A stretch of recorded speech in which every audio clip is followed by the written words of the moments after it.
a Fox Sports presentation of B.A.S.S. Good morning, good Saturday morning to you, and welcome to a pretty important day in the sport of bass fishing, one of the biggest circuits of all. The BassPro.com Bassmaster Open Series for 2021 comes to an end today, third day of competition at the Grand Lake of the Cherokees in Oklahoma. Tommy Sanders here with Ronnie Moore. Also, Mike Sukan will join us in a second here. Ronnie, our rules of the game, pretty straightforward. Yeah, we have a full field this week, Tommy, of over 205 boats trying to make the Bassmaster Classic. A winner today will possibly have a shot at that. We will get into that more. The final 10 pros have advanced to championship Saturday. We no longer have co-anglers. We crowned that champion yesterday. Obviously, after 3 days of competition, the heaviest 3-day total weight wins today's Open. Over $40,000 worth of prize money today, a possible classic spot. And we will get into all the Elite Series qualifications because this is the training ground, the proving ground to make it to the top league. And today, I guess we officially put 6 people into the Elite Series, and we got to work all that out. That's going to take some explaining on your part, Ronnie. I'll put that on your shoulders. Yes, there is a matrix of numbers that a lot of guys got their hearts broken or their lives made. A lot of opportunity here, and like you said, our final event this week in Oklahoma, Grove, Oklahoma, the northeast portion of the state at Grand Lake. Yeah, Grand Lake of the Cherokees, part of the Grand River system, the Ocean River coming down out of the north from Missouri, and from the east, also in Missouri, the Elk River and other tributaries join this up. And 60 miles of this lake right here is very, very well known in the sport of competitive bass fishing. We've got a couple of recent Bassmaster Classics, World Championships contested here on Grand Lake. You also know Lake Hudson below Fort Gibson and onward to the Arkansas River. Yeah, as you make your way down towards Tulsa, south of Grand Lake. And Tommy, Grand Lake is one of those places we've had for the Classic when it's been ultra cold, and we've had it in the Opens in the fall when it's been that transition from late summer into that fall, the cooler weather. It is a very difficult body of water to figure out, and with how short the days are getting right now this time of the year, we are seeing 2 different lakes, the morning bite and the afternoon, and we'll get into that as well. But like you mentioned it, 9 opens for the whole entire series come down to today. The final 3 spots for the overall points were decided. Jacob Porosnik taking the Falcon Rods Angler of the Year award, some prize money to go with that. Masayuki Matsushita making his 2nd place spot, and Daisuke Aoki 3rd place. Sam George, we'll see him fish today, 4th place, but 9th place in this event, 11 points behind. So close. Will not be able to make it up, but what a great year for these guys who have really dedicated their whole 2021 campaign to traveling across the country to make the Bassmaster Elite Series. Absolutely, a long, long season for those guys, and a lot of dedication. Of course, the prize for them to make it into the Elite Series. So great to have you with us. Welcome to our broadcast, coming to you from the Bassmaster Studios, sponsored by Marathon. Tommy Sanders, Ronnie Moore, the Such, Mike Sukan here, and Ronnie, we got a lot to unpack today. Let's talk about the fishing here. We're in that transition period. Very famous fishery. Vegetation's not a big deal here. It's a different sort of place. It's unique, and that's what makes it fun. It is. It's rock, and there's clear water, there's dirtier water. These anglers are really loving wind this week, and the key is we're having temperatures in the mid to low 40s every morning. That nighttime temperature is getting down to that fall expected temperature, but then it's getting back up to the 70s, 80 degrees is the high for some of these afternoons. So it is a tale of 2 different lakes. If you can catch a few fish early in the morning, that will help you be able to look at those bigger fish later in the day when the bite window is the best. It's shocking, but when that sun has came up, that noon to 3 p.m. time has really been great, and it's because of that moon all night long these bass have been able to feed. They have good visibility with that high full moon, and so they've been eating up all day. They take that midday lull, they don't feed up, and in the afternoon they get back to feeding on those shad. Had a good strong cold front during this week leading up here, which certainly helps in the transition at this point. Yes, you would not want a Grand Lake that is late summer with water temperatures in the 75 to 80 range. It is down in the 65 degree range, which is perfect. You're going to see guys today throwing top water all day, which is a great way, a visually appealing way to catch bass all day long. And you'll see some other guys really selling out for the win today. It is the final Open of the year, a chance at the Bassmaster Classic, which is the Super Bowl of our sport, and a chance, obviously, some of these guys have already punched their ticket like Cody Huff for the Elite Series, and we'll see them just go for it today. Absolutely. Mike Sukan, Such, 200 guys we started with here. We're down to 10 on this final day. That's the story on all of these opens here. I mean, it is a tough wall you have to climb to get somewhere in the opens. I mean, so much competition. Well, Jacob Porosnik said it's been the hardest thing he's ever done in his life, qualifying winning the Falcon Rods Angler of the Year, $10,000. We're going to determine our 50th angler to go to next year's Bassmaster Classic, the Super Bowl official. But then in a couple of weeks, Bass Nation Championship down on Ouachita Rivers, we're going to get 3 more in. Then our final grassroots angler, the team championship in December. 54 guys next year on Lake Hartwell for the Classic. Still a couple spots to be decided, and some of those guys will be fishing today. We have 4 anglers in our top 10 who will help out our Elite Series pro Keith Combs, who is eagerly watching the coverage today. Boy. But if you did fish all of the opens, the other 6 anglers or so, 7 anglers in the opens field today, you'll have a shot at the Classic. We mentioned the tight Angler of the Year race for the opens. For the Centrals, Tommy, Cody Huff winning that today. We'll see him out on the water today. And Jay Shakurik, second place. Jacob Prosnick already made it, and then Joseph Webster squeaking in. We'll get into this much more, but that guy at the top, Cody Huff, we're going to watch him all day today in a region of the body of water he loves. Good morning. I'm feeling good. I'm glad to be here.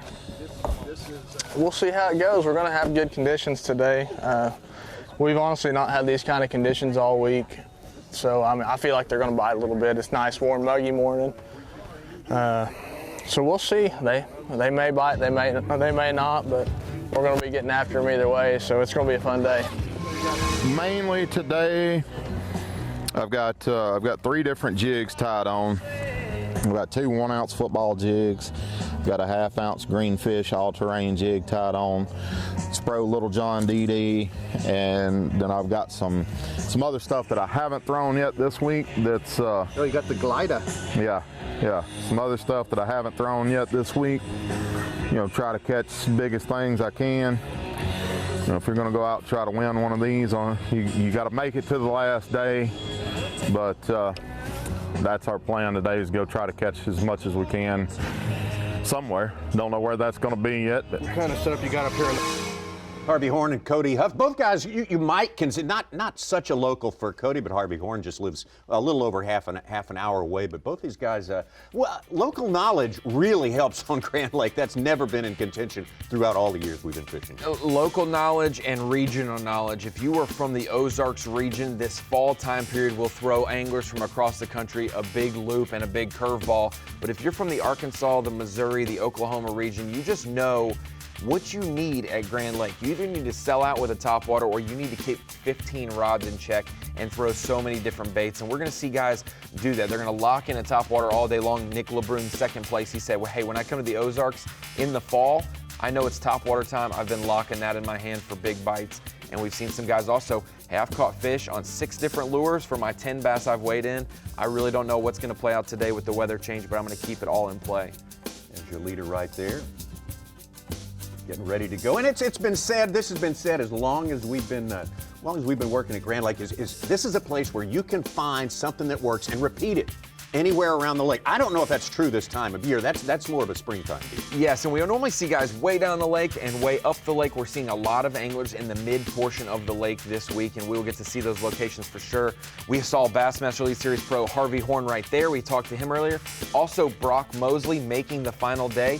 He's hoping to maybe help out Keith Combs. He said, hey, if I do, maybe just buy me dinner. Nothing too crazy. Because he's Just already qualified. buy me dinner. Yeah, he's already qualified. So if he wins today, he will help out Keith Combs. But Brock Mosley's one that we've seen in the springtime here in the Elite Series knock it out and have a really good finish here in the top 10. And Mosley's one who had a great season. When he whips out that blue jersey, Tommy, we know it's the final day of an event, and he did that quite a bit this year. Absolutely. Let's look at Brock from earlier this year on the St. Lawrence River. Very strong every time he comes up here, this angler from Mississippi. Yeah. He really took a few years, Tommy. When you move from this opens level into the Elite Series, it is the same sport. It's just bass fishing, but it's the top level. These guys catch them every single day of competition. You cannot slack off. It took Brock Mosley a year or two to really get his footing on the Elite Series and figure out how to catch them day to day to compete at that level. But boy, since he has 2019, 2018 even, 2020, and then this year, 2021, these last 4 years for Brock Mosley has been fantastic.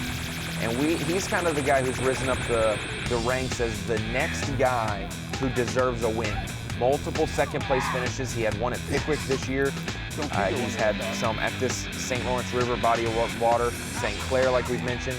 He's really proven from Mississippi up to New York, Brock can catch him, and we're gonna highly anticipate his first win. Yeah, absolutely. He's done all the work. He's 14th in Angler of the Year standing, so he's had a fantastic 2021 season. Some parts of it he didn't like so much, especially the second place, but man, we'll be having our eyes on Brock. Well, did he tell you, talked to him last night, did he tell you why he chose to fish the Central this year? Pickwick Lake, he may be from Mississippi, but Pickwick Lake is basically his home lake right there in northwest Alabama, not far from his home in Mississippi. So he gets to fish Pickwick. Smith Lake's also in Alabama, and then rounding out at Grand Lake in northeast Oklahoma. It is a definite diverse playing field. We have a Tennessee River ledge lake to start off the open season for the Centrals. We have a deep, clear spotted bass fishery in Smith Lake. Yep. That was supposed to be in the spring, but huge floods pushed that to the fall. They just completed that a few weeks ago. And then Grand Lake. It is weird, Tommy, how much this place depends on wind.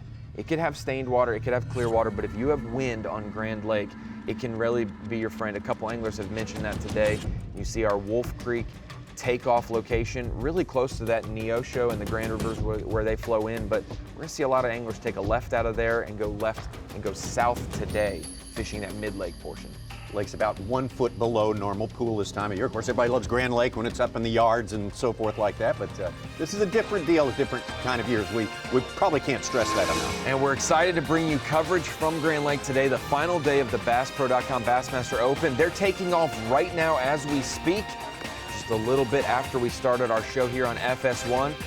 Kicking off our coverage today, and we will watch them fish when we get back from this commercial break, Tommy. It'll be top 10, vying for a lot of prize money today in northeast Oklahoma.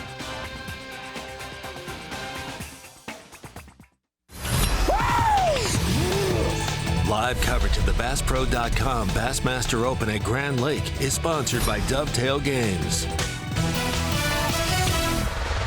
So great to have you with us this morning at this historic place, very well known at the top level of competition in the world of professional bass fishing, the Grand Lake of the Cherokees here in northeastern Oklahoma. And this is the final event of the season, 2021.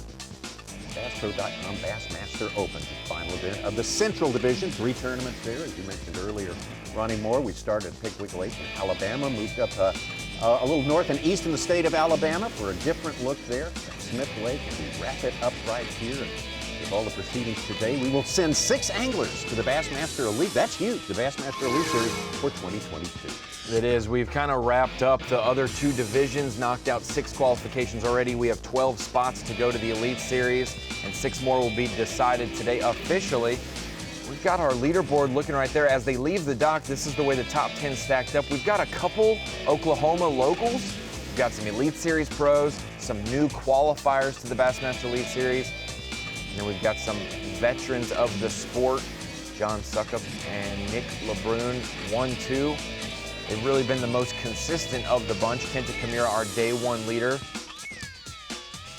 And then our leader, like we mentioned, John Suckup from Oklahoma, not far from here, but Grand Lake has really been his nemesis.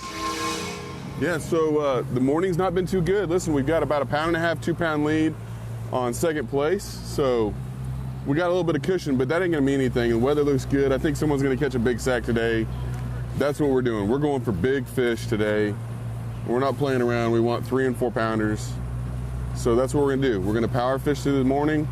We're gonna try to stay on top, but we might, work some crankbaits and things like that. We're gonna jump some spots to see if they're shallow or if they're next to deep water, and kind of try to tune in for the first half part of the day. That's been my challenge, is figuring out how to catch them in the morning. So after that, I know what I'm doing in the noon. In the noon will be, depending on how the day goes, we'll either be topwatering or we'll be flipping docks. One of the 2 will happen. So stay tuned, and let's get us 20 today. John Suckup, pretty fired up for this. He knocked out 19 pounds and 1 ounce. A great day 1 for him, and backed it up solid fashion with 15-10 on day number 2. So he takes that lead into today, and what he called it, an experiment all the way through this, and it is such for everyone who's out here. I think what you can count on one day may not be there the next day. That's the thing, is Grand Lake's changing every single day. We mentioned it. Water temperature 65 degrees. That is a great temperature for these bass to start to make their transition. But that's the thing. They all don't move and start doing the fall pattern at the same time. We still have summer fish that are still deeper. We've got those fish that are shallower, and like we mentioned, a lot of these flights, there's 200 boats in this field. So there have been guys who have fished well into the afternoon, much later than we'll get to fish today, Right. and guys who have started really early. So it's really two different bites, an early morning bite and an afternoon. It's been a huge afternoon for John every day. That's why he said anything in the morning is really a bonus. I'm gonna try to keep everything honest, but that top water, he's gonna try to make that work. And another guy really focusing solely on top water, one rod on the deck, Nick LeBrun in second place trying to chase him down. All right, here we go. Going out second place today, 2 pounds off the lead, but one bite can change all of that. You know, it's just a matter of getting around them and getting it in the boat. So I'm excited. It's gonna be a fun day. We'll have fun. It's gonna be a great day. Great day. LeBrun from Red River Country, Bossier City, Louisiana, coming off. He's the man with the momentum, coming off a second place finish up at Smith Lake just a couple of weeks ago. So certainly has that sort of winning feeling going so far today, and obviously very excited about this final day. And he would love to kind of right a wrong about 6 years ago, Tommy. His first experience with Bassmaster competition, he was in the team championship. They have that individual bracket. One spot from the team series gets the classic berth, came up just a pound short there, missed a classic spot, and since then has been on a professional fishing trek, trying to make it back to what he called a childhood dream, the Bassmaster Classic. And for him to come up just short at the last event 2 weeks ago, he said it's been a hectic 3 weeks of his life. He moved houses, went to Smith, almost won, finished moving into his new house, and then came here, and he's got a shot to win as well today. So a great way to end it for Nick LeBrun, the final 2 opens of the season. Real turnaround for him during the course of his opens season this year. 113th to start at Pickwick Lake. To turn that into second place on your next stop shows a good bit of resolve there. He'll kind of be looking at it later on when he kind of settles down at the end of the year, what could have been for Nick LeBrun, because in the Central Opens, if you stack 2 top 2 finishes together, you're gonna have a shot to qualify for the Elite Series. But like you mentioned, that one major slip up had him sitting in 14th place. You could not slip up this year if you wanted to make the Elite Series. And we see our 2 top guys taking off from the dock, Wolf Creek Marina right there, top end of Grand Lake, and we already have one of our anglers, Brock Mosley. A lot of success here on Grand Lake, already fishing this morning. Give us an update from the start right now. From the start? Yep. Starting day 3 close. It's still pretty dark. Been kind of just changing it up every day, kind of starting off different. A couple of deals I got going kind of work better when, you know, it gets brighter out. So we're gonna just kind of fish around to try to catch a few early. Just get the day rolling, and then we'll go to my better stuff later in the day. But the main thing I want to do is just do whatever I think I have to do to get 20 pounds. And we need 5 4-pounders today, and that's what I'm fishing for. So got several deals. Truly one of the stars of the last 3 years on the Bassmaster Elite Series, already qualified for the World Championship 2022. Coming up from South Carolina, Lake Hartwell, Brock Mosley. Well, he mentioned something. We've only had one bag over 20 pounds this week, and that was from our day 1 leader, Kinta Kimura. 21-14 is just blowing the average out of the water. We had only 65 anglers on day 1 get a limit out of 205. Wow. The average fish was 2 1/4 pounds. Same average on day 2, but only 49 anglers caught limits. Leader John Sokup on the left right there, Sapulpa, Oklahoma. The water's up about a foot, so a lot of the stuff you're fishing, usually water's not on.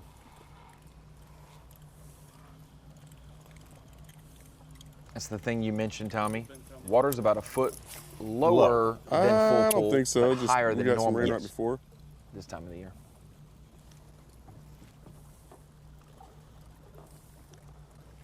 Sometimes they'll move up with it, you know, and sometimes they'll live out, you know, where they've always wanted to live. And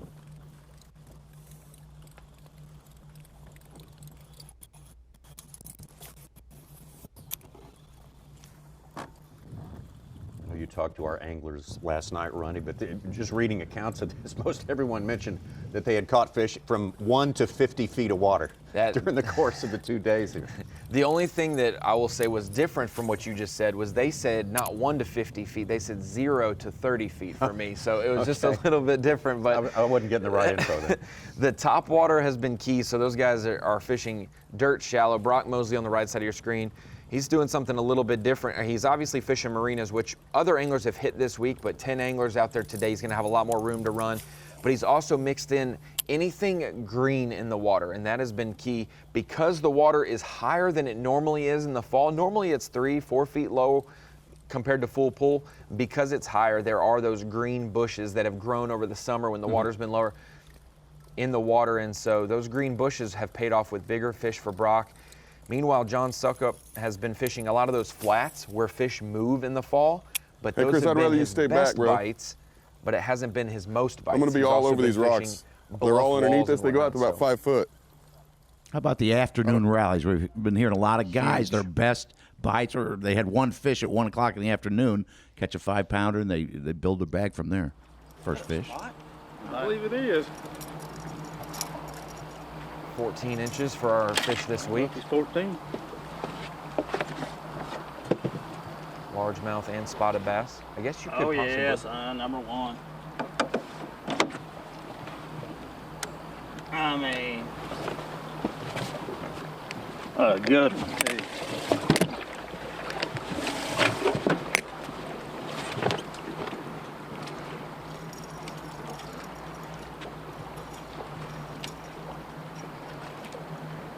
Not a bad way to start the day off. A spotted dog on the buzzer. Starting the day off right, boy. The only problem is I gotta get a little bigger than that if we want to win.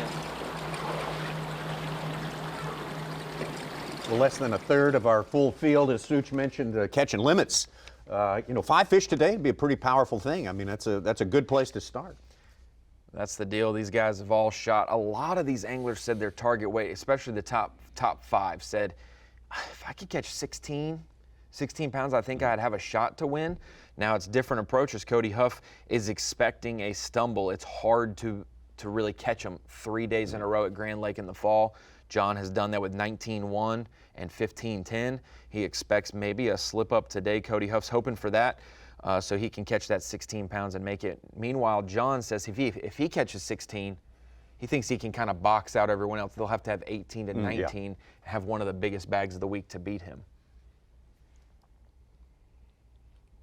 Brock's been our most consistent angler. Brock Mosley, who we're watching right now, most consistent angler of our top 10, really 14-14 on day 1 and 14-11 on day 2.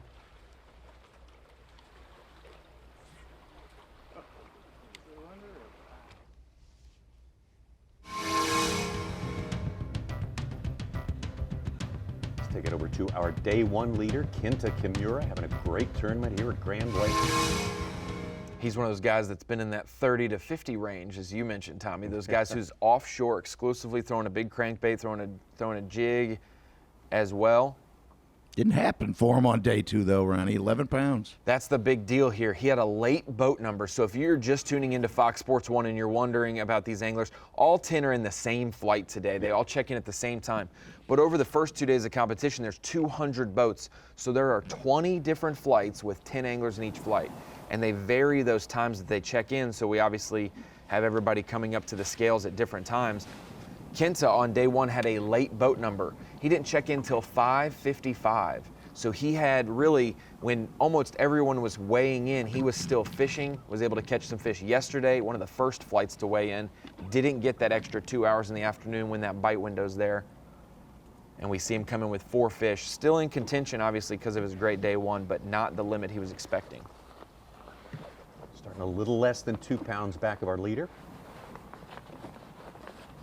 Photographer on the water, Sato said he saw Kinta yesterday morning, had 2 fish in the box early, and then didn't have any while he was watching him and caught 2 late. So he did catch some in the afternoon, but he needs to capitalize this morning if he hopes to make the afternoon work. Let our day 1 leader see if he can regain that lead on the all-important day number 3 there. That's the way it stands right now. Still shows up on top LeBrun in second place at this point, and Kinta Kimura in third place. Just the way we started just moments ago. So we're really just now underway on Grand Lake and look forward to a big day of fishing on a legendary waterway. When we come back now, we're going to have a man who has put in his hours on Grand Lake. The great Davey Height will join us when we come back. You're watching Bassmaster Live.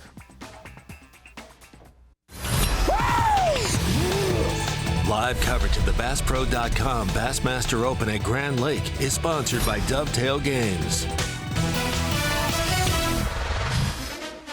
Next week on Thursday Night Football, division leaders square off as Aaron Rodgers and the Packers take on Kyler Murray and the Cardinals. It all starts 7:30 Eastern, 4:30 Pacific on Fox, NFL Network, and streaming on Prime Video. Tommy, I'm going to be 100% unbiased here. You know who I'm rooting for in that game, though. My Arizona Cardinals. Yes.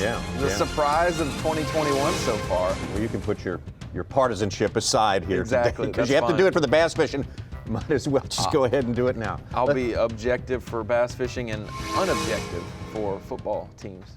Let's check in with Nick LeBrun. Started the day in second place. He's currently still there.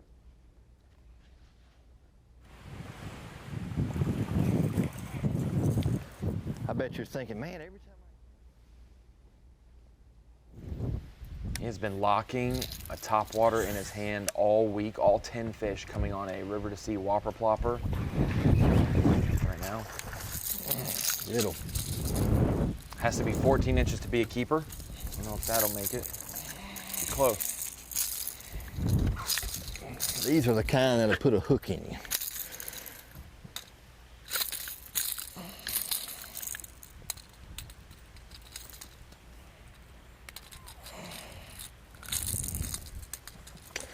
Little one, but it's a momentum builder.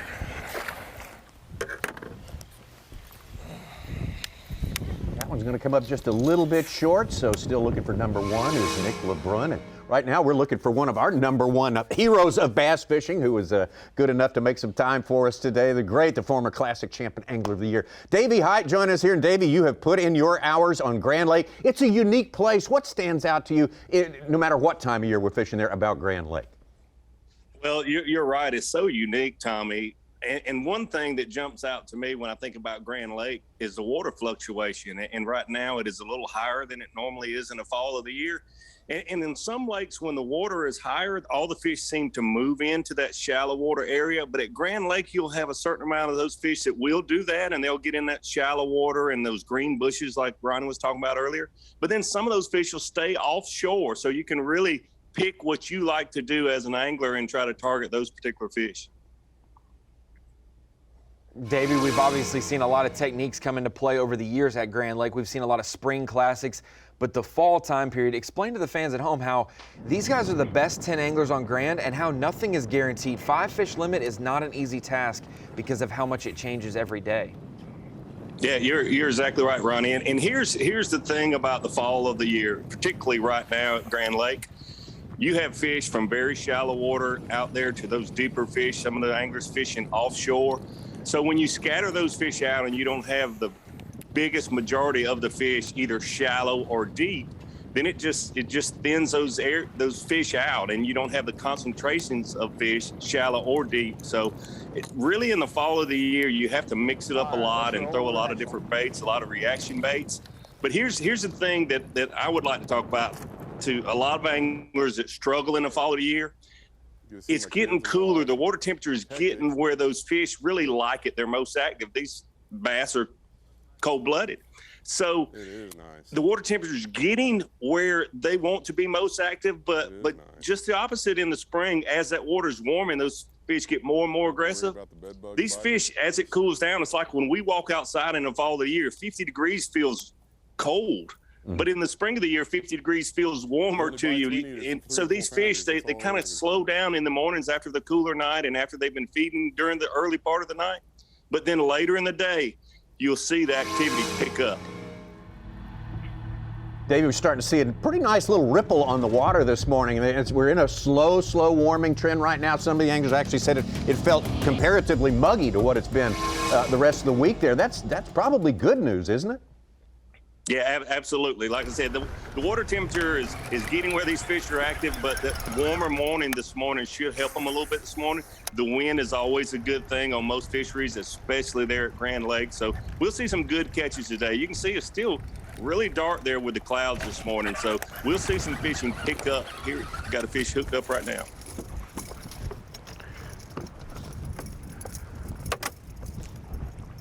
Made our way over to John Pilcher, one of the best locals on this lake. There's a think he's lot gonna go, of but local we'll check knowledge him. on Grand Lake that factors, like you mentioned, Tommy, and John's It's a one good of the best sign. it seems.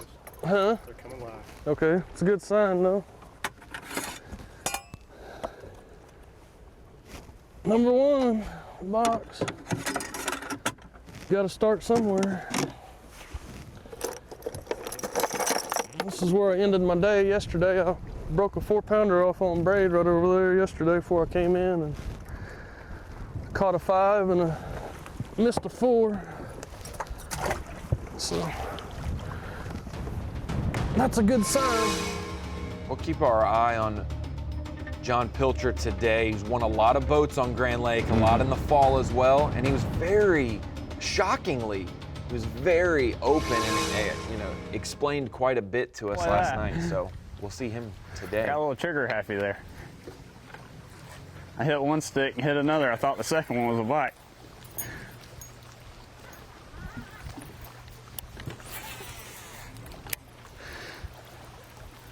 Sam George still looking for his first one today. The good season for Sam just fell achingly short of his goal for the year. There's a decent one. Get up here. Come on, get up there. Yes, sir. That's how we start right there. That one.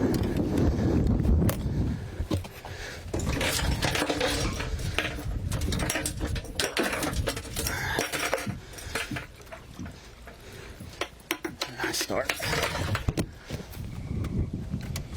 Live scene. Talk to us about that fish catch. Yeah, man, so it's kind of playing out like I really hoped, So the deal is this wind. I mean, you can see it. It's picking up, and the first day it was in my favor, and man, it had switched entirely from practice, and I basically spent the first 3 or 4 hours of the day running completely new water, like stuff I'd never even looked at in practice.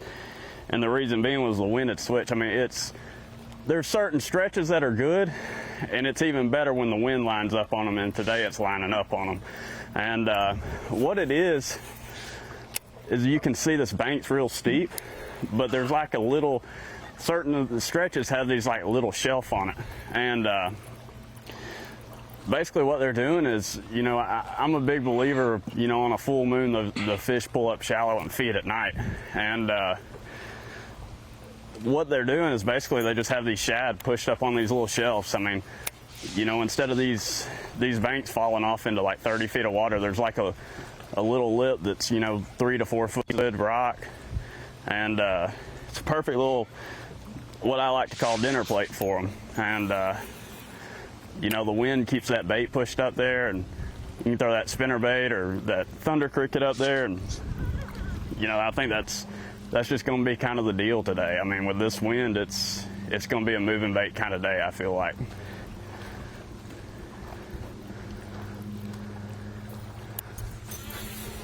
Davey, what do you think of Sam George's approach today? Well, Sam George has usually got a very good approach. I totally agree with what he's doing here. I've kept up with him fishing the opens through the years. So what a great angler, and it looks like he's going to be just a little shorter making the Bassmaster Elites this year. But I really like what he's doing. I totally agree with what he said. The wind really stirring up these banks, and the bait fish being up there, especially this time of year, if you can get around some gizzard shad, those bigger bait fish. These bigger fish really like to feed on those. I mean, this is the kind of day that, they bite. I mean, it's been so cold. I mean, it's been like 38 to 42 degrees every morning. And, golly, the white bass are smoking my blades. But this morning, it was like 60 degrees at the ramp.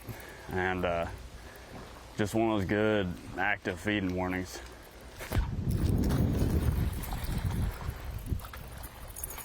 That is not what we need. I mean, he's like the size of my blade.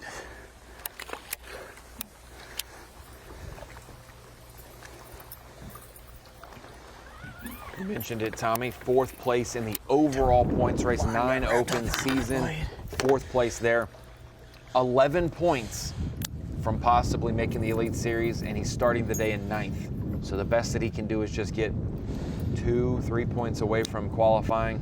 What a great young angler Sam George is, and this won't deter him at all. This is his 2nd, 3rd, it might even be his 4th time being in the top 10 in points, so close to qualifying and not being able to get it done. We've seen those journeys before. A Josh Douglas who qualified on Fox Sports 1 earlier this year at Lake Norman. He's been the same way, a journeyman that's just been so rock solid in the opens. And Davey, there's 100 pros on the Bassmaster Elite Series, but in these opens there are 200, and half of them are pros. A quarter of them to, a third of them are locals, and then there are those anglers transitioning, wanting to become a pro. And is one of the hardest things to do is fish a 200 boat open event. It really is. It's hard to describe if you've never fished a 200 boat tournament. There's a lot of tournament anglers that never fish against more than about 20 other anglers, 20 boats in a field. To fish against 200 plus anglers, there's so much you have to really calculate on where you start, your flight. Some days you may be in the first 10 to leave out, and that's great. You got a good starting spot, or you may be boat number 199, and there 5 people have fished where you want to fish before you're ever out there.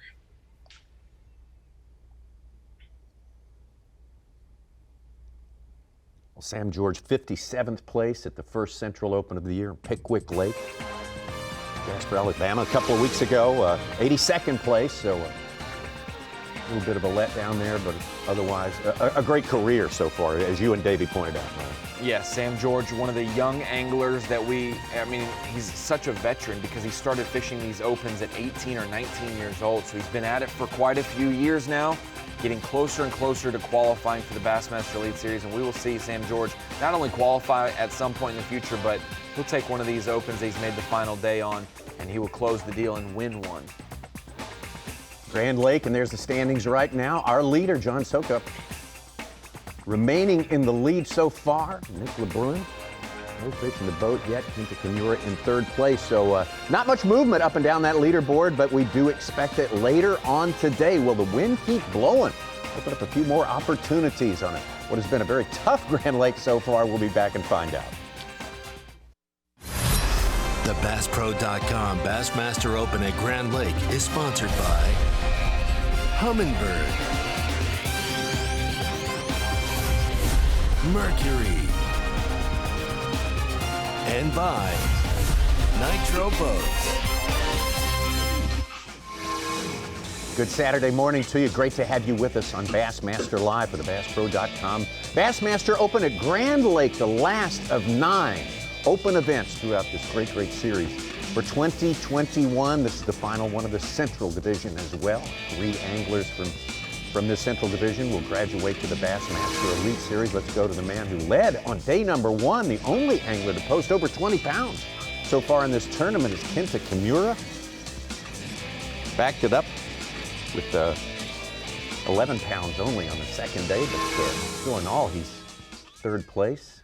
Tommy Sanders, Ronnie Moore, Davey Hyde still with us. And Davey mentioned it. There are those anglers who will fish nothing but 5 feet of water or less because that's where the fish are wanting to move. This guy, Kinta Kimura, is staying offshore all day long, as deep as you can probably fish Grand Lake. He just had one and lost one on that cast.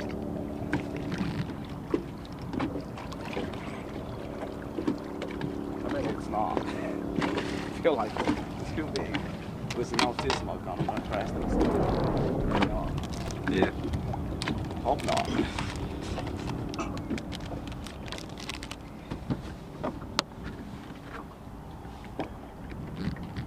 Might have been a big catfish or a draw. That makes me shake my hand. Well, getting bit out there is Kinta Kimura from Osaka, Japan. Again, our first day leader trying to regain that top spot today. Still no fish in the boat, though. a good one in the boat so far. We've seen it from Sam George doing something a little bit different.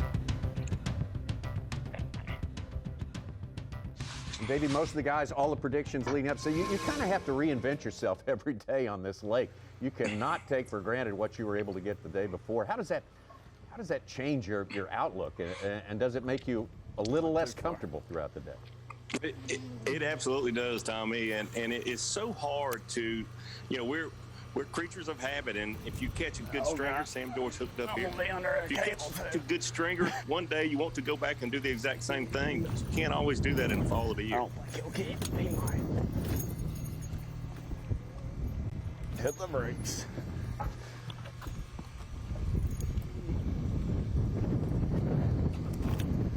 I don't think it's going to keep.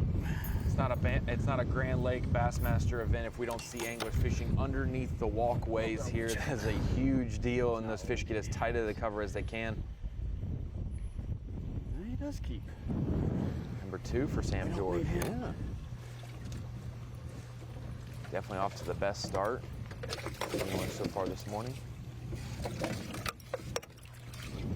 Yeah, I really like what you see Sam George doing, and he talked earlier about the first day of the tournament with the wind direction changing.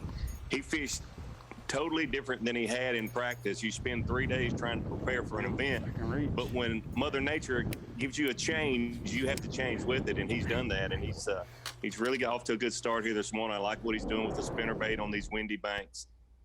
What's huge as well, Davey, is we've had multiple days of practice with 205 boats. Then you have 2 days of a tournament with 205 boats. Today, only 10 anglers. I've talked to as many anglers as I possibly could have called, and no one mentioned Drowning Creek, which is the creek Sam George is fishing in. So that's also key, not fishing really heavily pressured water. There's a lot of anglers that are going to be in that range today around Duck Creek, Horse Creek. Those types of creeks were mentioned quite a bit, but no one mentioning Drowning Creek other than Sam George. That could be a huge key for him today. Yeah, I mean, it's typically a very, very good creek. Right on track, I'd say. You know, the first morning, I started running new water, and we're kind of doing the same thing today. This area of the lake seems to be kind of the best as far as the equation I'm looking for. The problem is there's a lot of the steep stuff down lake, but I don't have the water color that I need. It's throughout practice, it's kind of started clearing up from like the bottom of the lake coming up to this mid lake region, and it just kind of seems like they've got off that spinnerbait a little bit, every day a little further and further and further up the lake. So I'm kind of chasing watercolor and wind today. I think that this area of the lake for what I'm doing this morning is probably the best, and luckily we got the perfect conditions for it today, the perfect wind direction. I'm a little trigger happy, I'm not gonna lie. Sam George, 4 pounds in the boat. Unfortunately, started about 7 pounds back, so he's got a long way to make up. But there are 4 leaders right now, and among them, 0 fish in the boat. And that's the thing. Every single angler who was down the leaderboard going into today said, hey, it's Grand Lake in the fall. You could catch 2 or 3 bass all day long, even if you've been on top of the leaderboard.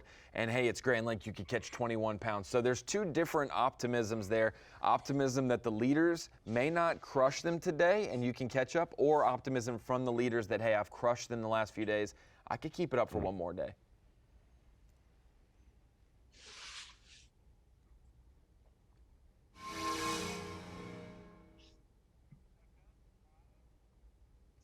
Down to our leader to start the day, John Sokup, Sapulpa, Oklahoma. This is the only Central Opens event he's fishing this year.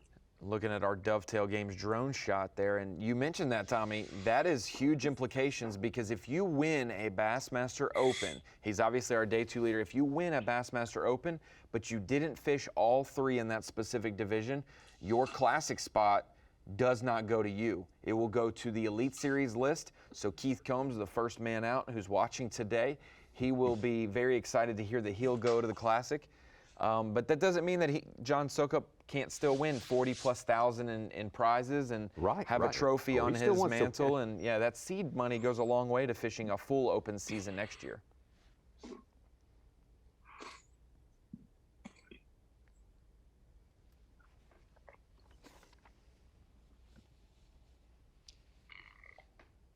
in his exit interview on Bassmaster.com yesterday. He seemed to really stress the importance of his electronics and especially as it refers to locating bait fish and the right kind of bait fish. I'm gonna go in here and see if the wind is pushed.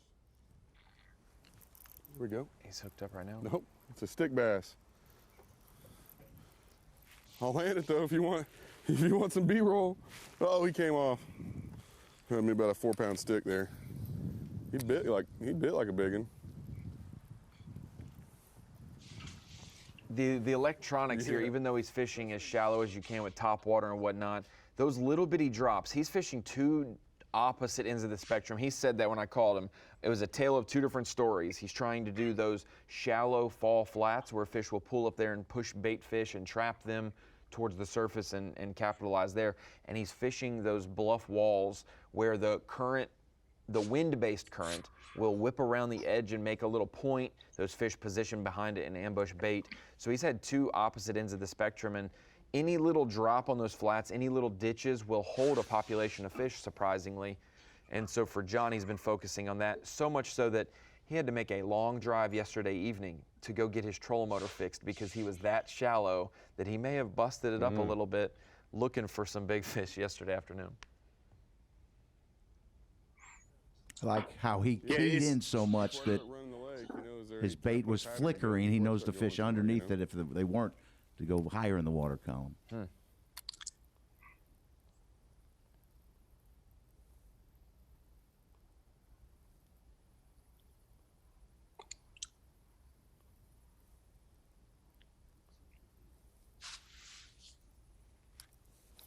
I got a feeling this part of the world's got the snot kicked out of it with all the tournaments.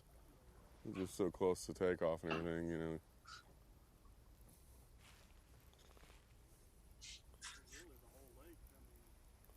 Yeah.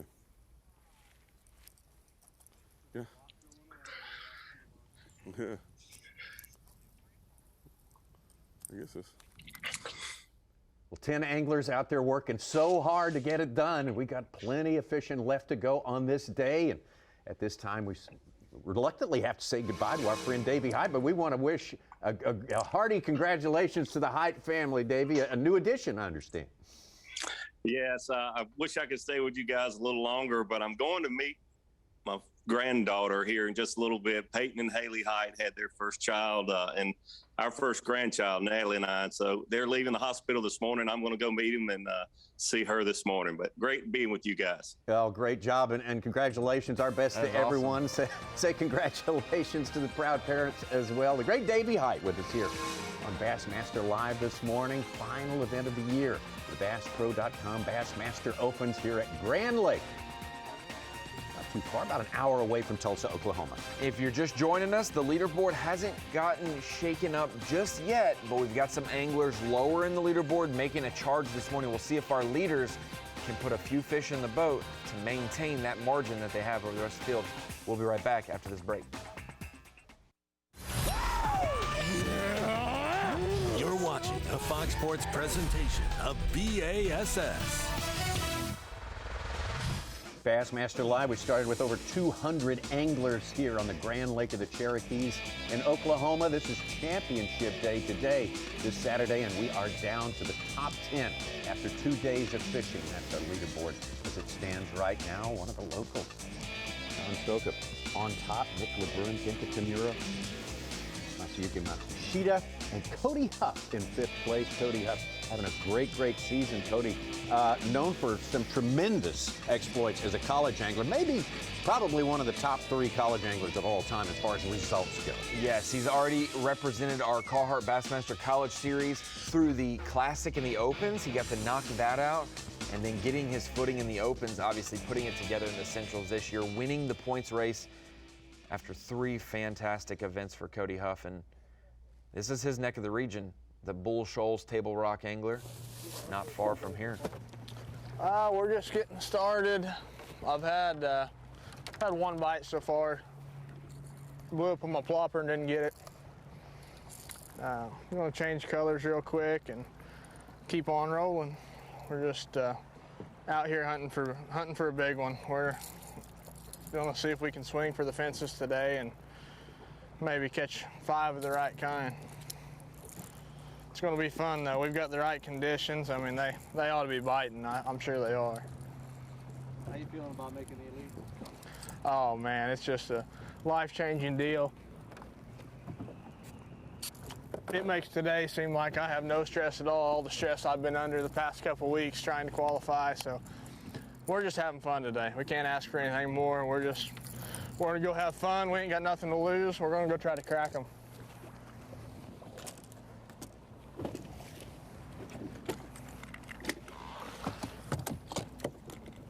One of the scariest anglers with his electronics as well. Tommy, he has blown out a few college events and semi-pro events with his electronics, and he's definitely one to watch, whether they're shallow or deep. And we mentioned it, he was the top performer for the BassPro.com Bassmaster Central Opens. The top 3 will qualify, but in this case, Jacob Porosnik, 3rd place, qualified overall for the whole season.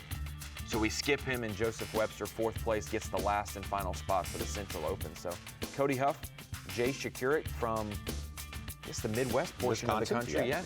And then Joseph Webster from Mississippi will be the 2nd Elite Series pro from that state.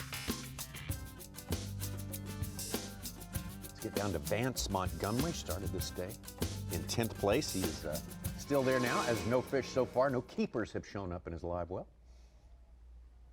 Vance from Claremore, Oklahoma.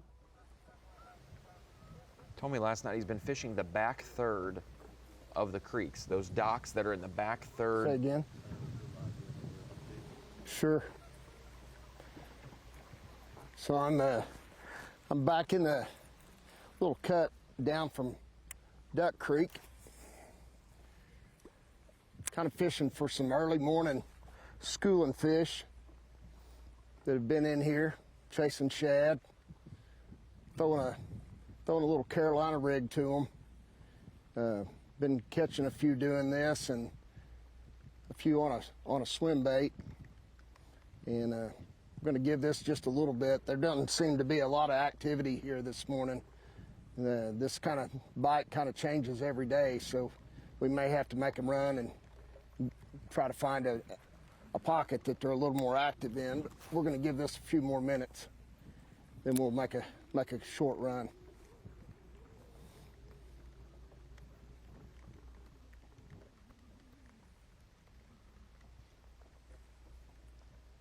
Vance Montgomery mentioned that he's been fishing the back third of the creeks for some of those schooling fish, been throwing a Carolina rig and a swim bait, because not all the time, schooling fish don't always just bust the surface. Right. When they go down, they still form a school down below. He's been doing that where the ditch or the creek channel basically funnels from the back of the creek and then opens up and really drops off. That's where some of these fish have been positioned, right in the back, so kind of like a herring lake. We've seen that at Hartwell. Early in the mornings, they're gathered up at the back ends of the creeks where they funnel to the shoreline. And then we'll see him also fishing docks with a big jig. I'm excited to see that. He said he's gonna, once he leaves this, he's going to rock with a 1 ounce jig and put it in as tight a place as he can go. But you see from his power fishing stance to Nick LeBrun, who's throwing a topwater almost exclusively this week, catching all 10 keepers so far over the first 2 days on topwater. Good tournament for Nick. 17-12 on the first day, backed it up with over 15 on the second day. That's He's one hooked of the up ones again. we need right there. Yes! Yes! Yes!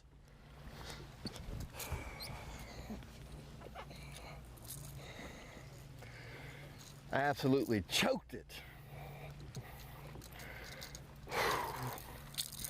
Those Hayabusa TBL 930s, you just don't hardly lose them.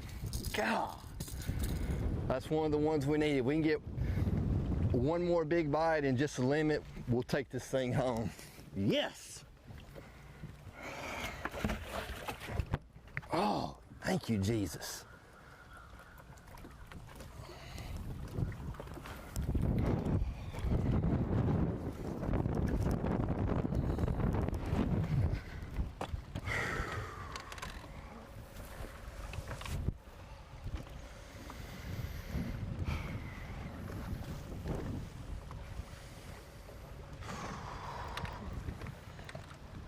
short fish earlier. He said, I don't care, that's good feedback. And man, oh man, you get one that huge, size man. this That's time of a year in the boat. huge- Final day, you might start fish for thinking today. Bassmaster Classic.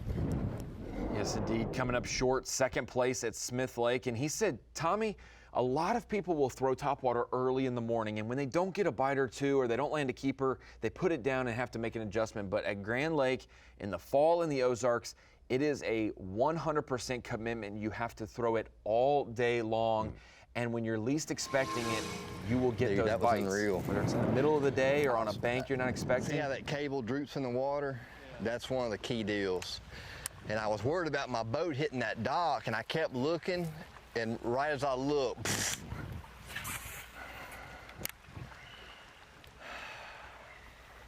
that was huge. That's going to be a huge deal today. By far the biggest fish we've seen get caught this morning on Grand Lake, and he was the closest pursuer, just less than 2 pounds behind. Pound 12, yeah. John Sukup.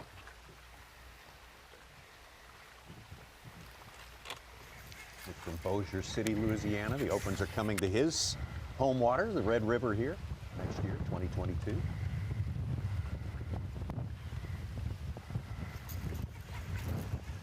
He mentioned it, his Hayabusa treble hooks. They have been huge for him this week because normally when you throw topwater, Tommy, it's a 5 bites and you can win the event. But it's also you can catch and hook the 5 biggest fish that you possibly could and not land a single one. Yeah.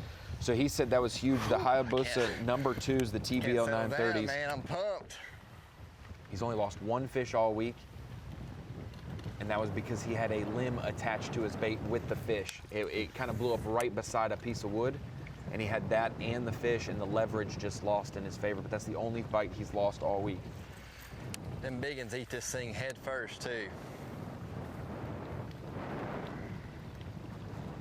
That fish was entered on our bass track at a 5.5 pounder, 5 pounds, 8 ounces. As long as they eat it. Of course, made up his 1 pound, 12 ounce deficit, so he is now our leader. My fish.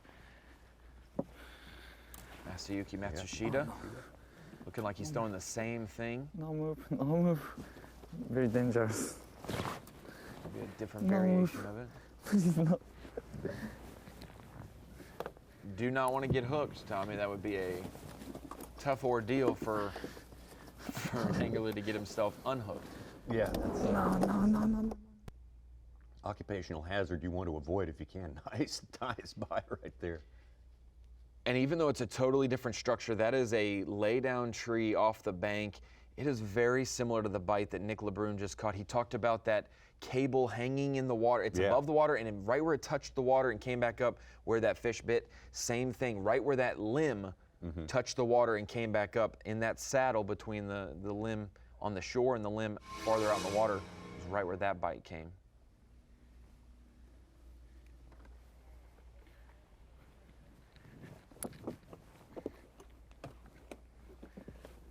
Matsushita, one of our brand new Bassmaster Elite Series qualifiers. He made the Classic for 2021 from an Opens win last year. Maybe 2 pounder. I don't know. Maybe 2 pounder. Maybe. I like this topwater heating up, Tommy. Yeah, we got a little ripple on top of the water. We got some big bites going on out there. Grand Lake is showing up in fine form for the final day. 10 anglers out there today looking to score the last big hit of the year here. Win this one, you can go to the Classic. If you're qualified. Classic, you can make over $40,000 this week for the top prize for the winner. But man, this is an avenue. This is an opportunity. You don't get to make the Super Bowl of bass fishing often, and to make the Bassmaster Classic for Nick LeBrun right there, that 5.5 pounder Such will go a long way to getting him closer to that dream. Yeah, he instantly steps into a 4-pound advantage over the man who started the day with the lead, John Sukup. So we have got things happening. We're starting to get some good churn here. Legendary Grand Lake. Maybe the breeze will keep going. Maybe the top waters will keep catching them. We'll find out all when we return after these messages.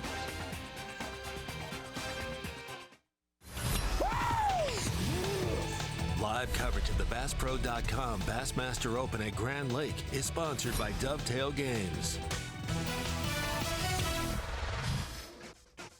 Beautiful day, perfect day. Apparently, it turns out for fishing on Grand Lake. It's transition time in the fall, making all these lakes in this part of the world very, very tough, but some good, favorable conditions for our 10 anglers who are left in this competition at the very last Open of the year. Ronnie Moore, been a long road for these guys, and boy, they have had a lot working against them throughout this entire season because of the quality of the competition. The quality of the competition and the diversity of these bodies of waters. We've had Alabama lakes that are deep and clear. We've had Tennessee River lakes where the shad spawn's happening, and now we're in the fall for the Central Opens at Grand Lake, where wind is your friend, and we've seen that with topwater. We mentioned it, hey, not a lot of guys at the top of the leaderboard have caught them over this morning so far. We promised that would happen, and in the last segment, 2 of our top 4 anglers putting good fish in the boat and really making an uptick in their productivity. Nick LeBrun now in the lead. Now over to Vance Montgomery, currently in 10th. That's where he started the day, but swinging for the win on his home body of water, one of the ones he's had a lot of success on locally.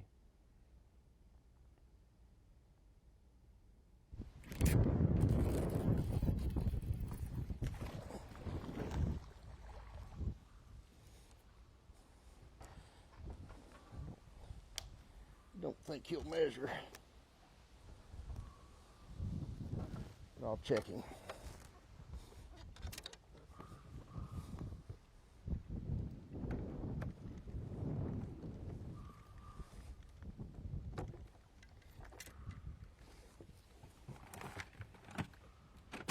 Vance has gone a little bit old school on him this week, throwing a 10-inch worm and a 1-ounce jig around some of these docks where a lot of anglers throw a swim jig or a top water or swim bait.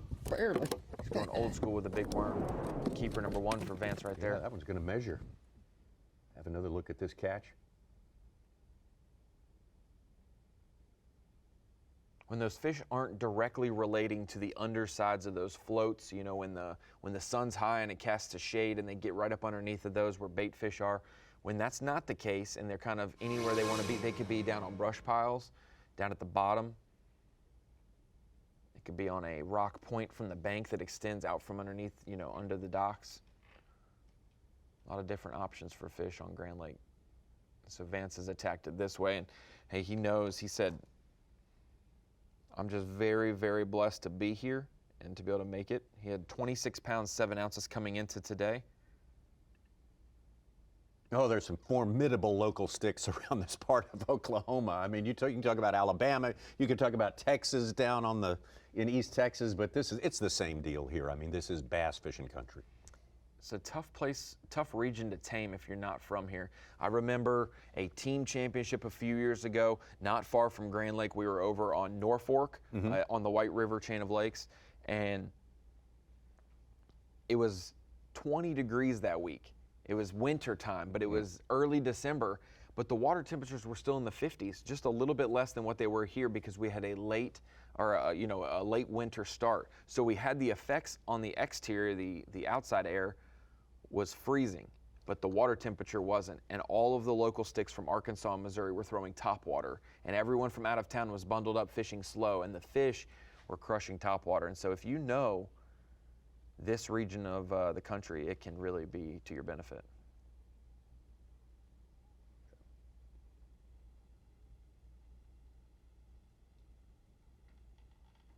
Right now, why don't we bring in our friend? I understand that we have Mark Zona on the line. And Z, welcome to you. You're another guy who has put in the hours on Grand Lake. What are the important things to know about Grand Lake today if you're one of those 10 anglers who has a shot at making it to the Classic? Well, Tommy, number one, epic treat. Let me join in. Big day for, a lot of the open anglers. And really what we've got to see so far today is, gosh, and you heard this, you really heard this throughout this event. You heard junk fishing 101 for all of our viewers on FS1. What is junk fishing? And generally, you see a lot of that in the fall, especially on Grand Lake. And really what it is there's no, every tournament we have, whether it's a gosh, whether it's an Open or a Bassmaster Elite Series, there's always one or two dominant techniques. Junk fishing is basically everything is sort of working, but there's no number one player. And I guess if there's one common theme that we've seen throughout, at least this morning, the most consistent, it seems, are the guys that have locked in a topwater, whether it's been a Whopper Plopper style bait or a buzz bait. And to me, and I heard Ronnie talk about this a little bit, there are little smaller bite windows in the fall, and somebody that locks a topwater in their hand, boy, they could be very dangerous. You're dealing with quality, not that much quantity. And the other thing, Tommy, is, man, you saw Nick LeBrun this morning at takeoff.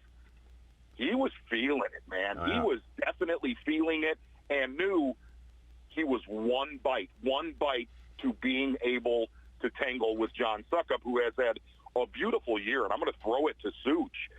Is there truth that field goal kicker from the Buccaneers, Ryan Suckup, is John's cousin? Is there? I don't know. No. They're spelled differently. It's spelled a little differently. Yeah. All right. I had got bad information. It's common mistake.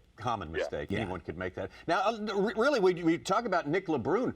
I mean, how remarkable what Ronnie just told us before we went to break, Z, that he's been fishing. I mean, he's fished 2 days very successfully here now today and only lost one fish on a topwater through the course of this tournament. That's extraordinary, isn't it? Absolutely living right. And I'll tell you something. One of our friends who has a huge track record on this lake, I actually fished against him in some of the old Bass Zone Fish and Chips tournaments, Jason Christie. I got to talk to Jason a little bit yesterday, and he said the biggest challenge, Tommy, in a multi-day tournament this time of year is making a technique work more than one day.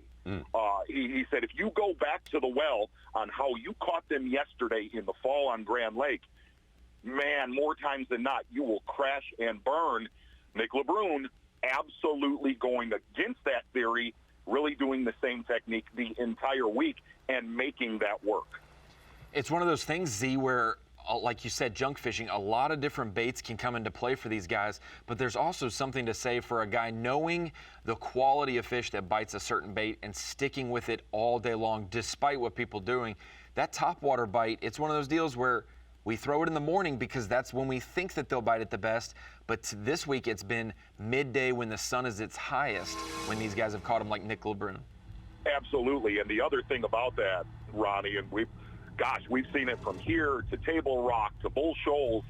This is the time of year for that technique, that style bait, to not only win tournaments, but we've seen for the past decade, it can dominate a tournament if you are able to execute. The other thing that Christie really kind of dialed us in on, and we got to see that in some of those fall tournaments that we used to goof around with on Grand Lake, there is just one of the things, look, it's a tough time of year, but Grand Lake has always been said to be the best largemouth lake that is void of vegetation.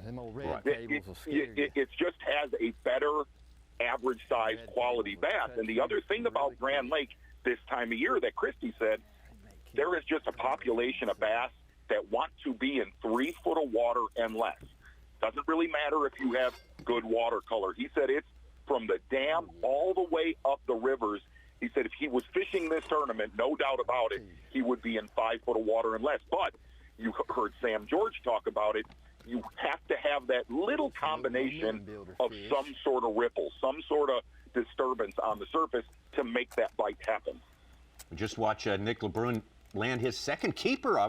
Just barely measured right there, but hats off to him. And Jason Christie, you're talking about Jason in your conversation. He's also quoted on Bassmaster.com, in advance of this tournament, saying everything here is driven by bait movement this time of year. When you get some wind, when you get some breakup on top of the water, is that a tool that helps the anglers, helps them find the bait, or gives them a clue as to where they can find the right kind of bait fish?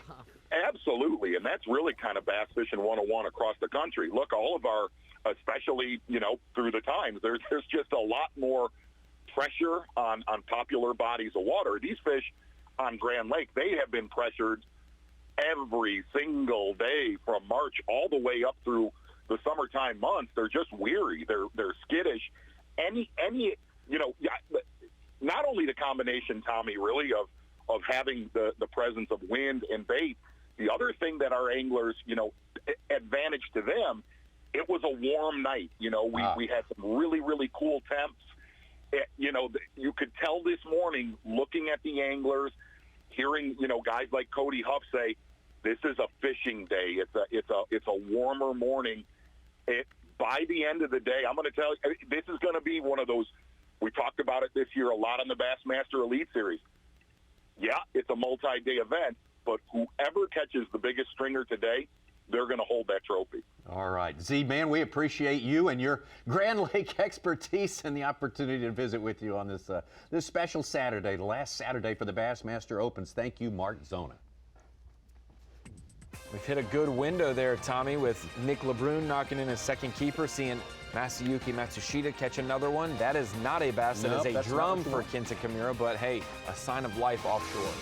How about we hit you with a little 5-hour energy trivia? Would that be okay? I think so. I'd like to indulge in a little bit of that on a Saturday morning. We get things going here. Here's the question. How many sudden death fish-offs have there been in Opens competition? I don't even want to think about that, but... Maybe explain that, too, later. Yeah, okay, Ronnie. Okay. We'll think about that. We'll chew on that a little bit and let you think about it as well. We just don't like the word fish-offs too much, but we'll indulge it when we come back. The BassPro.com Bassmaster Open at Grand Lake is sponsored by Minn Kota, Power Pole,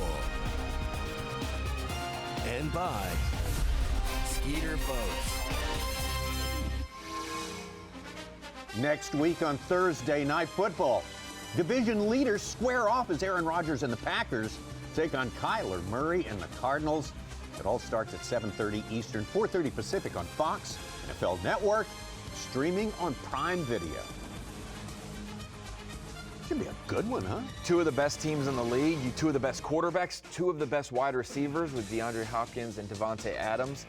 Hey, I'm just happy my Cardinals are on a primetime game this year, so we're excited about that. All right. Well, let's get back to our 5-hour energy daily trivia question here. The question posed was, how many sudden death fish-offs have there been in Opens competition now that we're at the end of our Open season? Today ends it all. How many would you say, Ryan? Well, a fish-off is when there's a tie at the end of 3 days and two guys will head-to-head.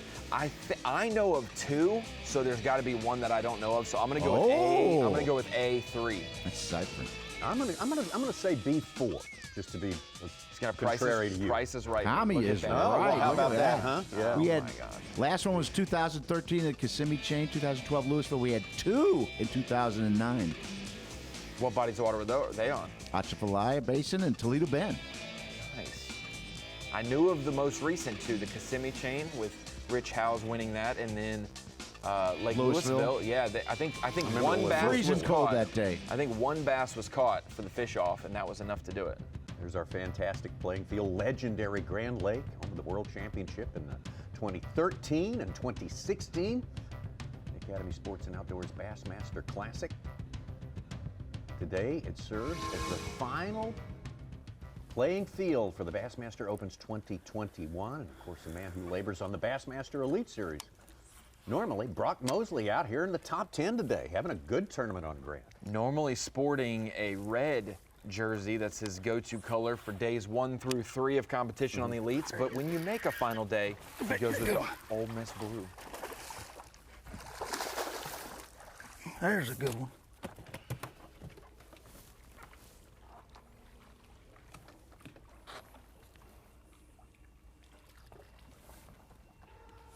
Good one for Mosley right there. Solid one. Brock Mosley, one of the real stars of the Bassmaster Elite Series, especially over the last couple of years, some famous second-place finishes. Boy, he can catch them everywhere, Ron. Yes, indeed. He's got a couple seconds, like you mentioned, one in Alabama this year. He's had some in New York, some in Michigan as well. And in this event, 2020 at the St. Lawrence River, he was kind of the contrarian. doing the largemouth game while everyone else was smallmouth fishing. He caught some of the biggest largemouth we've seen in the state of New York, especially on the St. Lawrence River, known for big smallmouth bass. He was able to knock out a great finish on largemouth, and really has came into his own the last few years. I think this is his 6th full year on the Elite Series. The first 2 years a little bit slow. The last 4 years, a great uptick in productivity. 2018, 19, 2020, and this year, 2021. He has really came into his own. Multiple top 10s. For a while there, he was one of the anglers with the most TV time this year because he was high up in so many different events. Part of that wild event down on Sabine River, making that trip to Houston there. Certainly put him in contention. The Tennessee River when it was frigid and dirty water, and then wedged in between there, Pickwick Lake as well. Pickwick Lake being the reason he's fishing the Opens this year, you shared with us earlier today. He calls Mississippi home, but the nearest big tournament lake would be Pickwick, and that's where he grew up, really learning how to fish and compete. And one of our college anglers. Fish will have a chance. We'll have a shot. I know them guys are going to catch them because these are fish biting conditions for Grand Lake. If we can get to 18, 20 pounds today, we'll have a shot. Mosley played college baseball before transitioning into Ole Miss for the college fishing program. Look at LeBron again. Wow. Yes!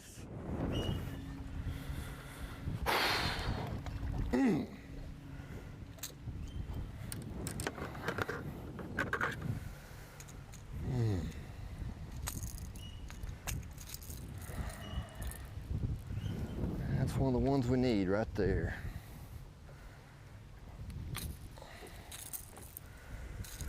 Ooh, number 3.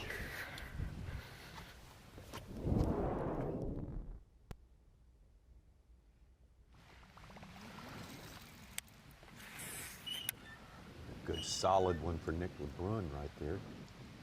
He's putting together a good 20-minute window right now, Tommy, with going from 0 keepers to catching a 5+ pounder to a 2nd keeper and now his 3rd keeper of the morning. It's one of those deals where a Whopper Plopper can be a 5-fish bait. You go and catch 5 fish all day long, and it can also be one where you can get 20 to 30 bites on it if you have the right conditions. A little bit of wind today is going a long way for these guys as we take a look at the Dovetail Games drone. Really putting a Whopper Plopper and topwaters in places they really shouldn't go. Up around cables and some tight places around the docks. Those walkways have been key for Nick LeBrun this week as well. Well, he's kind of living a bit of a charmed life to have had so many keepers and lost next to nothing while fishing that topwater all week long. And he said that switch to those treble hooks, he said he put on those Hayabusa number 2s, and that has helped him land a lot more of these fish because it is, I mean, every piece of your equipment, if you're watching on Fox Sports 1, your rod, your reel, your line, the bait, the hooks, everything has to be synced up correctly. If you have anything incorrect, your line size isn't big enough, you're done.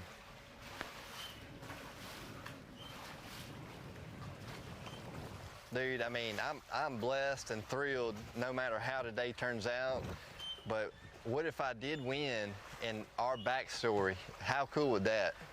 That's a story in itself right there. Oh, pray tell. Yeah. You know, it's crazy how things work out sometimes.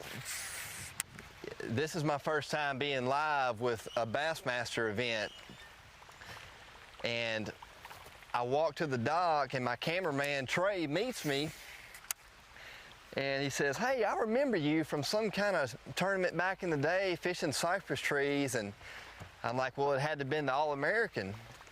I was like, that was my last major win. Well, that was my last win, period. And so now we're reunited again on the final day of another tournament. And I mean, no matter how today turns out, I mean, wouldn't it be a cool story if I could pull off the victory and have the same cameraman that I had, you know, 3 years ago in another major event and another major win? So it's pretty cool.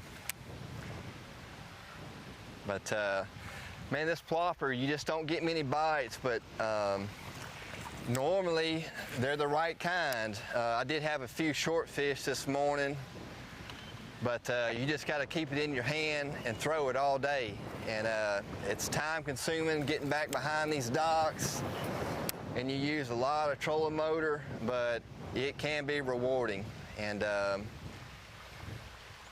you know, basically I've just kept this Fitzgerald frog rod in my hand all week with a VLD 10 that's it's a high-speed 8-to-1 reel. And this is a 130 size plopper. And the key is when you see those big gizzard shad on the bank this time of year, that's when it's time to throw this bait. Or if you catch a 4-pounder and it's got a fork in the tail, it's got a forked tail in the back of his throat, that's a gizzard shad fish. And so when I got here earlier this week, I noticed that those gizzards were on the bank, and I was really excited to try this, and so far it's worked out. But I've just got that paired with 50-pound Sunline X-Plasma braid, and another key thing is I'm putting Hayabusa TBL 930 trebles on it, because every once in a while the smaller fish will just kind of come up there and nip at it, but you'll catch them anyway. So those TBL 930s have been a big key this week, and I've run this Lowrance Ghost trolling motor hard all week, and it's key being efficient getting around these docks. I mean, it's my equipment has been great this week. I can't complain, and so we're just going to try to get us a few more fish and see if we can make a run at this thing. Very cool to be able to see an expanded view of what Nick is doing, courtesy of the Dovetail Games drone right there. But even cooler, the other camera that's working there, Trey Bruce, who Nick just told us was in the boat the last time he won, which was a while ago. See, I thought the key today was going to be the 130-sized Whopper Plopper for Nick LeBrun and the wind, but I didn't know he had a Lucky Rabbit's Foot with him. Trey Bruce, his cameraman, that giant right there, 5+ pounder to start the day, a huge, not giant in the scheme of size of the fish. It is a big one, but it is huge for this event and the implications that a kicker early in the day will do for him. Absolutely. Boy, that's the kind you want right there. Could be the tournament winner. You never know. We're a long way from knowing what that one is going to be. Final scheme of things. But Nick LeBrun says he's not catching many fish here, but he's caught more than anyone else. We'll be right back.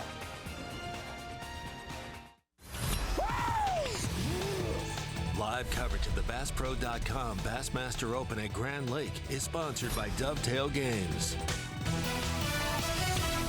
So great to bring you this live fishing action on the last day of the Opens for 2021. The BassPro.com Bassmaster Opens. Two other divisions have wrapped up, and this is the third and final event for the Centrals, and 10 anglers out there left today. Nick LeBrun started this day in second place, and now he has opened up a significant lead over our leader to start, John Sukup. LeBrun with 3 fish in the boat, averaging over 3 pounds. So Nick is absolutely getting the job done on this day. But we got a lot more time left in this day. We expect another surge maybe at the end of the day. I don't want to put the cart before the horse running, but there are windows during these days. Definitely so. With the cooler temperatures, like they said, 30 to 40 degrees every morning. That afternoon window has been huge, which is that 12 to 2 o'clock window, 12 to 3 o'clock.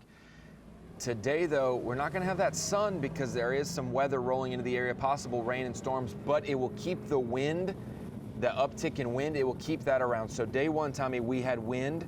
Big bags came across the scales. Yesterday, absent of wind, not really many big bags, maybe 17 pounds was the biggest.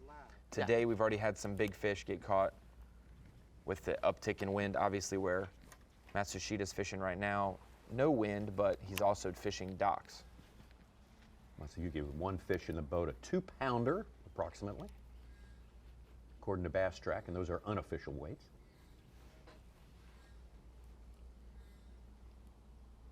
To kind of put a perspective on how good Nick LeBrun's start is, his 3 fish, Tommy, for 10 pounds or so, is just barely less than the rest of the top 10 combined this morning. Wow. They have about 12 pounds for the rest of the field. He has 10 himself. That is what you want. The fact that he's got 3 keeper bites over the last 45 minutes has been huge for him because a lot has came in the afternoon for him. Is that rain on the other side of the bridge over there? I'm gonna give it all I got. It looks like rain on the hilltop.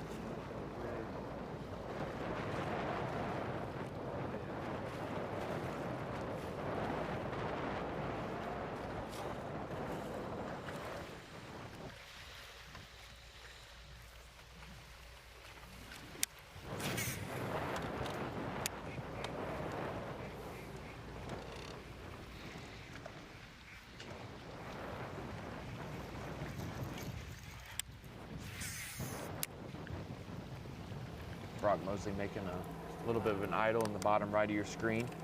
He is one angler that if he was to win today, he would help out Keith Combs, Elite Series Pro, the first man out of the Classic. Basically, if you fish all 3 opens in a division and you win, you go to the Bassmaster Classic. If you don't, that spot goes back to the Elite Series because to prevent people from jumping in one event exclusively. Right.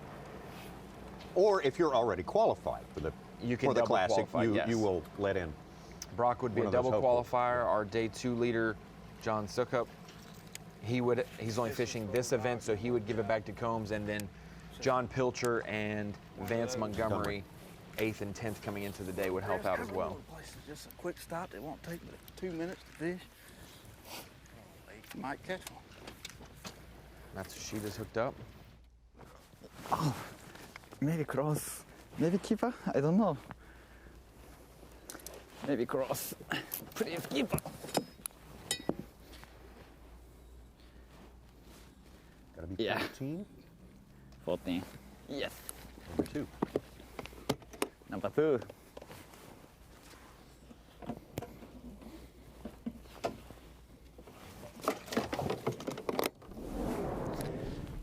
Maybe a 1.5 pound. 1.5? Yeah.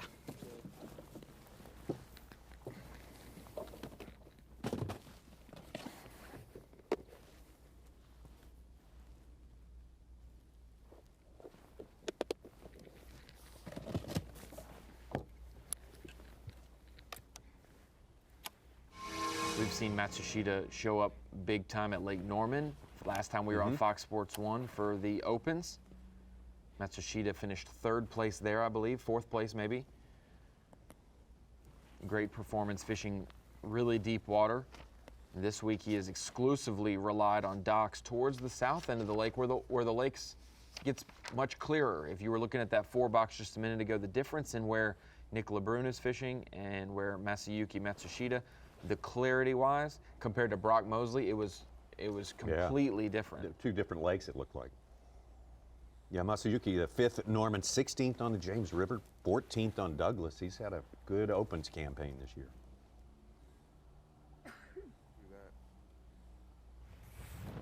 Took a title last year at Rayburn. Rayburn, yes. Yeah, qualified for the... Slipped my mind for a second there. That'll be on the Open schedule next year, but won on Rayburn fishing brush piles. Got to fish Ray Roberts as a result of that, Yeah, he got to fish this year's Bassmaster Classic. Now he's going to parlay that into a qualification into the Elite Series. Going off the textbook and not off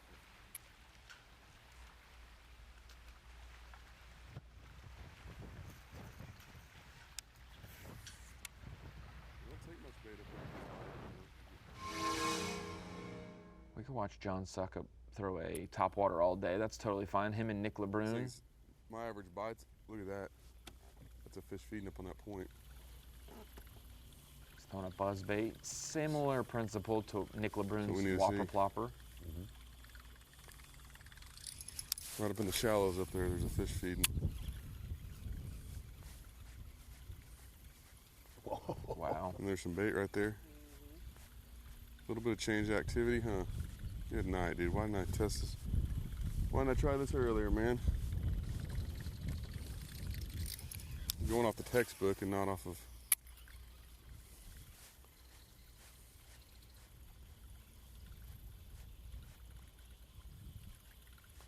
It don't take much bait up there to get a bite, you know, to get Gizzards are the real key if you can get gizzards.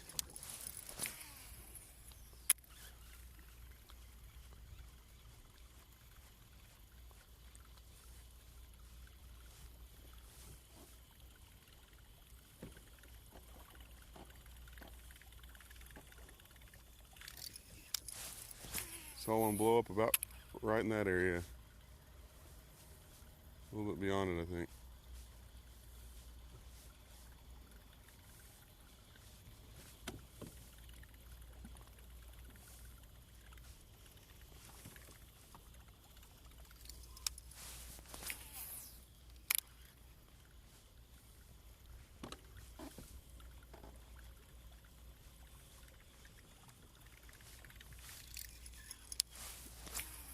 Give me a few close-up shots of a topwater getting destroyed by a bass, and I'll be good for the day, Tommy. I think we're kind of stuck on this shot because we cannot think of a good reason to leave at this point. We've seen some amazing shots on the Bassmaster Elite Series of topwater blow-ups like that, up close and personal. Look at the clouds looming over his shoulder right there up ahead.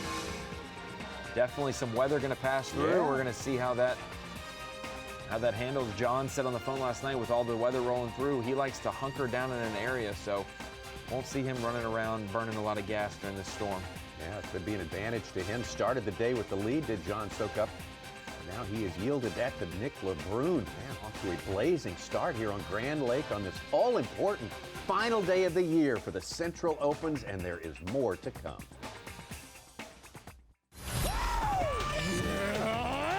You're watching a Fox Sports presentation of B.A.S.S. Thanks for being with us this morning on Bassmaster Live, coming to you from the Grand Lake of the Cherokees here in northeastern Oklahoma, BassPro.com. Bassmaster Open at Grand Lake, the Open Series, very important part of the world of professional fishing for so many different reasons. Main among it, it's your entree, your chance to win a shot at the very top level, the Bassmaster Elite Series. And with that in mind, let's take a look at next year's schedule, the 2022 Open schedule. We have 3 divisions running, the Southern, the Central, and the Northern. Yeah, Tommy, each division with 3 events in the deal. If you fish all of them, you can be entered to win in the overall ranking as well. We start our Southern campaign down in the Kissimmee Chain of Lakes in Kissimmee, Florida. Right around the time we'll be there for the Bassmaster Elite Series, we'll be at the St. John's and the Harris Chain just down the road from the Kissimmee Chain. Then we'll go to Tennessee for Cherokee at a different time than we've ever seen it. Late March, early April. Lake Hartwell, a popular destination, to end it in October. For the Central Division, we will get back to kind of that river rat territory with Ross Barnett starting it off. Yeah, Red River, of course, where our leader, Nick LeBrun, hails from, but Shreveport-Bossier area. That'll be a good one. And Sam Rayburn, definitely one of the hottest fisheries in the country. And in the Northern Opens, instead of a bunch of smallmouth bodies of water, we will have some smallmouth mixed in with some tidal bodies of water with the James River and the Upper Chesapeake Bay on each side of the Oneida Open. So 9 different Opens. This is the way, hey, you can make it from the local series into the Opens and have a shot at the Classic. And this is also how you qualify for the Bassmaster Elite Series. Nick LeBrun leading the way with 3 fish and over 3-pound average, and he's hooked up again.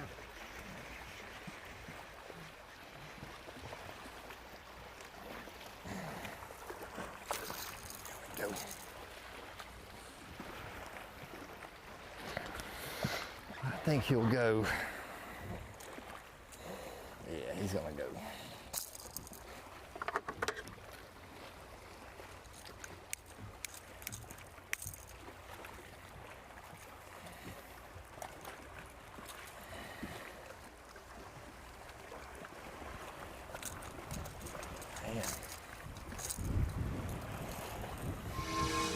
Keeping that top water in his hand, Nick LeBrun, man, he's an exemplary effort here on the final day, and indeed all the way through this final Open Championship in the Central Division. Nick, Powerful medicine, because a chance at the Classic is huge. It is huge. It's a career maker for him, and he's came up so close in other tournament formats, the team championship a couple years ago as well. And Tommy, he said, just give me 2 or 3 keeper bites early on, and I will stay with that topwater all day. Not only has he had a couple keepers, he has a 5+ pounder to his tally as well. He was super pumped to start the day. We are super pumped to welcome in our friend, our hero, Dave Mercer. You know him as the host of the Bassmaster Elite Series, the Classic, and so much more. And Dave, what do you make of the proceedings down here? And what's it like to these guys, because you're around them all the time, to come to the end of your year's labors out there? I mean, guys, it all comes down to this. This is, to me, so exciting, because all the dreams, all the thousands of anglers at the beginning of the year that said, hey, man, I want to be part of the Elite Series, or I want to take my shot at the Opens and try getting the Bassmaster Classic, it all comes down to this. And all that keeps screaming to me when I watch every single one of these Opens is how talented the next wave of anglers is. Really, I mean, just when you think, okay, we've seen the new guys, you know what I mean, there's going to be a little lull in talent. We never see let off, then along rolls Nick LeBrun and all these different anglers. It really is amazing. And what they're dealing with, guys, stereotypical transition fishing. I mean, it's kind of like the lake will you to numbness. It's like playing bingo for hours and just hitting those, and you're never going. They keep calling numbers, but they're never your numbers. But then when you're not paying attention, lo and behold, they blow up on your topwater bait, and that's literally what we're seeing here. You got to cover a lot of water, but sooner or later, if you stay committed, it happens, and it's happening from Nick LeBrun this morning. Grand Lake, is that one of your favorite places to visit, Dave? You've been there many a time. It's such an amazing lake, and it's got such amazing history. So definitely it's one of my favorites, but I would say this time of year, it's one of the tougher lakes. I mean, everywhere's tough during transition, but this time of year, like a few weeks from now, the exact opposite happens. Basically, what's happened in this situation is all the fish, there's no big group of fish anywhere. There is fish spread out everywhere, so it becomes a lot more difficult as an angler. A few weeks from now, maybe a month from now, when those fish group up, this lake gets a lot more fun. So our anglers are definitely tested this week. Yes. Watching some catches from Nick LeBrun earlier. If you're just joining us, he started the day in second place, less than 2 pounds behind the leader, and really on Grand Lake in the fall, it's do or die. You're not guaranteed to catch a limit, and so 2 pounds is nothing to make up, and one big bite this morning, Mercer, coming across the board for Nick LeBrun, changes his day completely. He can now lock this topwater, a technique that produces big bites. He can lock it in the rest of the day and not worry about it. Great point, Ronaldo. I'm going to tell you, basically what it does is it slows everything down. All of a sudden, that pressure that you felt on your shoulders, needing that one big bite, all of a sudden that goes away, and you can slow down and just do the things. There's some bad that have got you storms to this point. just north of us, but they're moving to the east. I think we're going to dodge it, which I'm not really concerned, but as long as we have this wind that stays going, I feel pretty confident about us getting some more of the right bites that we need. We got 4 fish right now for about probably 12 pounds. And I mean, that's right in the position you want to be. So we're really two big bites away from really being up there and making a go with this thing. So we're just going to try to keep our foot on the gas. Of course, Dave Nick has on his mind the Academy Sports and Outdoors Bassmaster Classic, the World Championship. Not all of our 9 events are going to send an angler to the Classic, but there is that possibility. And how huge is that for these guys to be an open angler and suddenly elevated to the status of, I'm going to the Classic next year?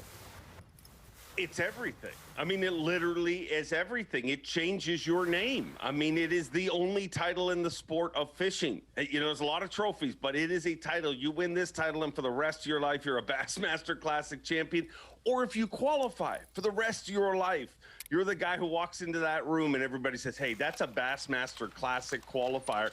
Regardless of whether you win or not, just being there. And the one thing you guys know, every single angler, whether they make it through the elites, whether they make it through the opens, whether they make it through the Bass Nation, whether they make it through the college series, it doesn't matter.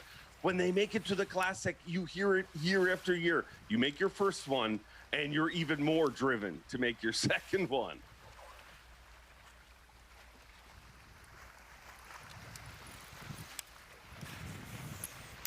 Started with over 200 anglers out there today, and that is pretty typical for every open out there. And Dave, these are, I mean, you add in elite talent who are out there fishing. We have, just here in this place, the number of local sticks and the quality of the local anglers who are just dropping in for this one is just jaw-dropping. I mean, it is a mountain to climb when you take on the opens. Yeah, I really think, guys, I mean, the Elite Series is the top of tournament fishing. But I really think that, honestly, the toughest tournament to win today, I mean, just mathematically, has to be the opens, because just the sheer number of anglers you're competing against. And then, like you said, it's not just opens anglers. It is the best of the best local anglers that spend their entire year, you know, fishing on that body of water. And then you get, you know, a bunch of Elite Series pros and pros from all over the world that cherry pick them. So it really is, if you make it to the Elites or you win one of these, you have done something very, very special. Dave, we're going to stay with us, Dave. In fact, right now, we're going to do some 5-hour energy trivia here. Are you up for that? Are you in? Sure, yeah. All right, here we go. Here we go. Hit you with a question. We'll think about it and come back and get your answer and Ronnie's answer and see. Our 5-hour energy daily trivia question: how far back did Hank Cherry finish out of first in the 2013 Grand Lake Classic? How far back did Hank Cherry? That's where we kind of got to know Hank Cherry. Did he finish 4 pounds, 4 ounces back, 4:12, 5:4, or 5 pounds and 12 ounces back here on Grand Lake in 2013? The BassPro.com Bassmaster Open at Grand Lake is sponsored by Ranger Boats, Yamaha,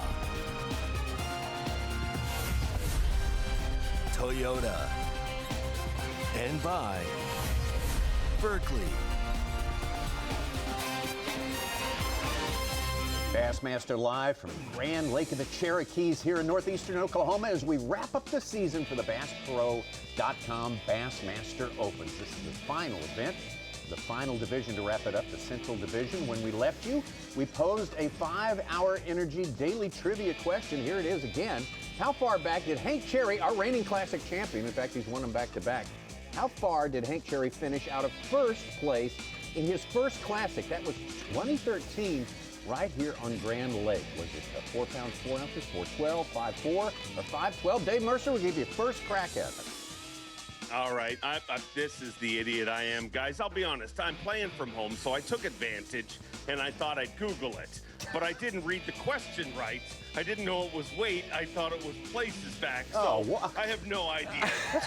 Children, don't cheat. This stuff happens to you on national television. I'm going to go with A, 4 pounds, 4 ounces, because 4 is my lucky number, and I'm an idiot. Well, you know, you lean to your right when we went to break, and Ronnie immediately accused you of cheating right there. He said that you were going to look it up, but it didn't work out. What's your guess? Now, I didn't cheat, and I'm going to say C, 5'4", because that's just my intuition. That fish he lost was much bigger than 5'4". I'm gonna go with A as well, because it is, in fact, D, 5 pounds and 12 ounces.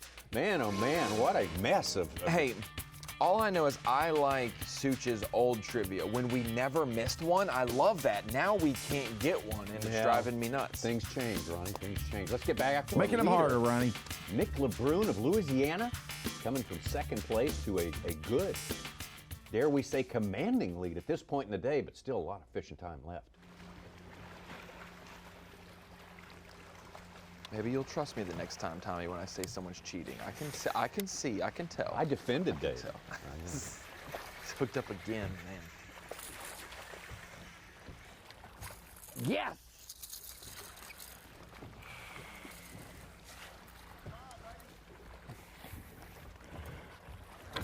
Well, that's what I was talking about. Those Hayabusa trebles. Look, that fish is not even hooked in the mouth. Man, that's so key, because sometimes they'll just come up there and just hit at it and not eat it.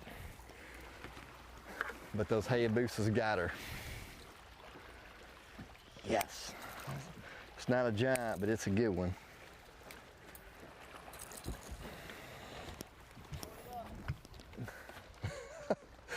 I'm so jacked, I can't even function. Oh, this is awesome.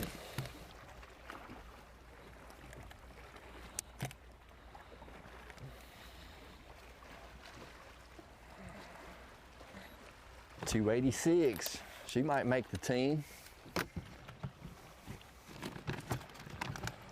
2 3/4 to his total now. He'll be right around 15 pounds. It just updated to 14 3/4 for him, so right near 15 pounds already. And he said on the phone last night, Tommy, if I can catch 2 big bites, I think it's mine for sure. He already has 1 in the box, that over 5-pounder, and really 4 solid fish to go with it. Got a 12-pound lead right now, Ronnie. Ooh. But it is early. He says he's jacked, guys, but he looks remarkably calm to me. And that calmness comes from, like Ronnie said, that big bite he got this morning. He's got a lot of hours ahead, and he's throwing a big bite bait for this time of the year. For the mental aspect of it, Dave, if you catch a 5-pounder on your first cast of the day or your last cast of the day, it weighs the same on the scales, but catching that 5 early allows you to fish better. You get to capitalize the rest of the day rather than pushing and hoping for a 5-pounder at the end. Is that, I mean, mentally, is that what it does for you? Yeah, it just calms you down. I mean, you've got a big portion of the work done. I mean, these guys know that's the whole deal with a 5-fish limit, if you ask me, because you know when you catch that 5-pounder, you know no matter what happens the rest of this tournament, whether it's day 1 or the last day, that fish matters. That fish is going to be a major. You know, I always go back to Ottifo a few years ago. You know, when he caught that big 6 on day 1 of the Classic, we didn't know Ott was going to win at that moment, but all of us knew. For the rest of this tournament, that 6-pounder has changed the complexion of this event, and that's exactly what that 5 did for him today. He knows, I mean, they're going to have to catch him, but nobody's going to small ball their way to this title. Just makes you happy, too. I mean, who doesn't like having big fish in the boat? Well, that's the thing. When you catch a 5 in the first 10 minutes of the day, it's motivation the rest of the day that you don't have to go catch another 5-pounder. You already have one. But if you don't have one, there's a hope.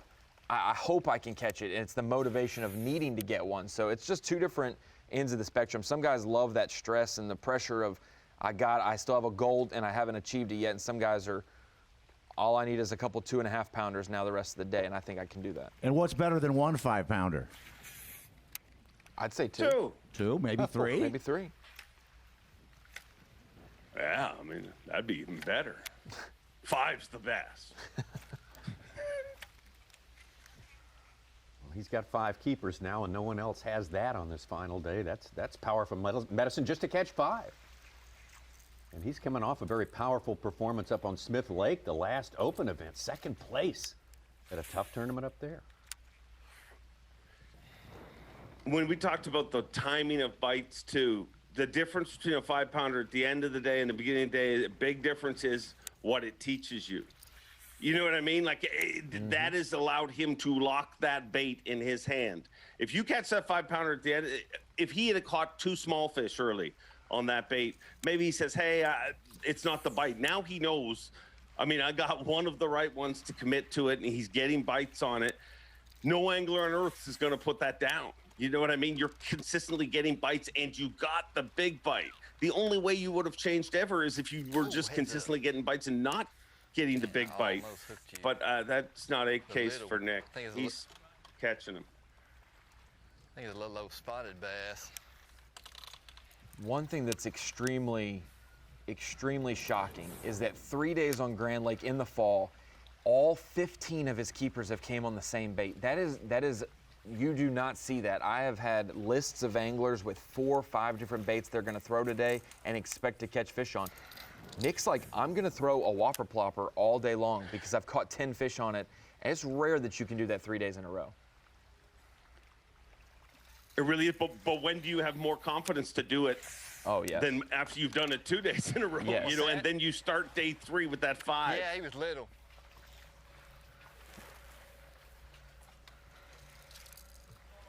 It's crazy how there's baits like that. That's one of those specific baits, that style of bait, that it just gets a bigger than average you got those bite. braid around them cables.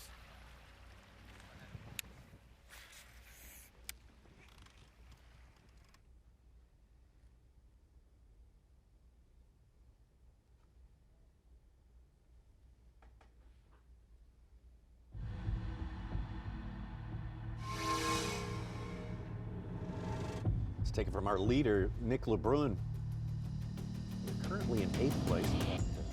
Started the day there. John Pilcher, our Oklahoma locals out here today. Very accomplished. Fish probably ain't went nowhere. I think it's just affecting us.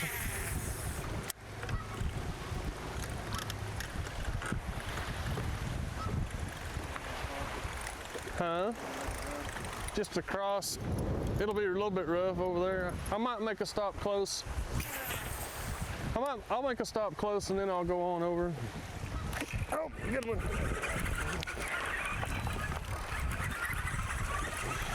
Stay hooked up. Come on in. Yes. He ain't a giant, but it's a 2-pounder. Maybe. Got the main hook, that's good.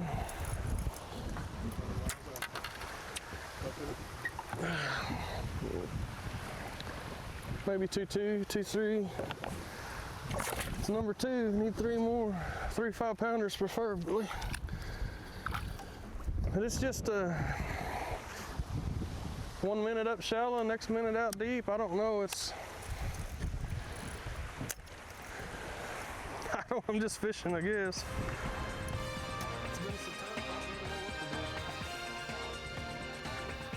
Topwater's the deal today, Tommy. Buzz baits, Whopper Ploppers, some walk-in topwaters. If you're not throwing that on Grand Lake today with the wind, you are definitely missing out. And they are not losing fish on these baits that you expect to lose a third of the fish. It's just been a phenomenal performance by our 10 anglers who are left from the original 200. The BassPro.com Bassmaster Open at Grand Lake as we wrap up our 2021 season. At the end of it all, who's going to go to the Classic? Who's going to qualify for the Bassmaster Classic? We'll be back. Live coverage of the BassPro.com Bassmaster Open at Grand Lake is sponsored by Dovetail Games. Bassmaster Live and Championship Day at the Grand Lake of the Cherokees. Of course, it will be 2022 before you know it, and March 4th through the 6th, we are coming up on the World Championship, the Academy Sports and Outdoors Bassmaster Classic, presented by Hook. And Dave Mercer, you will be the absolute ultimate host for that, the MC for it all. I think this is the 4th time we've been there in the last 13 or 14 years, and we should know everything there is to know about Lake Hartwell, except we don't know what it really takes to put together a winning effort there. It seems to change, just like here at Grand Lake, change so much from day to day, and that's kind of part of the lure of the place, isn't it? It really is, and the big thing that we never know what we're dealing with, especially that part of the country, that time of year, is weather. And that's one of the reasons that Grand, I mean, it is a lake that changes, but that's one of the major reasons that it changes so much, because the weather can be so different at that time of year. So really that will tell the tale, but it is the Super Bowl of bass fishing. They've always been a great host. It's going to be a celebration like it always is. Absolutely. Yeah, you talk about the weather. I think when we did the Classic there in 2015, it was, I believe, 9 degrees. You should know because you were out there at launch on day 1 of that Classic. I think it was 8, and I only know that because Trip Weldon, every time we had cold weather after that, he would remind the anglers, remember the takeoff temperature was 8 degrees at Grand Lake. But yeah, an 8-degree takeoff temperature, boats sticking to trailers, compartments that won't open. It puts a whole different I mean, you know those other sports. I mean, they have hand warmers and things like that when they go to the sideline.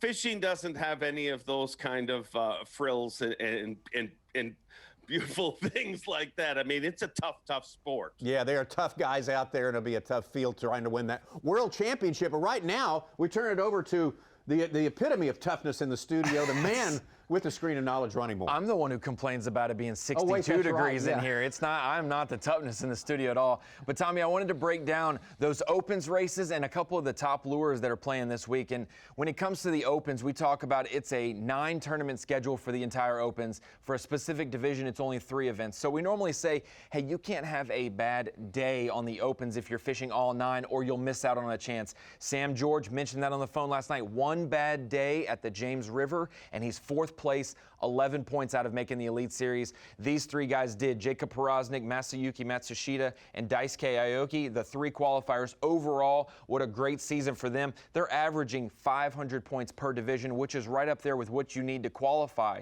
from an individual division. Now when we take it over to the Central Opens, we locked that in yesterday at weigh-in. There were 2 anglers, John Garrett and Joey Nania, tied 1 point behind Joseph Webster. Now, we had Jacob Poroznik in the middle there if you're looking on the website, but he's already qualified overall. So we have Cody Huff, Jay Shakurik, and Joseph Webster in there. And we say, hey, you can't have a bad day on the Opens if you're fishing all 9. You can't have a bad hour in a division if you're fishing only one division like the Central. So congratulations to all those guys for qualifying.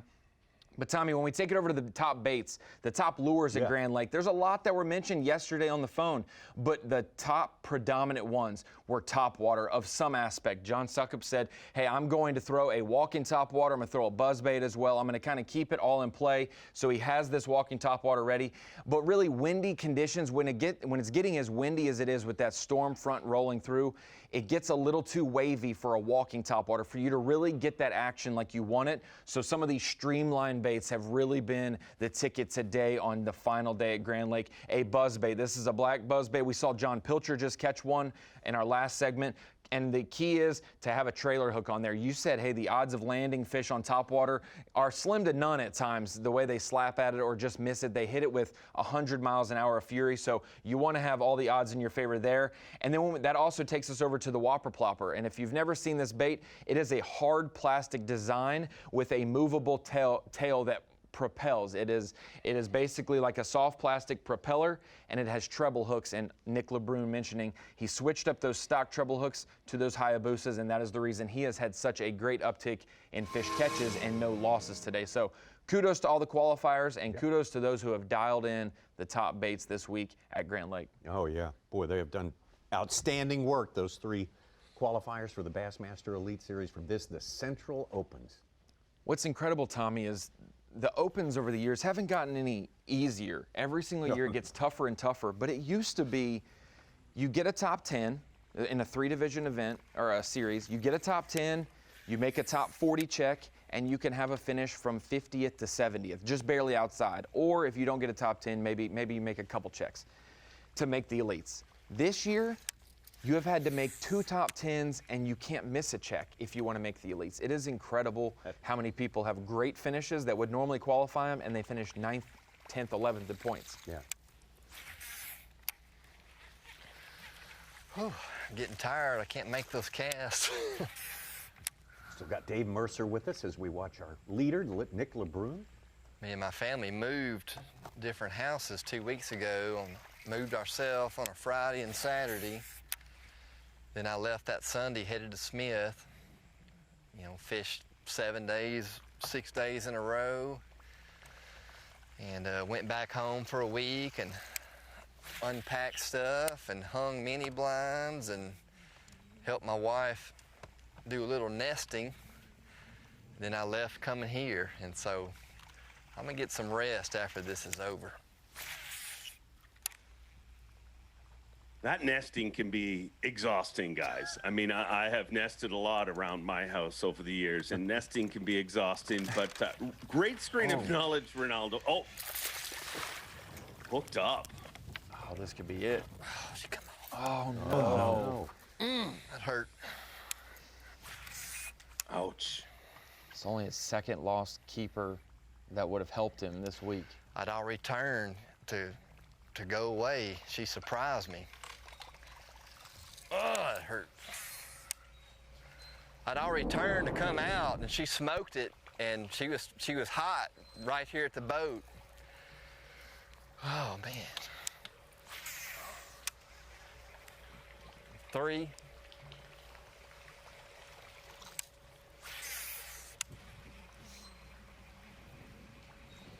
Ooh, bingo, guys. Let me tell you, once you stop thinking they're going to call B42, boom, they call B42, and you better be focused. But Ronnie, one thing that stood out in your screen of knowledge is what you see, and it just lends to, as we've talked about these fish being in transition, they're all moving top waters that we see success with. I mean, top waters are a bait that oftentimes people will fish really slowly. You'll hear from people about slowly popping it through an area, and it takes a long time to cover water. Baits like buzz baits, Whopper Ploppers, Chopos, things like that that you can cover water with really quickly are all the baits that are coming into play, because these guys are fishing top water, but they're wanting to cover a lot of water quickly.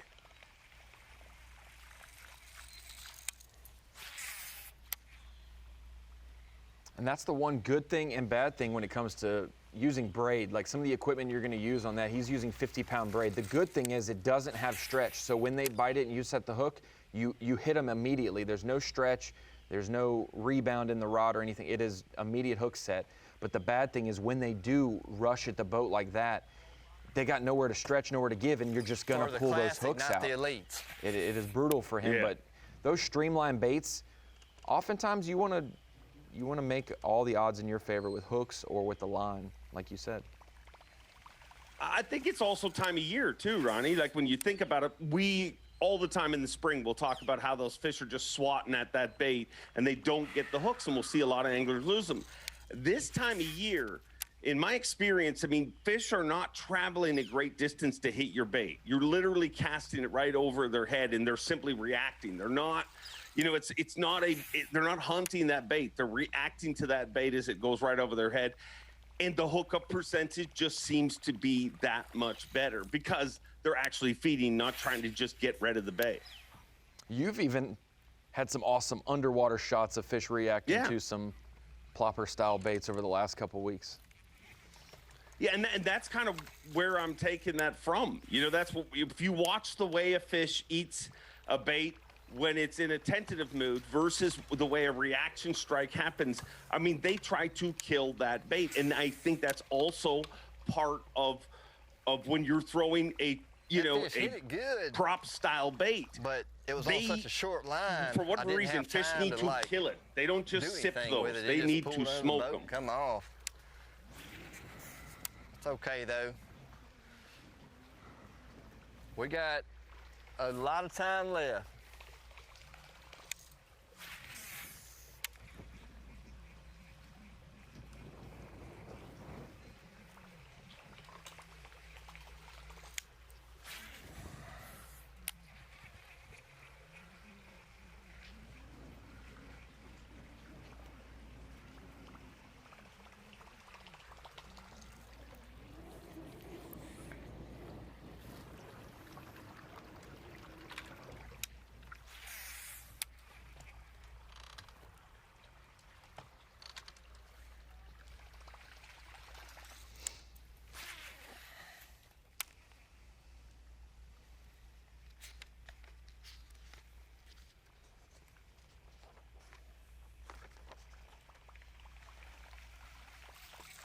Well, Nick LeBrun saw him, had that one come off. Very rare occasion for him, apparently, during his Grand Lake campaign here, but still he's fashioned himself an 11-pound lead against versus his closest pursuer. That is powerful stuff on this final day, but we saw how quickly it happened for him.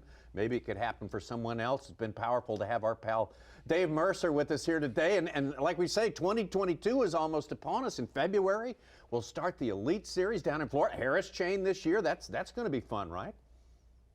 That's always a great event. I mean, and as a guy who lives in the Great White North, I'll tell you, the more events we can have in Florida, I am in favor of. Absolutely. And then the aforementioned Classic that we talked about, that's coming. So we'll be seeing you. I mean, it seems like it's a long ways off, but it actually gets here pretty quickly.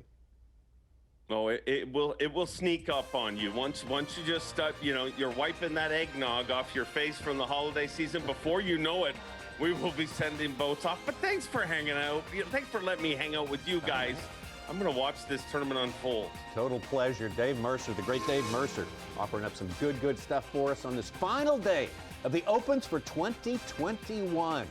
Central Open's last stop is right here on Grand Lake. We got a little weather that's sort of deflected off the north end of the lake there, headed to the east, but I think that's kind of out of the picture right now. But the big picture is Nick LeBrun and his fantastic effort today with his Whopper Plopper sitting on top of the world, 11 pounds ahead of the rest of these anglers. But as we say, there's plenty more fishing time left in this day, and we'll have you some more of it when we come back.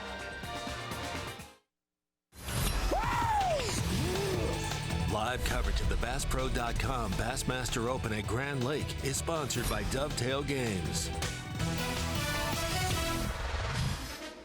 Next week on Thursday Night Football, division leaders square off as Aaron Rodgers and the Packers take on Kyler Murray and the Cardinals. It all starts at 7:30 Eastern, 4:30 Pacific on Fox, NFL Network, and streaming on Prime Video.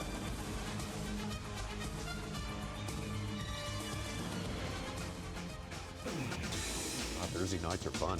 Hey, it's going to be even more fun because I'm a Cardinals fan. So it's been a great year. It's been a great year so far. Hopefully, I didn't know that about you, Ronnie. Exactly. You just hardly ever mention that. You know, if you're just joining us on Fox Sports 1, we dabble in, both of my favorite sports teams, football and basketball, are undefeated. So it's early, but basketball. All right, two games. Nice. I'm just saying. They haven't you're lost. on a roll. Never lost. Packers are taking them down, Ronnie. Packers are going to beat them. Nick LeBrun still on top by a wide margin. A great, great morning.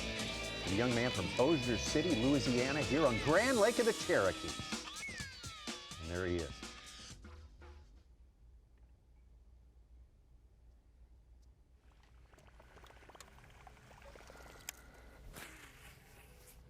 Leaders on both the first 2 days are still fishless.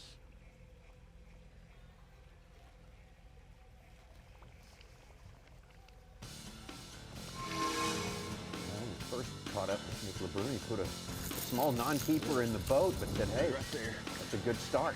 I like the feedback, and he was right on. A little bit of momentum his way for sure. The confidence to keep that Whopper Plopper top water lure in his hand.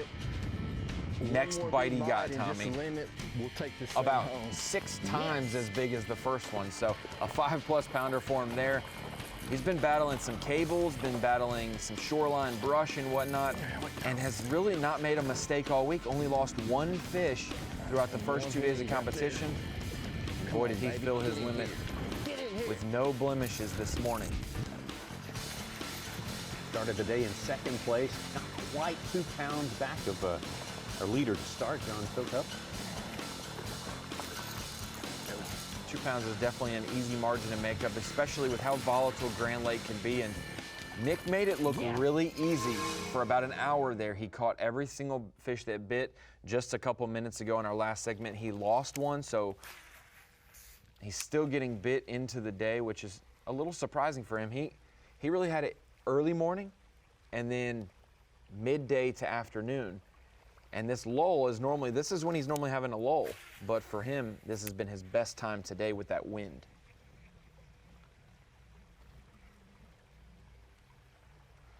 Nick, again, the second place, the runner-up finish at the last Central Open at Smith Lake in Alabama.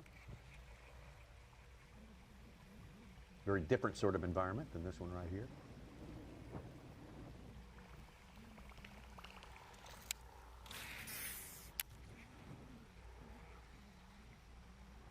Had a kind of a rough start to his year at Pickwick here in the Central Opens. If he had done, boy, you don't want to dwell on what might have been, but boy, what might have been for him this day. Yeah, he missed out on qualifying for the Elite Series by about 58 points. Yeah. So if you take that 130th and you just make it 80th, 70th, 65th, something like that, is well inside the qualification. But hey, he truly believes you're put in the position you are for a reason, and it's gotten him to where it is. And he said that even in 2015, my first time being able to see Nick LeBrun jumping out on the scene, second with his teammate in the team championship, and the top 3 teams then broke apart to do individual competition for the classic spot. He was dominating all day long, and out of nowhere, an hour or 2 flurry by Thomas Martins. Thomas gets the classic spot. He gets second place and doesn't get it. And since then, he's been on the path of becoming a professional angler and has done so in other leagues, and now he is trying to do it on the Elite Series and make it to the top level of the sport. So he understands, hey, I'm just blessed to be in a position to possibly win this. There will be a time where it lines up and all three work out for my favor. But I definitely think he'd take a top two finishes to end the season for the Opens.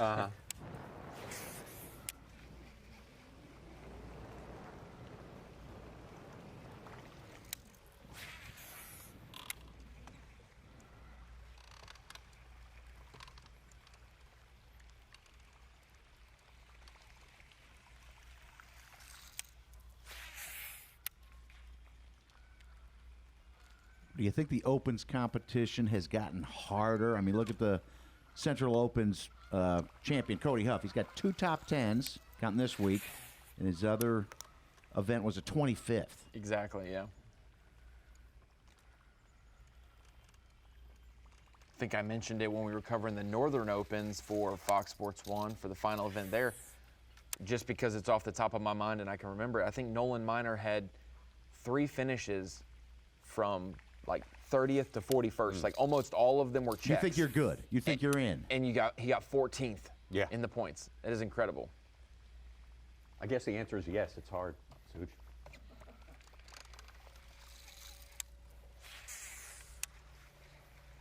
Now, in the overall, I noticed the top 3 guys, except Peraznik, his worst was a 59th. Matsushita and Aoki both had finishes in the 130 and 40. And that was early on in their season. I think Daisuke had a 150th at the Harris chain to start the season.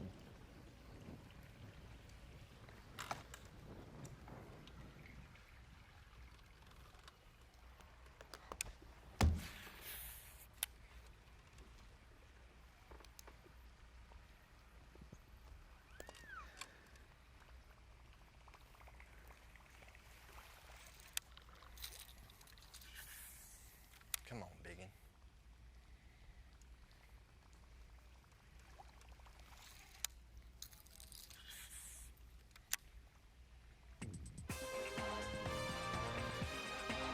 As many points as you can grab over the course of 3 tournaments. That's what makes an open division right there. And there's the final reckoning on points for 2021 in these Central Opens. Cody Huff, Jay Shakura, and Jacob Peraznik, but he has he's double qualified, which Joseph Webster knocks it in there, and then 2 heartbreaking finishes.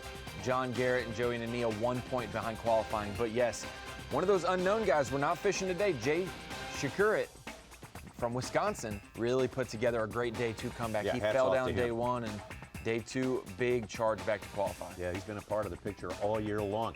Let's take time now for another 5-hour Energy Daily Trivia. Speaking of Jay Shakura, he's won Opens co-angler titles at Grand right here. He's won before as a co-angler. And what other fishery was it? Lay Lake in Alabama, Cherokee Lake in Tennessee, the Mississippi River, or Smith Lake? We'll be right back.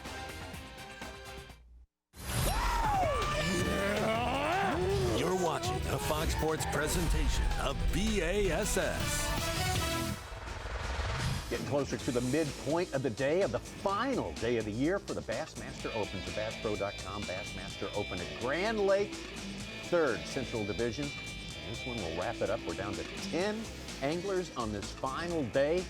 And we have one of them who is really stepping out, but we'll get back to that in just a moment. Right now, let's pay off our 5-hour Energy Daily Trivia here. We talked about 2nd place finisher in points for the Central Division, Wisconsin, Jay Shakura.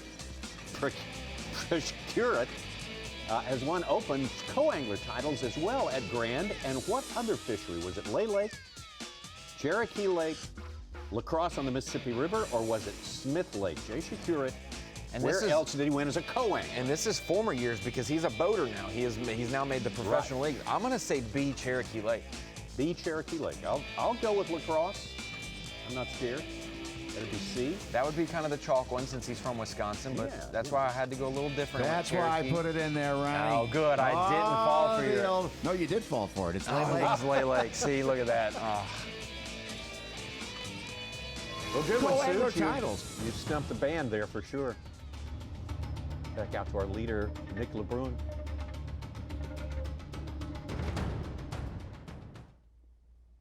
Tommy, it's early. He's obviously catching them well, and others will catch them and fill their limits and catch up to him, but a 12-pound, 4-ounce lead right now. This year, the biggest Opens victory is 4 pounds, 3 ounces. So if he was to win by 12 pounds. Yes!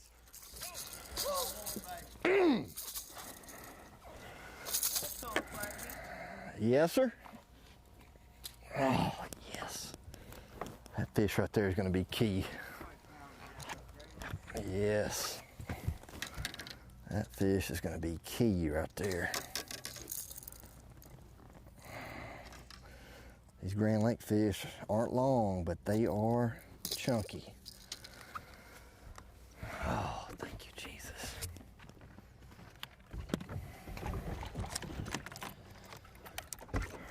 That's going to help.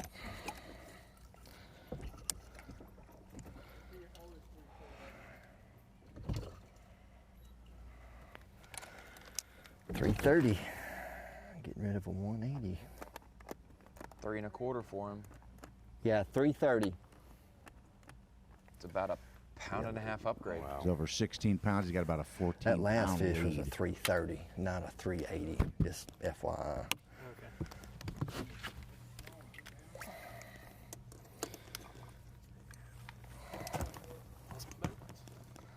Oh, sorry, man.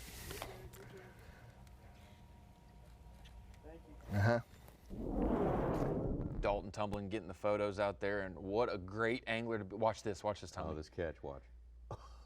Just demolishes it. Got mugged on the way back to the boat.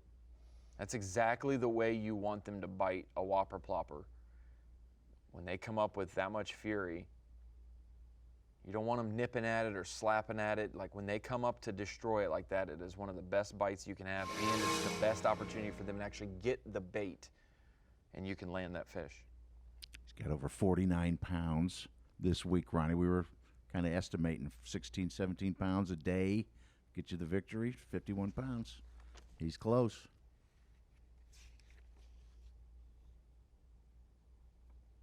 He was super excited, totally pumped to be out there this morning. I don't know if he knew then that he was going to be such a force of nature coming up today. Maybe he did. Maybe he had a feeling, an inkling of big things to come on this day. Got the weigh-in coming your day on Bassmaster.com at 5:45 p.m. Eastern Time on Bassmaster.com. So definitely write that down. We'll check out the final outcome of the final event of the year in the BassPro.com Bassmaster Open. Some history being made today. We will officially lock in all of the qualifiers for the season, officially lock in all of the winners. Now that we will have the season over with, they'll be able to go to the Classic or surrender that spot to the elites. What an amazing morning for Nick LeBrun. You wish and pray for these mornings in the big time moments, and he has done it this morning. Absolutely. Nick will never forget this special day. Don't forget, the coverage continues on Bassmaster.com and the Fox Sports app. Yes. So you can keep up with the remainder of this day, because we can't stress this enough. Big things happen for Nick. Big things could happen for someone else. Yes, the afternoon 2 or 3 hours of fishing have been huge for every single one of our top competitors. And we will see it all go down on Bassmaster.com after we leave here the last few hours. Thank you for joining us on Bassmaster One more Live. big bite and just a limit. We'll take this thing home. Yeah.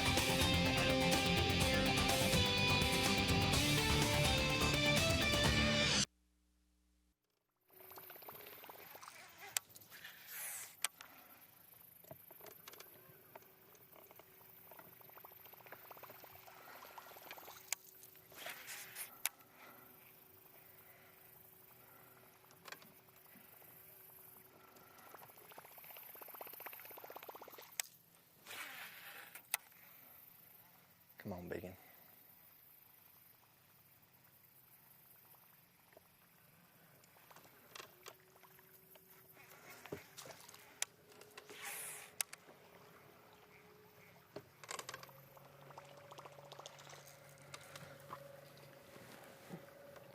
Well, Go said, I'm tired this week.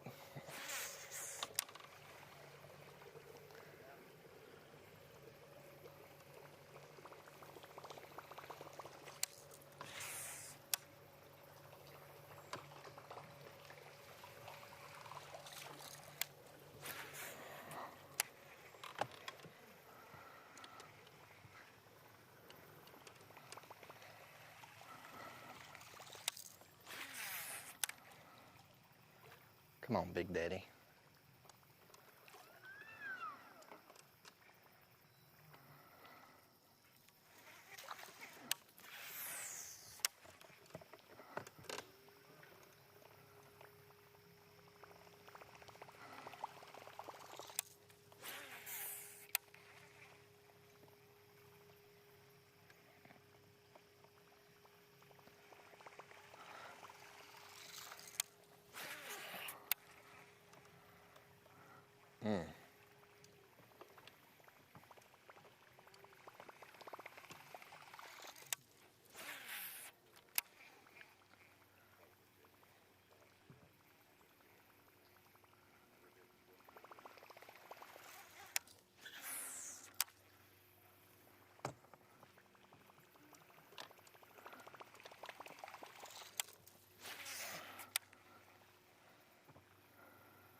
Oh, I'm just kidding.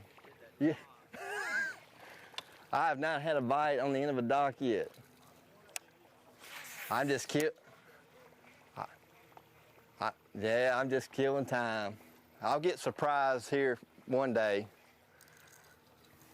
He jumped.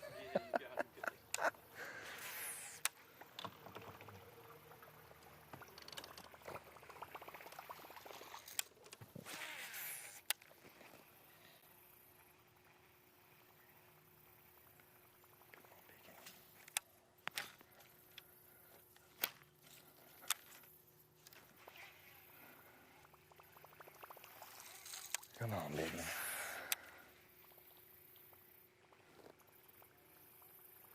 Very little. Very little. But I haven't, this is new water for me. I've been fishing the front of this creek, but that last one I caught wasn't exactly in the front, so I'm gonna come back here and I'm gonna just fish that other side and head out. I lost a big one right there yesterday. My bait was approaching a little brush top and the fish bit before I got to the top and got hung up in the brush. So, kind of one of them things.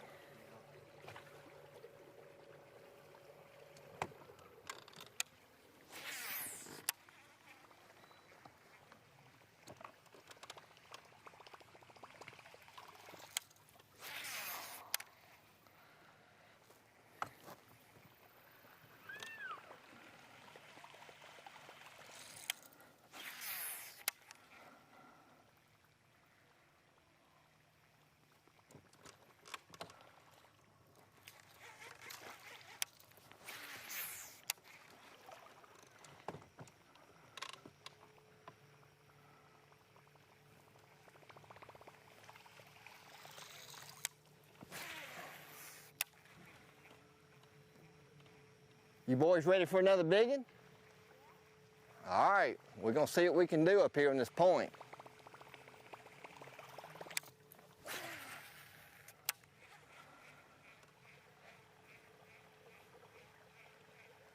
I've got two little boys back home in Louisiana. They'd be mad if they knew y'all were out here and they wasn't with y'all.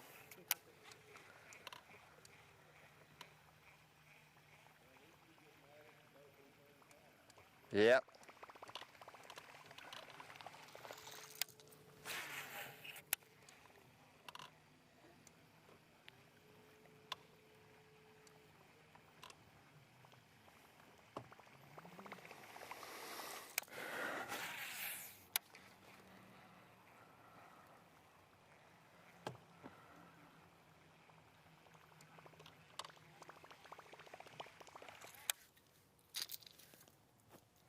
hard to get to.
That was quick.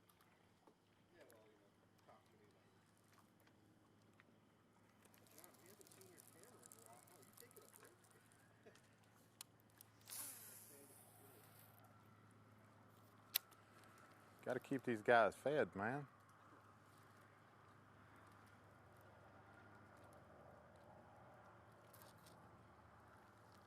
you fished all the opens this year? No, I fished one southern, all the northerns, and all the centrals. I jumped into that debacle over there on Norman just because I was off that week. I shot there. That was my first time there. It's a really nice lake. A lot of money on that lake, I gotta say. I didn't realize it. Day two, I'm fishing a point where one of the tour boats comes by, and the dude's like, "Yeah, Dale Earnhardt's house was up here in this creek," and I was like, "I ran by that thing," and had no idea. I was like seeing like people have helicopters in their backyards. Like, Oh yeah, the traffic, dude. I'm talking about on the roads. Boat traffic was bad, but on the roads was horrible.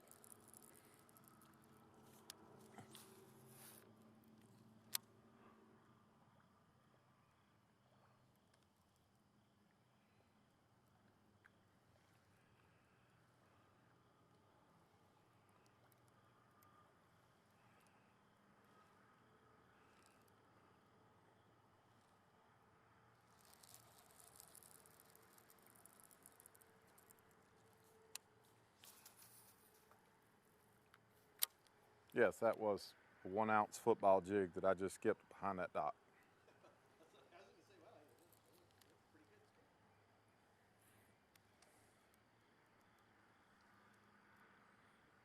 This is where I learned to do that. So pretty much the only, I mean, you're not gonna flip over that wire, you know? I mean, that's the only way that you can. Yeah, I do both. I mean, I mean, I'm using 20-pound fluorocarbon, so.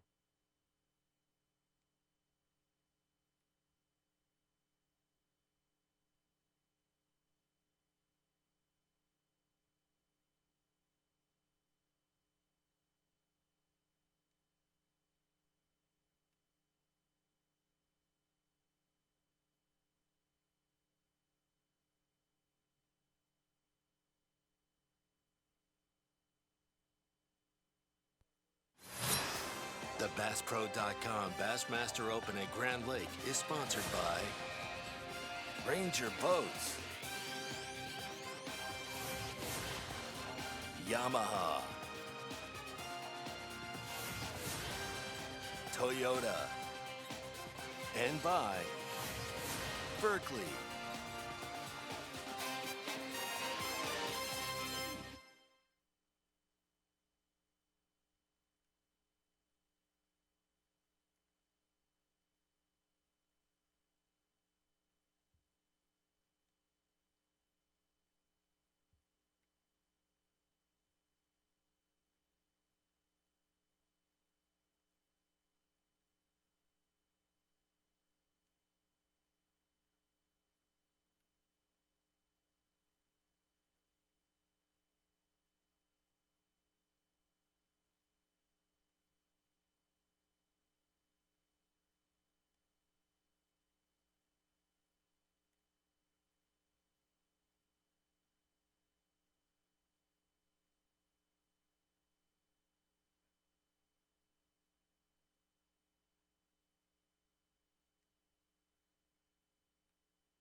I got you on live mix, so I just watching you.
No, this is a 130.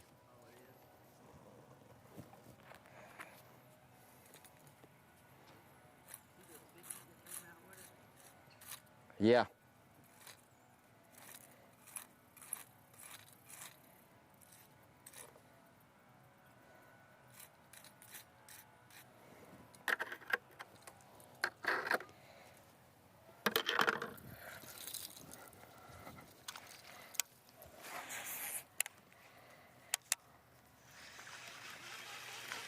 Always good to sharpen your hook so you can catch a rock.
All right, we're gonna make a little move.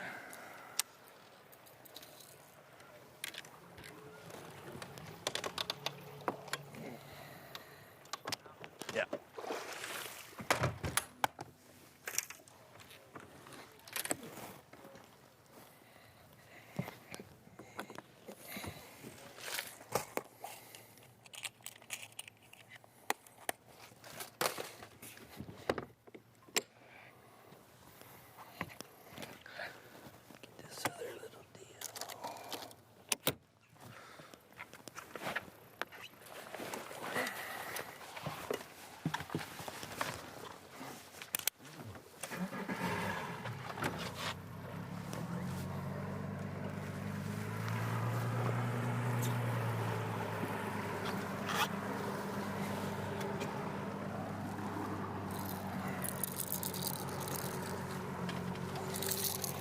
Gotta edit, we'll catch up with.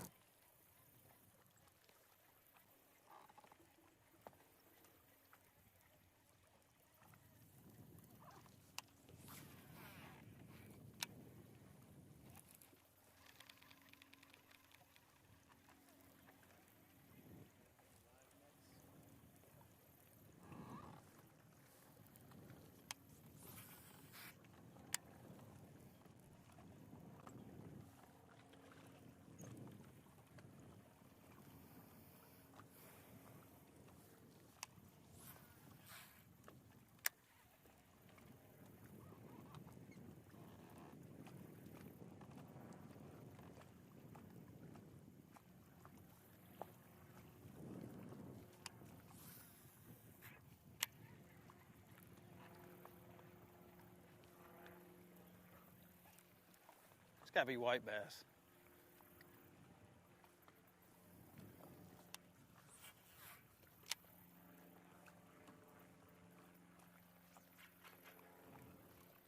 That's not, that's kind of a rock.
Time for a white bass.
Number 2.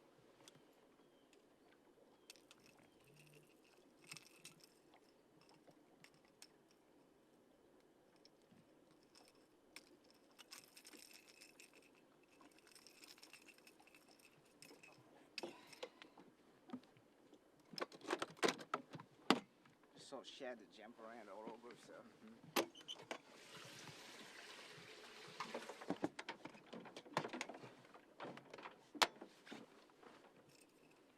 There you go, buddy. Thanks.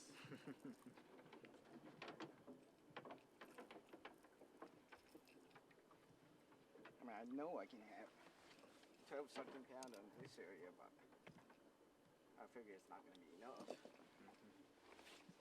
Let's see the wind. I'm going out and try to catch big one. This one now.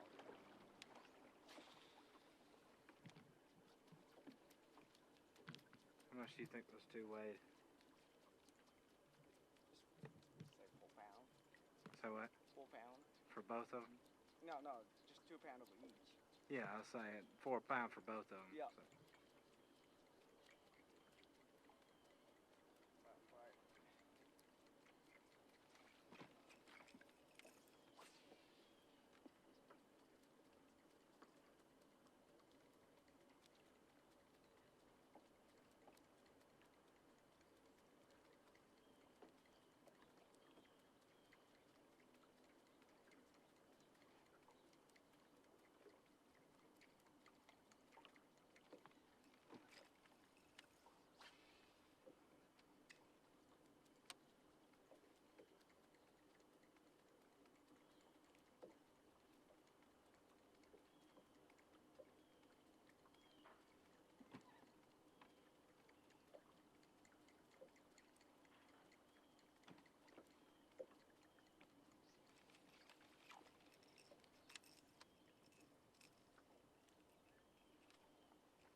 We may hit a rock. Hang on.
Yeah, I see that.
Momentum builder. Starting to bite. bite a little bit though, seeing that local boat. Catch that one and that one biting.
You got the fall leaf thing going over here. That hasn't been a deal all week. Get around leaves.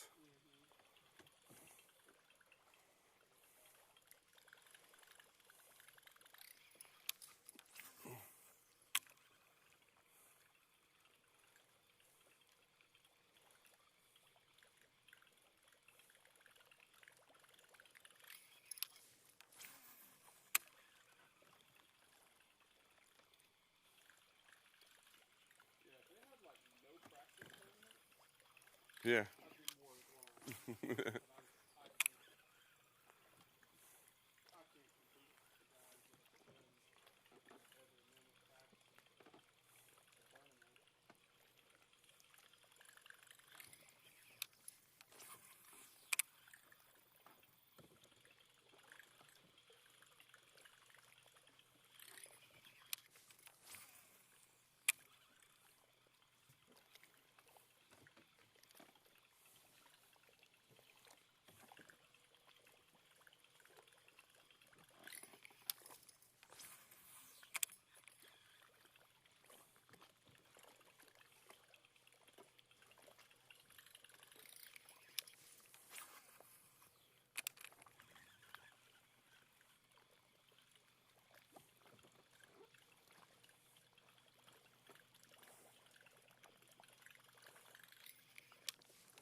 Bluegill.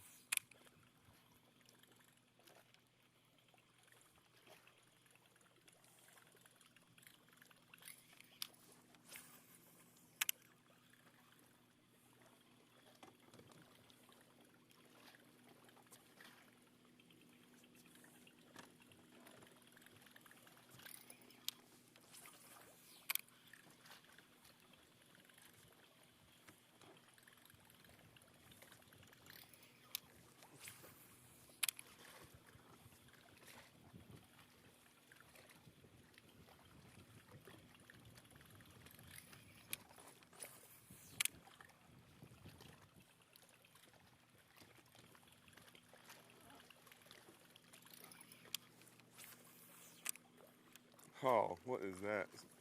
Stick. Let's see, some stick sticking out.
7 of them have a shot to make it to the Classic. There are 3 anglers that did not fish the other events. 7 fished the entire division, and early on there wasn't a lot of movement, but the midday portion, about a 90-minute window, Nick LeBrun went to work catching the biggest bag of the final day so far, one of the biggest bags of the tournament, and jumping out to over a 12-pound lead. John Suckup has caught a couple to close that gap. Welcome in to the state of Oklahoma, northeast corner of this Lake Grove, Oklahoma, where Grand Lake of the Cherokees. Such, we'll welcome you into the show as well. Hey, Randy Moore. Grand Lake's a notorious place. We've had Bassmaster Classics before, but we've also had quite a few opens in the fall. It is a very tough place to manage, but boy, if you can figure it out, it can be a gem of a body of water, one of the best bodies of water in the country without grass. Pretty decent-sized lake, too, Ronnie, about 42,000 square acres, 1,300 miles of shoreline to fish. A lot of docks. A lot of different rivers coming in as well, the Neosho and the Grand River flowing in. And that's one of the ones we need. Earlier today, we watched Nick LeBrun. We mentioned that. Just limit, we'll take this thing home. 90-minute flurry there where he was catching not only his first fish, that 5+ pounder, but he caught his limit. He's also cold. He's doing it by way of one of the most fun ways to catch a tournament limit, a topwater Whopper Plopper. Nick LeBrun, the Louisiana angler, came up so close at Smith Lake in our last open. Second place finish there. He was the leader going in the final day. Little bit of role reversal though. Started the day in second place today, just less than 2 pounds behind the leader, and has had a great final morning. One key to this bite that we will get into this afternoon, if you're just joining us on Bassmaster.com, is the wind. The wind has been these anglers' friends, especially those who are throwing topwater. Nick LeBrun has profited from that. He's having a good day, Ronnie. Big bag, the only one with a limit still to this point. 16 pounds, 6 ounces. Took the lead at 8:10 this morning with that 5+ pounder. Yes, he has did. never looked back. He caught his kicker fish early. Welcome into the Bassmaster Studio, sponsored by Marathon. Ronnie Moore here with Mike Sucon. And Such, it has been a tale of 2 different bodies of water. We've had really early morning bites where people have capitalized, and then that late afternoon bite. We saw not many get on it this morning other than Nick LeBrun, but I expect this afternoon, even with this rain coming in, someone's going to try to make a charge.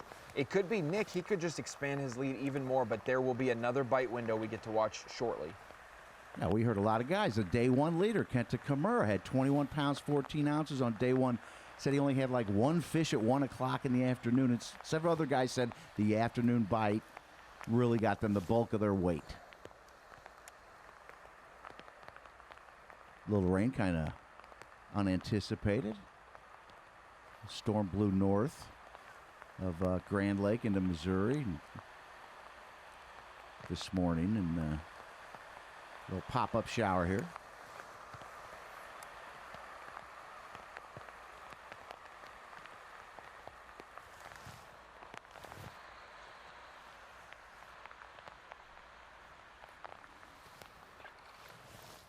I think they're working on it, Ronnie, but during our breaks, John Suckup, our day 2 leader, caught 2 fish. He's cut the deficit from 13+ pounds to about 11.5 right now. Hang on. I forgot that was there. But it's a very good sign for John, as he had no keepers before that, so it's a good sign to catch a couple. John Pilcher, bottom right. Local. Said he's won over 20 boats on Grand Lake in different events and championships that have been hosted here. I'm gonna make a little run back to where I caught the big one and see if this weather will trigger another one in there. I believe John's also fishing some used water. We saw him catch a good one on a buzzbait earlier this morning. I think it's right here on this point, running back and forth on the same couple stretches. Nick LeBrun said that. I asked him, hey, you've been throwing a Whopper Plopper the first 2 days of competition. Have you been doing it on brand new banks, or are you going down the same banks over and over again? And he said from what he did on day 1, he hit about 75% of those spots on day 2. So he is rerunning water, refishing over what he's already caught fish on. But he said it's just certain banks have what you're looking for, certain dock cables and the way they lay out. is exactly what he wants for that Whopper Plopper.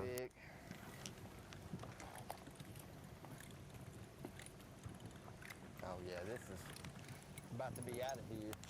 Check the weather real quick. That storm is definitely coming Blowing through. Notice it's not raining on any of the other guys.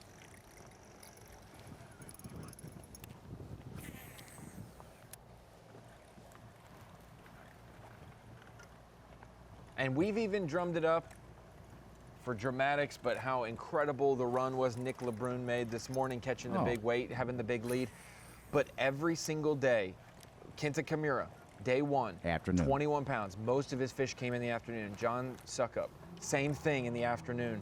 Yesterday he caught a few in the morning, but a lot of them in the afternoon again. So one big reason I've heard and found out this week from these anglers is that every night they've had that bright, big moon, and it's allowed these fish to be able to feed at night. They can see much more.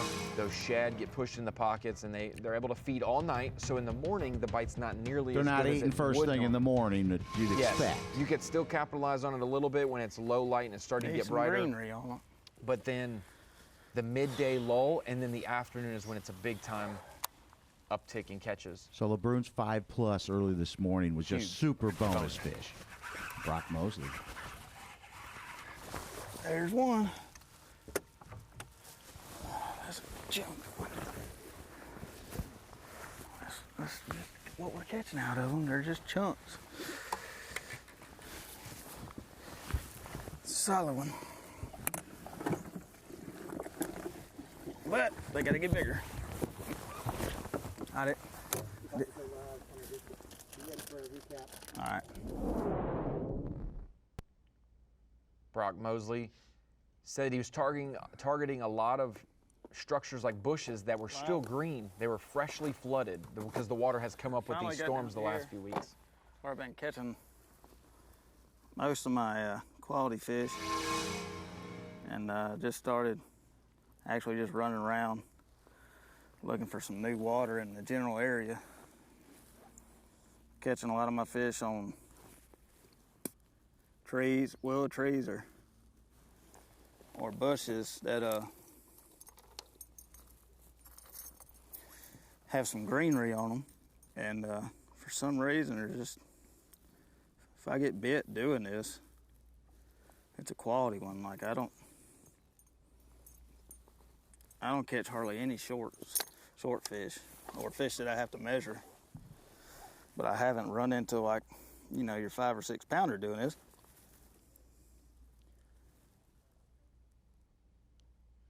But we just got down here and get a bite right away, running, new water that looks similar. So that's kind of where.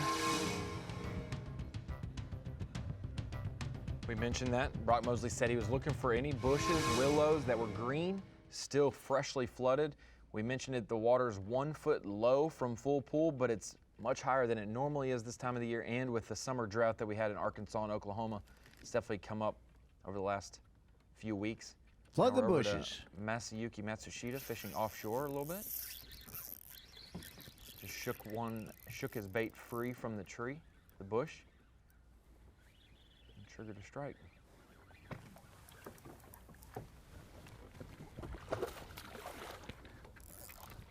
Keeper? I don't know. Maybe non-keeper.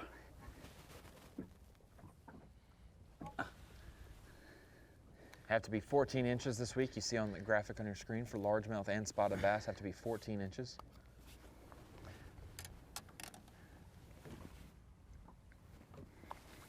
Oh, maybe keeper? Cross. He's saying close, yeah. Knew he's going to have to measure. I think he's got it. Oh. No? Very close.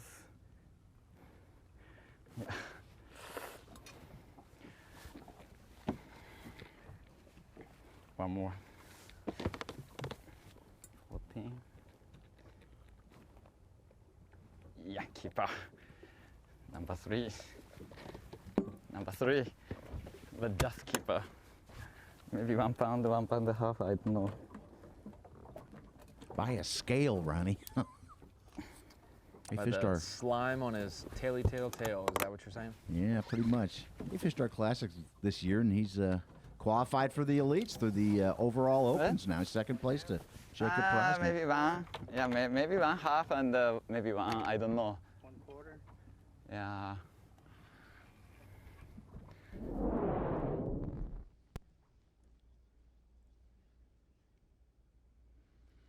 It's kind of the tricky thing when anglers come through the college series or we get to have these phone conversations. We know exactly what they're good at, what they like to fish, if they have a desired structure they're going to go pursue on a body of water, what patterns they're looking for.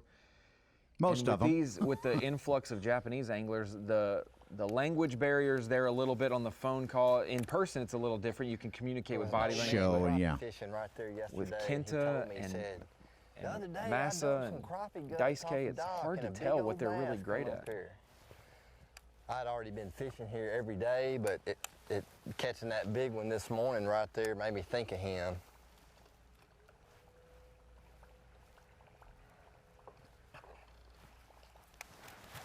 But to finish up that thought, like it's hard to know what are they good at cranking? Are they good at drop shotting only? Is it jigs? Do they like to throw a chatterbait? Like what is their strengths?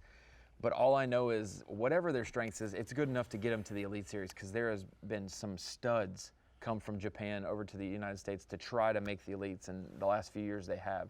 That's a story idea I've been having. The new wave of Japanese anglers coming over with the Itos and Matsushita, Aoki, Kinta Kimura, Iobi.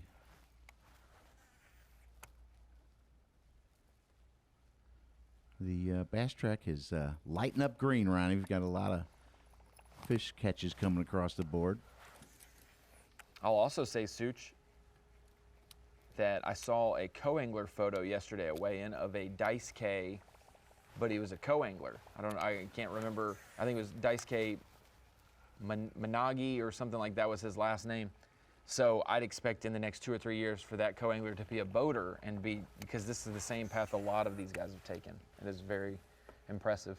Well, I think the guys who inspired them, the Amoris, the Shimizus, who got them, hooked on bass fishing in Japan. Got a 4-box with our top 4 right now. Nick LeBrun in first place, John Suckup in second, Kinta Kimura in third, Masayuki Matsushita quietly in fourth place. Had a big day yesterday, 16+ pounds for him to solidify his Elite Series qualification.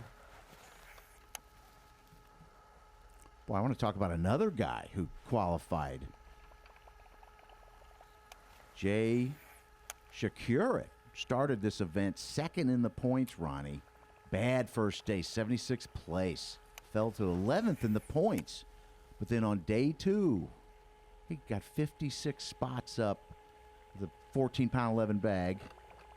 Now he's finished second to Cody Huff, and he's going to qualify, or has qualified for the elites. Almost the exact same situation that Jacob Fouts had at the Southern Open at Lake Norman. Yeah. Fell to 80th on day 1, finished day 2. 20th place, gained 60 points, and jumped into second place to finish it out as well. That's incredible. How great you got to feel. Oof. I mean, after day 1, you got to be going, oh, no, but then to come through when you need it.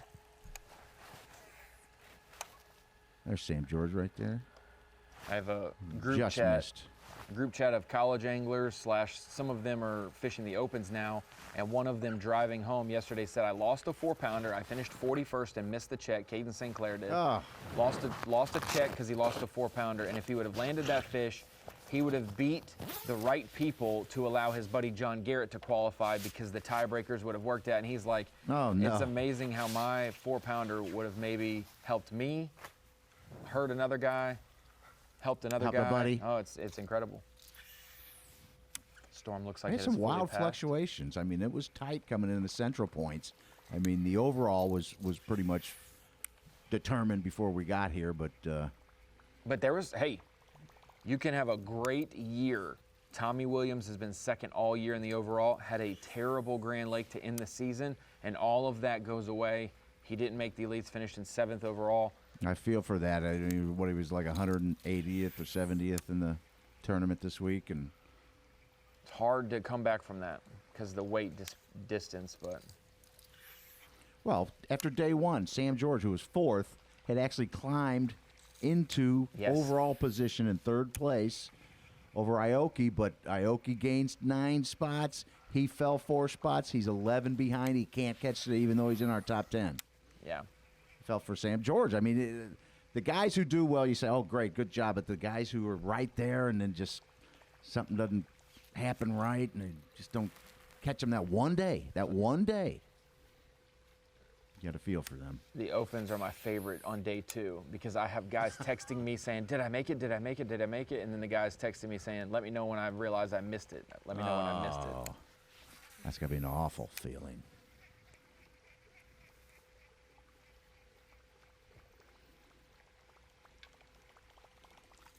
Well, you think of that, Ronnie. I was adding up the total number of competitors in our opens this year, the Bass Pro.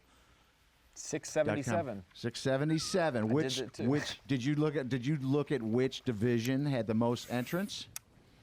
I did not. Centrals? Guess what? Yeah, you think Centrals first? No, I normally would say Southerns, but I would say Southerns too, just because of the. But because lot of more the schedule this year with B.A.S.S. Alabama, anglers down I think a lot of Alabama anglers fish the Centrals instead of Southerns was last. Northerns had 293 on the point standings. Wow. Centrals had 262. And Southerns were 257. It doesn't add up to 677, but a lot of guys, we had a number. Oh, guys fish all of them. 3 of them, yeah, like 50 something at least. That's a good test to get in the elites, man. Fishing all 3 divisions. Really gives you 4 opportunities to qualify. One in each opportunity division, and then overall. Yes. Well, look at the guys who just missed out on the overall list, Ronnie. You got Prosnick leading 1,547 points. Masayuki Matsushita second. Pretty good 1,448 points. Daisuke Aoki, 1,433. Sam George, 11 points back of him in fourth. John Garrett, he was back another 40 points. Matt Pangrak, Tommy Williams, Andrew Upshaw.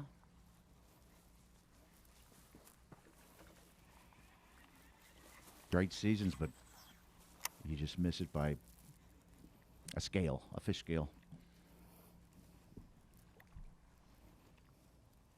Where you mentioned it, a lot of green on the leaderboard now. Everyone has caught a fish on Bass Track. A couple people now putting 3 to 4 fish in the live well. And instead of first to second being 13 pounds, now the top 5 is basically within that range.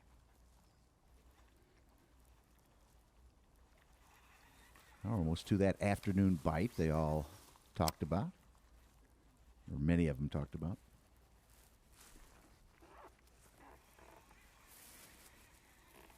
What's up, Dalton? I got to commend Brock Mosley. Nah, about par. About way every morning's gone.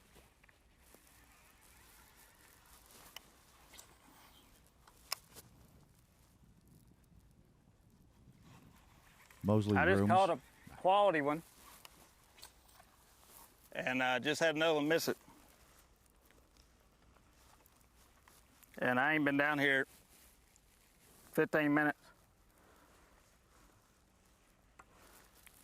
But now I got a backlash from hail.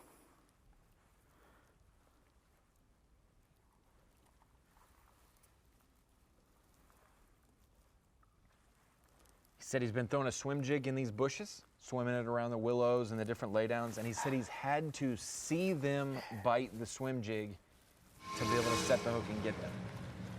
He's had to visually watch it because that's how quickly they're hitting it and spitting it, that he has to be able to watch them bite his swim jig on the surface and hit and set the hook before they. How far are they coming from darting in and getting it, though? Can you see them coming and prepare?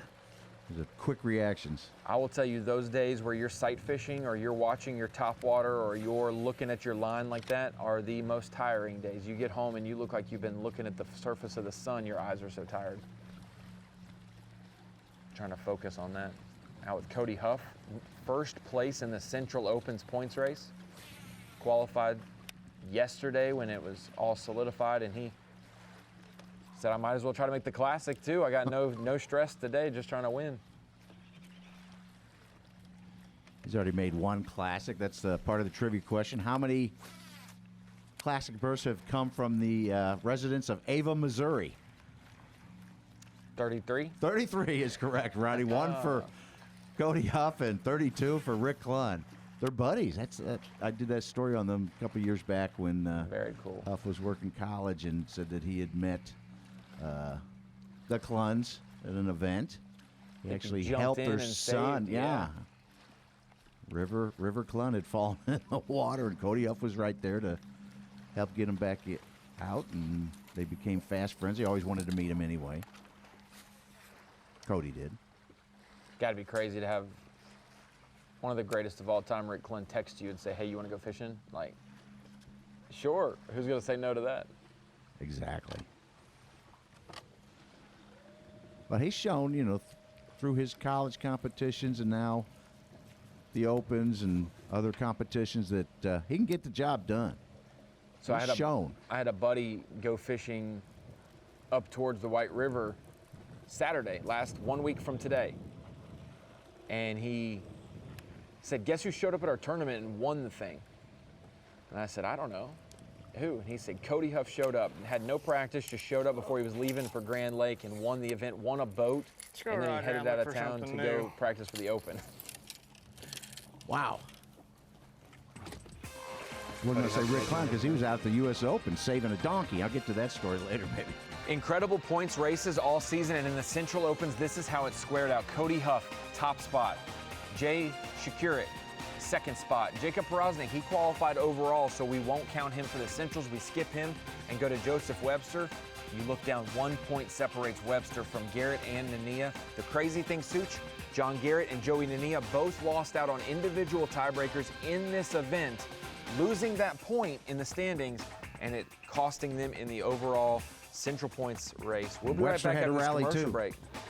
Bassmaster Live. The BassPro.com Bassmaster Open at Grand Lake is sponsored by Humminbird, Mercury,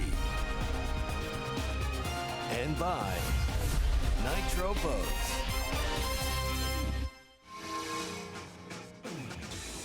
Welcome back to the Bassmaster Open here at Grand Lake.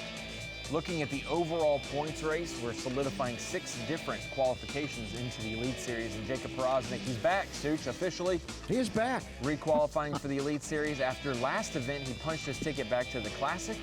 And then we've also got Masayuki Matsushita finished second in the overall Opens. We're watching him today at Grand. And Daisuke Aoki had a good little comeback yesterday. Yes, sir. Topping Sam George by just enough, where Sam George, who is fishing today in 9th place, was 11 points back and would not be able to make it even if he won. So it's brutal how tight. And look at John Garrett. We mentioned him, first man out of the Centrals, second man out overall. My condolences to John Garrett. It is a brutal sport, tight competitions and qualifying. One bad day. And it used to be one bad day for the overall.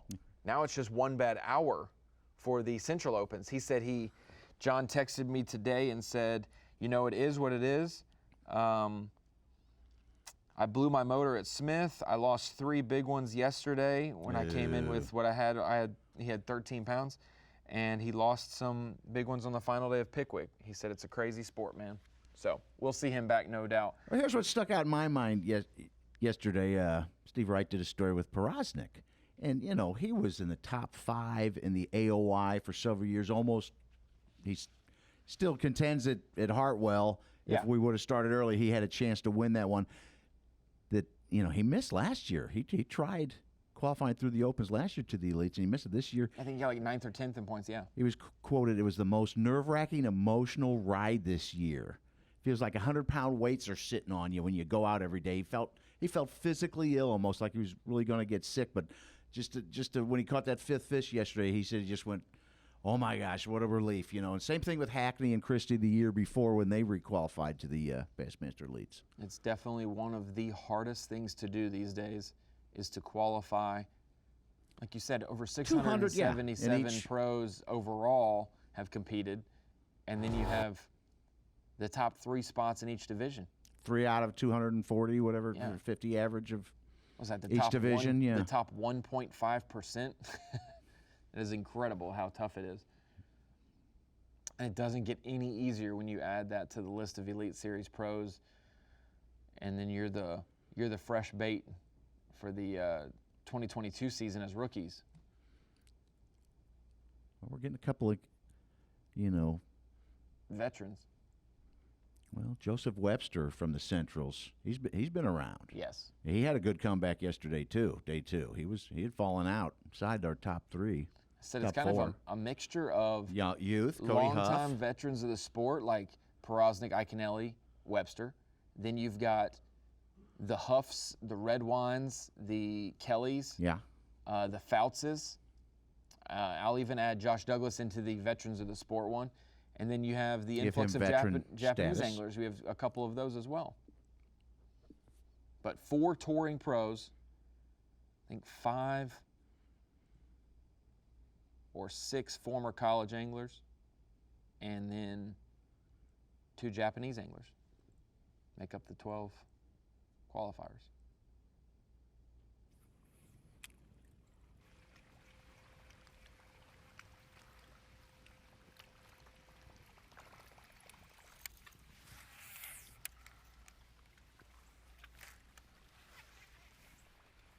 And I say college-aged anglers. They've either fished in college or they're in their early 20s. Shakirit's like 22 years old, yeah. Red Wine, the same thing. Yeah, 21 or 2. I think our youngest Elite Series pro this year was 25, and I think we'll have 3 or 4 that are around 25 or less next year. KJ Queen, wasn't he? Yes. Exactly 50 years younger than the oldest angler, Rick Clun. That's right. How about that Rick Clun? Speaking of Rick Clun, I saw a post that made me have to do a story. He slept out on Mead scouting for the U.S. Open. He slept on his boat way up instead of running back with his son Sage, and in the morning they discover in the quicksand along shore where they were camping out on the boat was a donkey stuck in the quicksand and mud. So his son hops in there and starts pulling and yanking. Had a rough time. Rick is videoing this, and he said he had to put the camera down and get in. It took him 45 minutes, but they got there's wild donkeys out there all around it. Yeah. And they got this baby out, and he got video of it reuniting with the mother and getting a drink of milk because probably thirsty being stuck all night. Wow. Why was it going down to the water's edge, though, when it had its mama right there to be drinking from? It's my question. He's getting in trouble. But what a neat story, just adding to Rick Clun's legend. He's the caretaker of nature and the Zen master.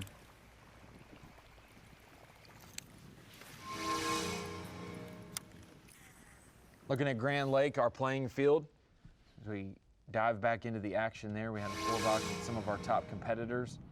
Nick LeBrun, your unofficial leader. Now we're over to our day 1 leader, Kinta Kimura. 21 pounds, 14 ounces. I did not see that coming, Ronnie. I didn't think we'd top 20 pounds this week. No, I definitely thought 16 to 17 pounds per day would get the win overall, and so 21 was a high mark on day 1. He's hooked up right now.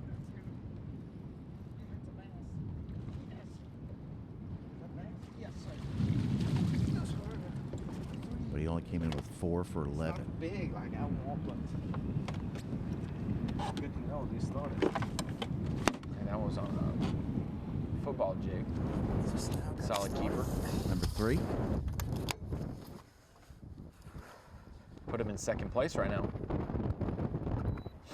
Less than 10 pounds back. This is the first time in the last 2.5. 2 hours and change that it's been that close.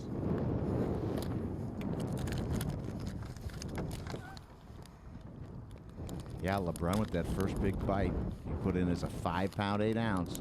Gonna lead at 8:10 this morning over day 2 leader John Sukup.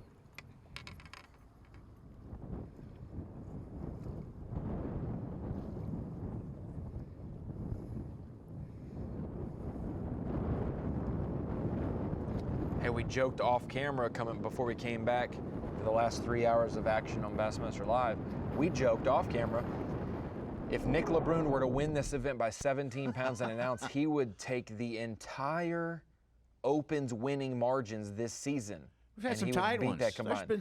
There's been a 1 ounce event, there's been a 13 ounce event, a 1 pound event, a 2 pound event, and then the other ones are over 3 pounds. But yes, there's been a couple I think that's, I mean, you can't get any closer than 1 ounce, but Daisuke Aoki winning Douglas by 1 ounce over Drew Benton. Yeah, Keith Tuma won our first on the Harris chain in March, and then about 2 pounds. Aoki won, and Joy Nania won on Pickwick. By a pound. 58.2 by pound. Brandon Polinick then at James River, 53.12. And then in July, Oneida, Bill Perkins. His first Wire to entry, wire. 52.3. Corey Johnston to Yep. St. Lawrence for 78 pounds in 3 days. And that was a 13-ounce Oh, my margin as well. goodness. We had 3 27-pound bags on the final day. Then Cody Hoyle came back on the final day, Lake Norman. I thought this one was kind of the local guy who has not. But, yes, Cody Hoyle had a 7-pound lead. But he struggled through the morning and then had to catch a couple late to And you were saying that was hope for John Suckup. kind of, yeah. Okay. And then a couple weeks ago, Smith Lake, Porosnik wins, 37-9. Biggest margin of the year, 4-3 so far. So add it up. Well, I don't think LeBron's going to win by 17, Ronnie. Still early, though. Still early. Everybody else doesn't have a limit. Nope. Only Sam George, who just filled his limit, 9:13. He's the only other angler today with a limit besides LeBron.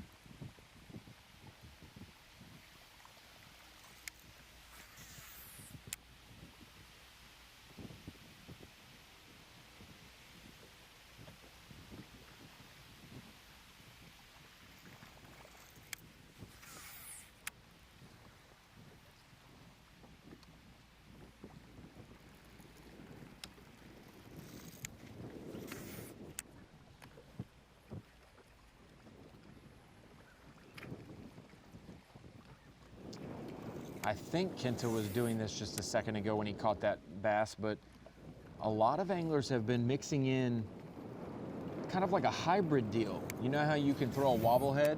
You know, the detached hook, you know, that swings a free swing yes. wobblehead, and you can kind of crank it like a crankbait, you know, like they did at Mississippi River years back, and you can just keep it bouncing on the bottom like a soft plastic crankbait, basically, just digging down there.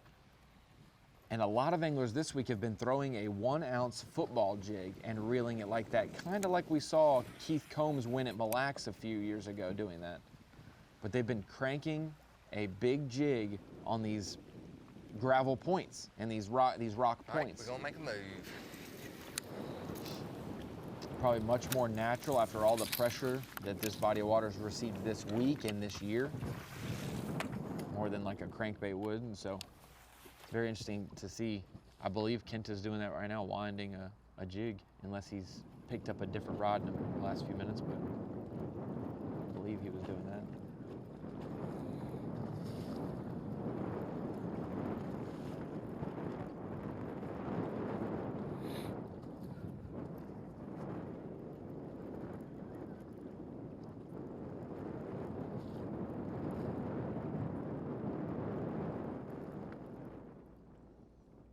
A 4-box with Kimura, Matsushita, George, and Pilcher. Looks like all the rain has passed the region, Ronnie. Every one of them was It's a little like, windy, though, still. It'll stay windy the rest of the day. Getting near 80 degrees this afternoon. I'm gonna come pitch around this side of this dot for a minute. I'm gonna experiment with something here in a second over that brush pile.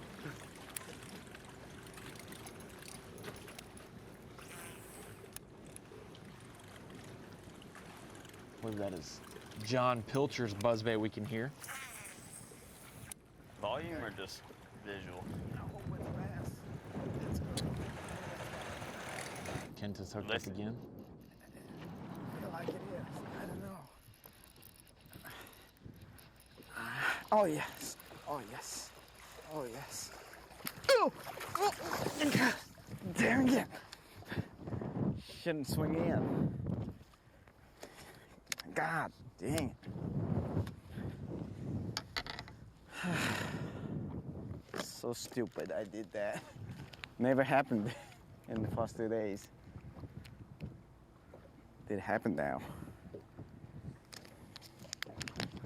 God almighty. Broke his line trying to poke flip that fish, Such. What a stupid. Watch this again. Looked like a decent one, too. Would help for sure. Another possible 3-pounder. Right there. Probably got tons of zebra mussel here.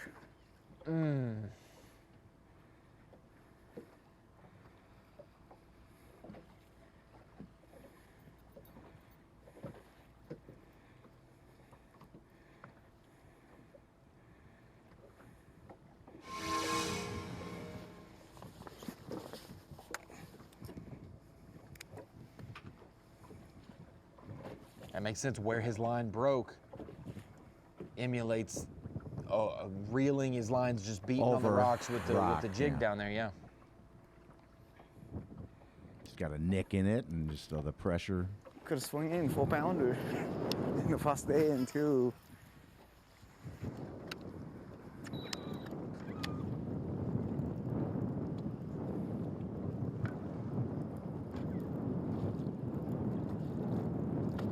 Would have maybe cut that deficit almost in half.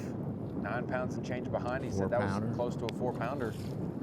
That was 3-pounder, isn't it? Oh, he said now he's saying 3-pounder. That was 3-pounder. It went down a pound. Can't do that.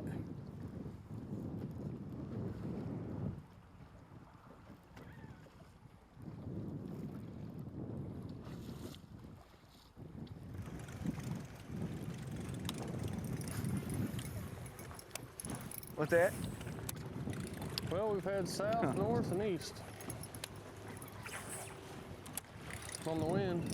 But the good thing is they started up already, so should have had plenty of time to finish up. That's good. I'm good.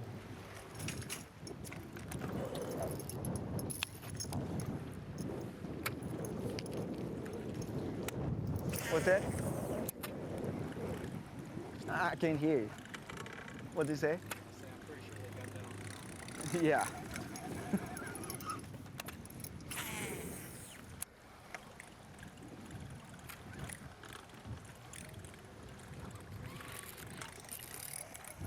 What? I feel like I got a fish or something. What the hell is that? No, it's catfish now. How the hell? Tons of fish here. I don't know how I snagged it. They probably got off and hooking them. Hey, come on. Slimy.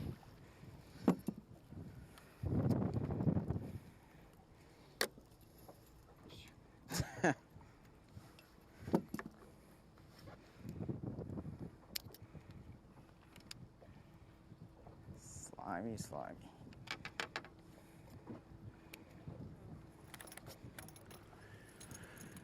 I guess.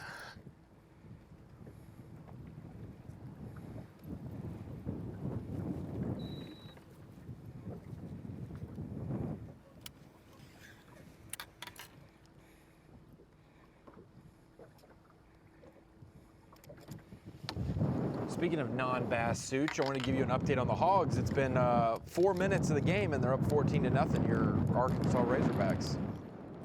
Saw that. So it's the receiver got a almost a 50-yard run touchdown for touchdown. First play.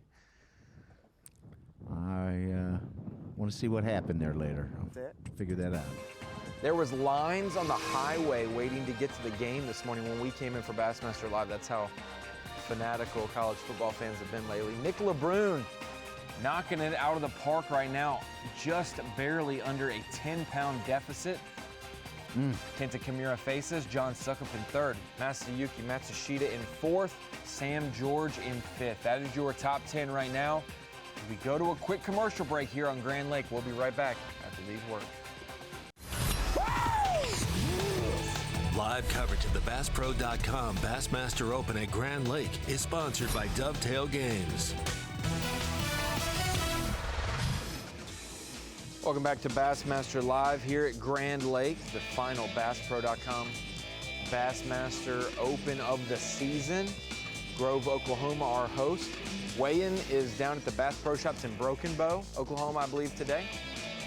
The last few days have been at Wolf Creek Marina there. And next year, we are taking the Opens on the road. Southern Open, Central, and Northern, the same format. 3 Opens in each division. We'll go down south in Florida. It's the Kissimmee chain. Then kick it up to Tennessee at Cherokee Lake, late March, early April. Lake Hartwell will end the Southern schedule in October. Then the Central Opens, we'll have one in April, Ross Barnett in Mississippi. September at the Red River, Shreveport, Bossier. Bossier's finest today showing out Nick no LeBrun. doubt. And then Sam Rayburn to end that schedule Right about late this time. October.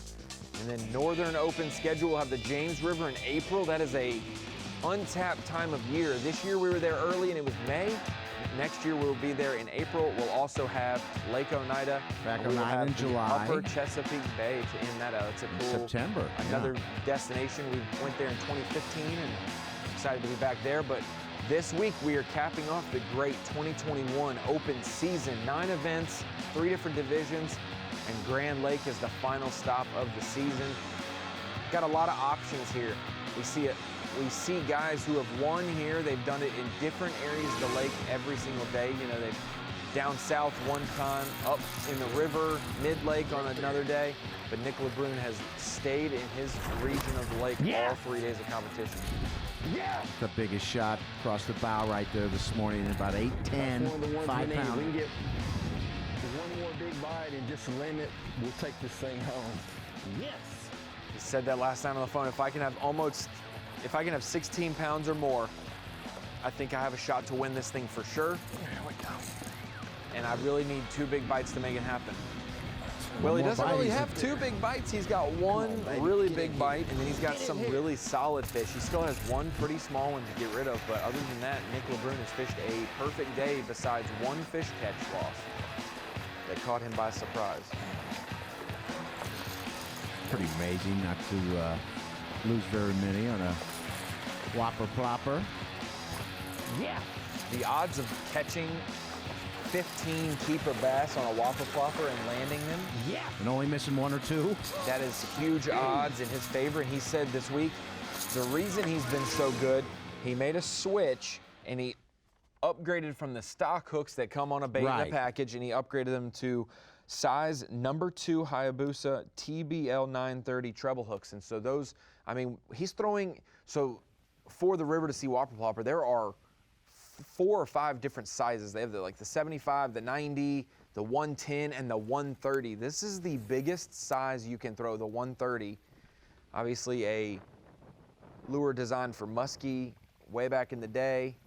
It has made its way to the bass fishing realms. I remember sitting in the boat with David Williams in 2015, back when I was back home at Lake Norman, and he said, dude, this thing is gonna be huge next year. And wouldn't you know it, 2016 was when we almost had an Elite Series event won on it. A lot of people, it really had the craze, but he said just the way these fish will bite it, spotted bass, largemouth, doesn't matter. And so he was right on about that, and this week Nick LeBrun has done that. But you can't just upgrade the hooks by putting new hooks on there. They have to be big and beefy hooks for how big this bait is. Yeah, you can't tell how large a lure is on camera usually when you're throwing. When you get up close and we see our galleries of the top lures of the fisheries, and you see the perspective being right close and not just being flipped around on camera, you see how big the baits they are throwing. I was going to mention, Ronnie, this year had a lot of vacant opens go back to the elites for the classic berths. Are you going to say it? Do I have to? You can if you want to. Well, none of the Northern Open winners are in the classics. Surprisingly. All 3. Surprisingly, yes. James River, Oneida, Thousand Island. You know, here we may have one. And then Lake Norman went back to the elites when we had Cody Hoyle. Cody Hoyle come Local. back to win final day. I think this is only his first B.A.S.S. entry, I believe. 1 for 1 on wins. I'll take that. Nick LeBrun would punch his own ticket Bill to the Perkins Classic did that. if he did that. Kinta Kimura would punch his own ticket. Got to fish all 3 in each division.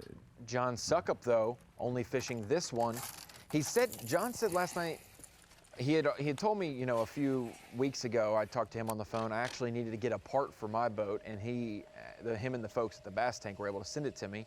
But he said, I plan on fishing the opens in the future, but I really didn't expect to jump in Grand. But because I ended my fishing season so poorly, I thought I was practicing too much. I thought I was just getting in too much of a groove the wrong way. He said I showed up to this lake and I had no practice for this open. I have fished 0 practice. The only time I've been on the lake this week was Thursday for day 1, Friday, and today. He didn't fish the practice days leading up to it. No practice. He knows Grand decently well, but he says it's been his nemesis. That John Suckup's been, he'll get it, if he gets a check, it's always the last check. He's never like high up content. It's always barely getting one in his home state. So he said, I didn't practice this week. I just wanted to fish the changing conditions with an open mind and not get locked into things that were going to go away. And he's done that to perfection this week. But he said he needed to reset himself, quote unquote, and get out of the rut he was in.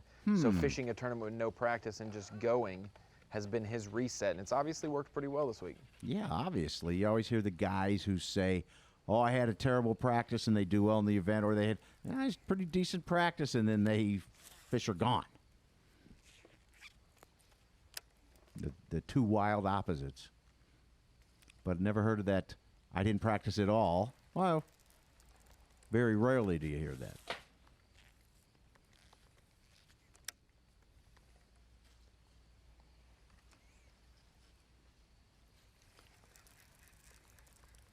You know, Grand is one of 2 Oklahoma lakes that you can have property development on the shoreline. Really? Yeah. What's the second one? Hudson. Hudson, right down the way.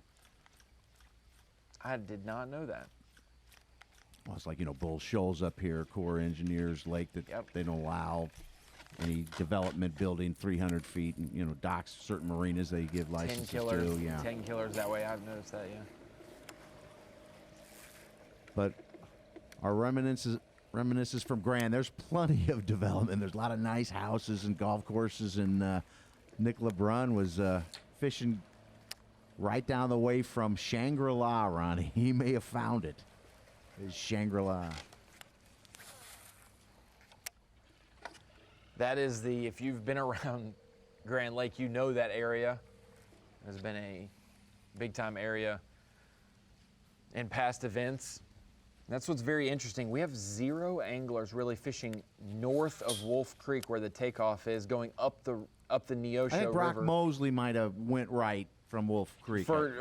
Yes, earlier, close vicinity though, but not going super far up the river. Right. Said he's kind of running around a lot. He said he went down lake when he caught that latest one in the bushes. Cody Huff swing and a miss right there. I think everybody on the map is west of the Wolf Creek right now. Even Mosley.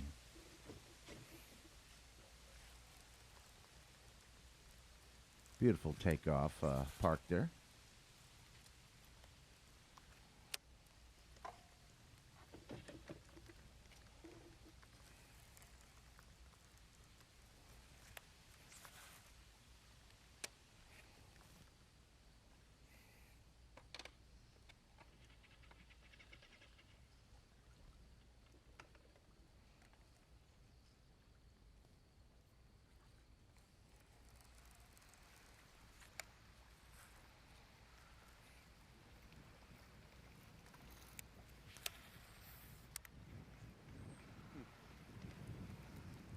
I forgot you don't have a pole, so I'm going to hug this thing a little bit tighter.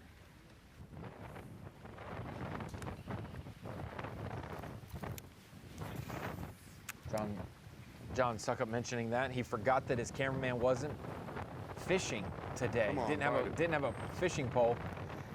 That's because the co-anglers are awarded and they wrap it up on day 2. Congratulations to Scott Hill winning that yesterday.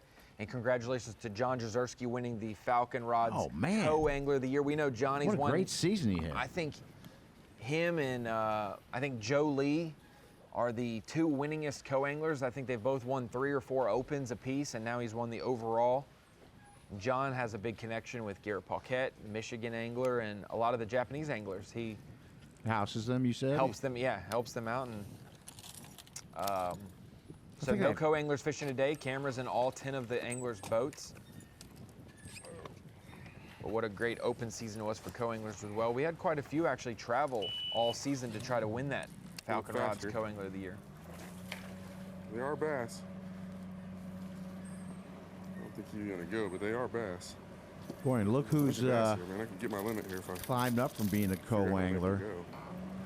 Jay Shakurit had trivia earlier this morning on Fox Sports 1 that he has won 2 co-angler titles in Opens. In the last 3 seasons. Yeah, 2019 and 20, and then this year he's on the pro side. He jumped up. He's a young guy. He's a young gun. He's like 22 years old. People always ask what piece of advice that pros would give, and a lot of times pros say similar advice to everyone. You know, if I'm around a pro and somebody asks that, they give them the same answer. Yeah. I hear it a lot.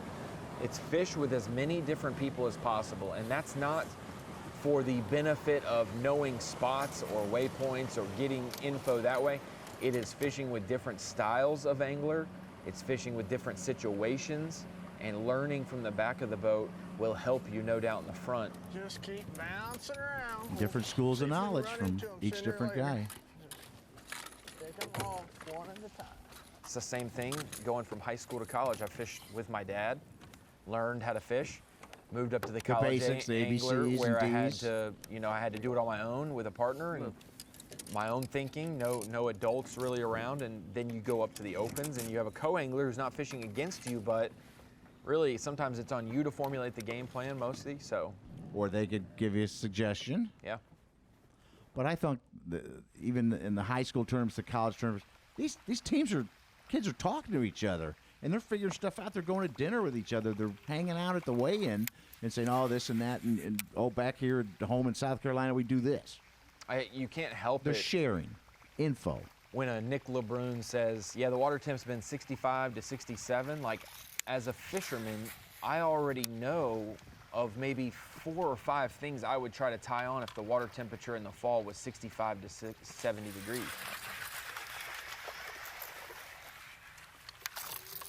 Small one. There.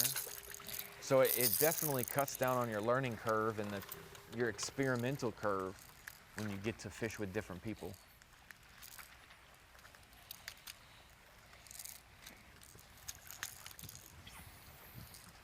Just a little guy.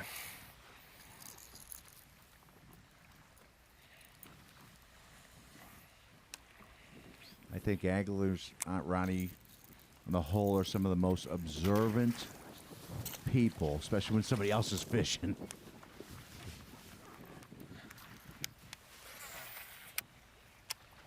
And ask questions. How'd you do that? How'd you do this?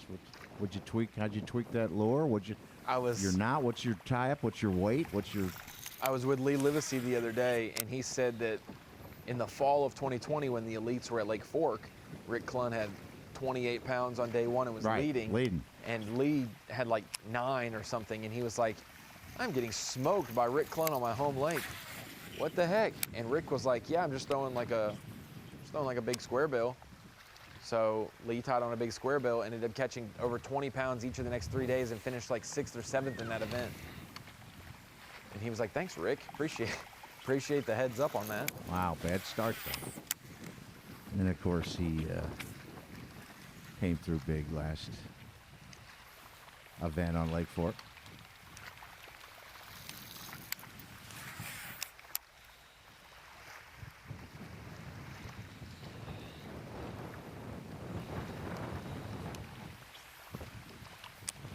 Two anglers pictured here on our screen that would help out Elite Series Pro Keith Combs if they were to win today, Brock Mosley and John Pilcher.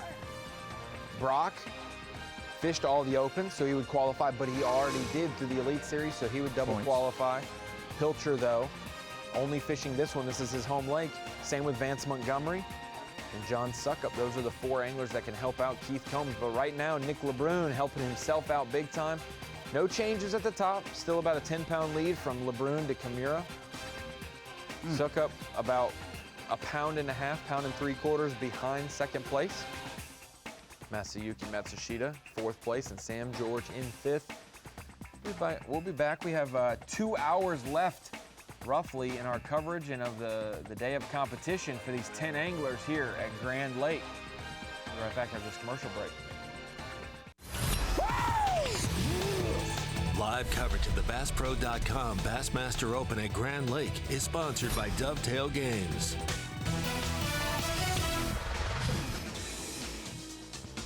We weren't going to leave you for too long. Welcome back to the BassPro.com Bassmaster Open at Grand Lake.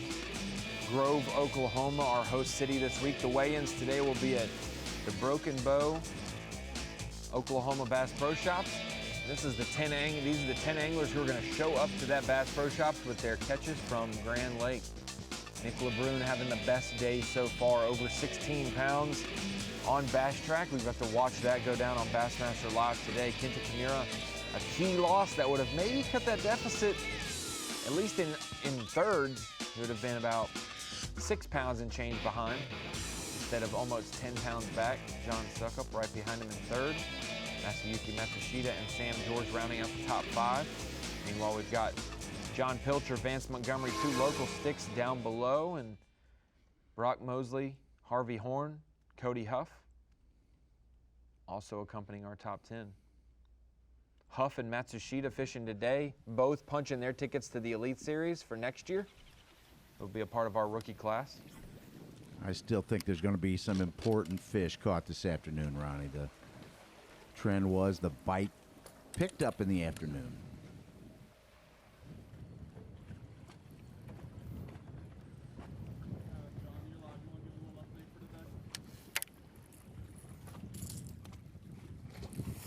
I will give an update for today since you asked so nicely.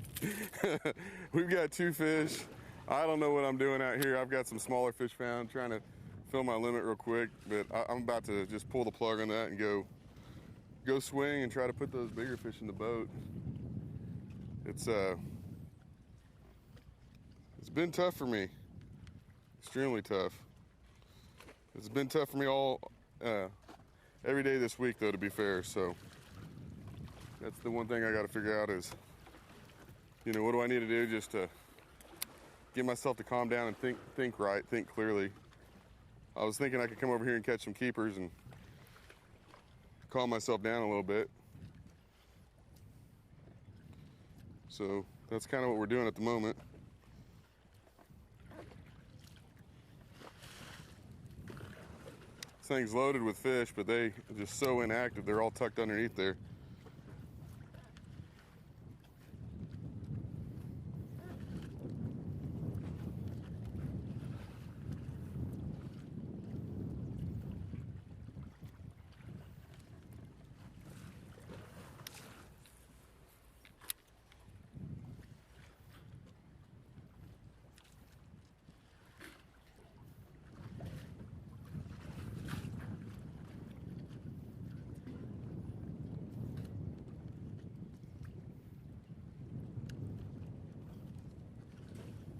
I mean, dude,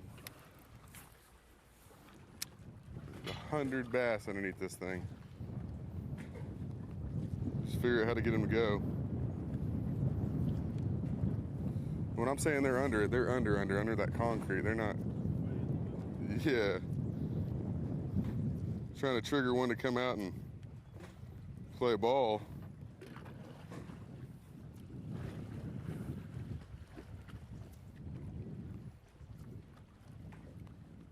It's easier said than done, I guess. A little update from John Suckup there about, hey, mentally he's just trying to catch a quick limit. Now that it's been tough. Just running some of the stuff I got bid on before I start running all new water. Hadn't got a bite. I did make one whirl. That was a good one. I think I spooked it more or less, but seems like every day when I start running new water, they eat a little better. But it's kind of hard too when you're catching solid fish or been catching solid fish in the area. I mean, I ain't gotta have a whole bunch of bites. Just want enough to keep me interested.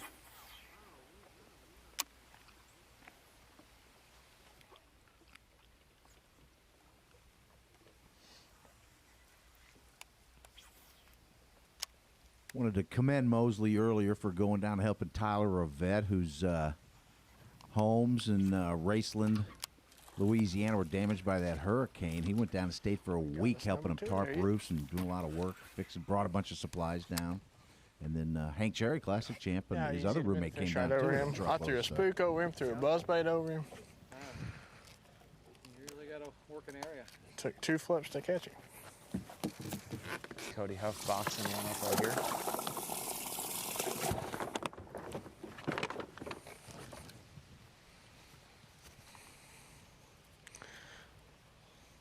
Knew there had to be one in there. Just know if we make him bite.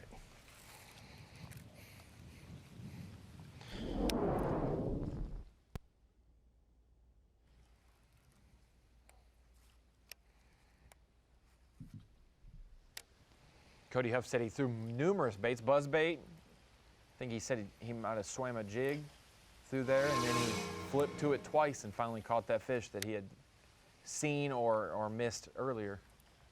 No Whopper Chopper? You don't remember that, do you? No, I do not. There's a comedian called Gallagher. He used to take a giant wooden sledgehammer with a Whopper Chopper. And, oh, okay. Like the Whopper Plopper. And, I gotcha. Smash fruit in front of the... kind of correlates. Yeah, exactly. It's the exact same thing. Sounds the same. We're talking about Cody Huff during the commercial break, qualifying for the Elite Series this year, joining his former college teammate, KJ Queen. Both went to Bethel University. KJ qualified last year in the Opens, almost won Rookie of the Year this year. Cody Huff now qualifying. John Garrett, Bethel teammates as well, missed it by 1 point this year. Meanwhile, we have Tristan McCormick from Bethel winning the College Classic bracket.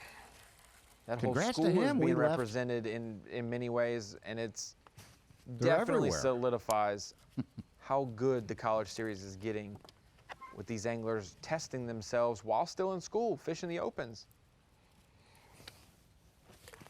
Yeah, McCormick won by 3 ounces, broke the tie with Auburn, Tucker Smith. 3 classic qualifiers from Bethel to 2 for Auburn. Wrapped you up. Oh. You good?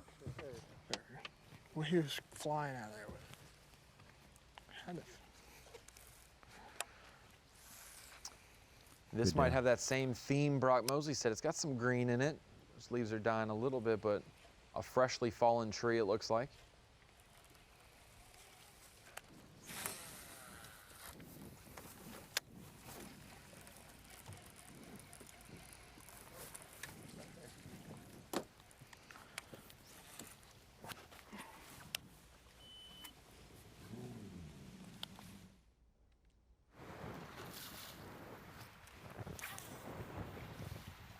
Now out to our leader, Nick LeBrun, not throwing a Whopper Plopper. I'm very disappointed in this man right now. But with our big bag of the day, 16 pounds, 6 ounces, Ronnie. He's up to looking for something else now, 49.5. Yeah, it's leading by almost 10 pounds.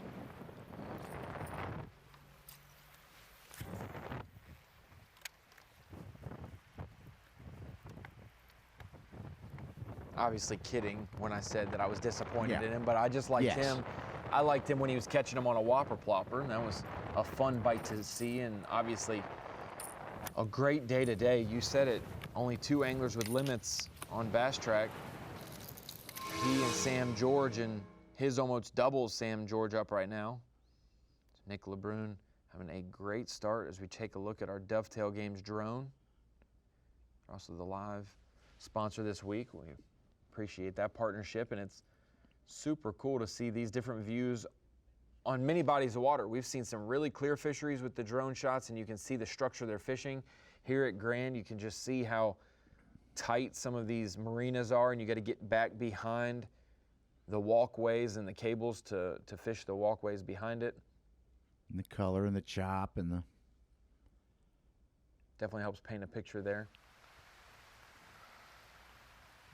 That wind blowing into this marina could bode well for Nick LeBrun. You can see how shallow it is, how light orange it is at the bottom of the drone shot right there. that sand and rock from that point extend out, and he's sitting right where it drops off a little bit. He's trying to get... Just throwing right up on the bank. But the wind's bringing something around that bend there. I think he's back to throwing the Whopper Plopper. I at least heard it, I think. Ronnie, he's going to turn 37 in about a week on November 3rd. He could give himself a very happy birthday present here. Yes, indeed. It would help out with his new home move they had as well. They changed houses right before Smith Lake. Almost won that one. Came home, helped finish move in. Came to Grand, almost winning this one right now currently.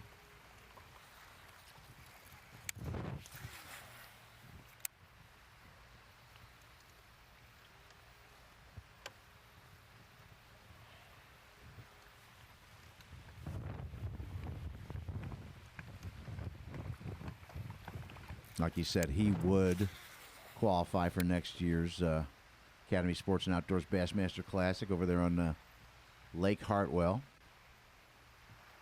Come on, biggin. Our fourth time there in the last 13 years.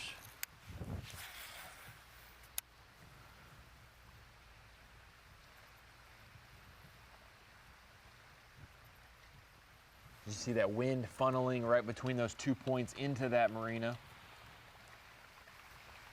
It's a good place where gizzard shad or threadfin can get pushed up with the wind, and a great ambush point.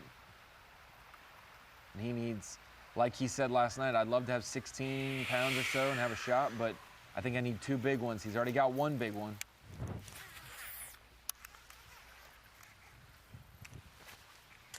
Oh, come on. Or he gets another big one, right? Gets him to 19 hung on pounds. a filleted fish.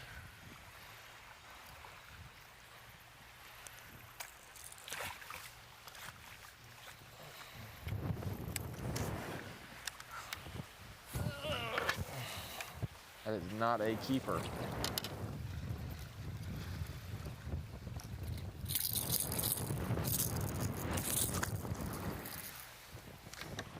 Can't hurt a fish that's already dead.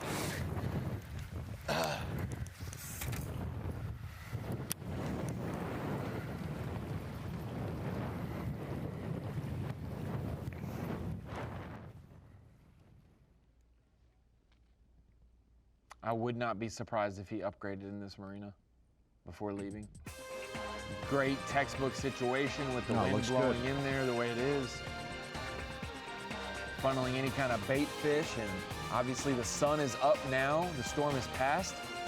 That shade positioning well in there, and looking at the leaderboard, he's in a good position. I'm liking his decisions today, up by 10 pounds or so as we go to this commercial break. We'll be right back at Grand Lake. The BassPro.com Bassmaster Open at Grand Lake is sponsored by Minn Kota, Power Pole, and by Skeeter Boats. Welcome back to Bassmaster Live here at Grand Lake for the final BassPro.com Bassmaster Central Open of the season. The final Open of the season, irregardless what division you're talking about, Such. We are wrapping up all the points races today. Nick LeBrun trying to wrap up the last classic spot from the Opens as well. If he can take the title today, he will have some redemption from last week when he got second place at Smith Lake. He's well on his way, Ronnie. I'm still waiting for somebody to have their afternoon flurry and make a run, but it's not happening yet. Has not happened yet, but we have seen some action today from each and every one of our anglers. Harvey Horn, Bassmaster Elite Series Pro, he said, man, I just know how to catch them better in Oklahoma than anywhere else. It seems I do well when I come here. Cody Huff, number 2. New qualifier to the Bassmaster Elite Series. He'll be a rookie in 2022. One of the college easy to win a alum. fish right over him. Up and comer season. He'll have to beat Brock Mosley on a day-to-day basis in the Elite Series if he wants to do well, because Brock has been on a great uptick over the last 3 years of his career. Oh, man. so many second place finishes. He's kind of the head of the short list for the next one deserving of a win, dude. Best who's never won? Him, Brandon Lester, those guys are right there. I was thinking Lester popped up. Came up here in practice and I caught one big one right over Yeah, there. he's been in the mix a lot in the last several years in the AOI points, event titles, There's chasing one. them. Has not got that breakthrough victory yet. Hey, he's ahead of Cody Huff here, though, right But now there's today. still time. There's still time, for sure. It seems like all of a sudden stuff clicked and he's figuring things out how to do it. I don't know if being under the wing of Hank Cherry or just all of a sudden you just get it. Come on in. John Pilcher. Yes. John Pilcher from Being a giant, Oklahoma. it's a 2-pounder. Grand Lake is his home lake. Said he's won plenty of boats here and he's excited and just grateful to make the top 10 on his home body of water in the Opens. And a guy who really needed a little help yesterday, Daisuke Aoki, caught him just good enough to box out Sam George, where Sam cannot make the Elite Series. Even with a win today, he would be just a point or two behind. But what a great year for Sam George, one of the up-and-coming names in the sport. He's been doing it for, I would say, 6 to 8 years now. Right, I've been seeing him with big, largemouth bass, holding them up in pictures for, at least 5 years, more than 5 years probably. And that's saying something since he started when he was very young. Meanwhile, one of those guys who did claim one of the 3 overall points positions in the Opens, Masayuki Matsushita. He's already got a classic under his belt when he qualified last year to fish this year's classic at Ray Roberts. Met him at the classic at Ray Roberts, yeah. Matsushita now knocking out another thing off the list. Maybe cross. Maybe keep up. I Qualifying don't know. for the Elite Series. Kind of a part of that Japanese influence on the Elite Series with Taku Ito. Kind of a new wave, Kinta I'm thinking. Kimura. Quite a few studs coming from across the pond and really showing what it takes. Taku winning the final event of the Elite Series season, the St. Lawrence River. Such grand fashion, too, right? 26 Day 2 pounds on the leader final here. day. John Suckup started the weekend second, 19 pounds and change on day 1, had another 15 pounds yesterday. Started the day with the lead, about a 2-pound lead. He has surrendered that, does not quite have a limit. He's in 3rd place right now. Elite Series Pro Kinta Kimura also in this field this week. Big bag on day 1, 21-14. Did not see that coming. Took the lead. 4 fish yesterday, 9 pounds. 11 pounds. Wow. Fell back down to 3rd. But Kinta with a great day 1. He had a long day with a late check-in. Yesterday, early day, didn't quite have the success, but enough to be 3rd place in the event overall. Having a shot to compete today. We've seen him catch a couple real quick when the wind kicked up, but then he had this boat flip go wrong. Oh, his line broke right there. And he said, dumb. He knew he made a big mistake there.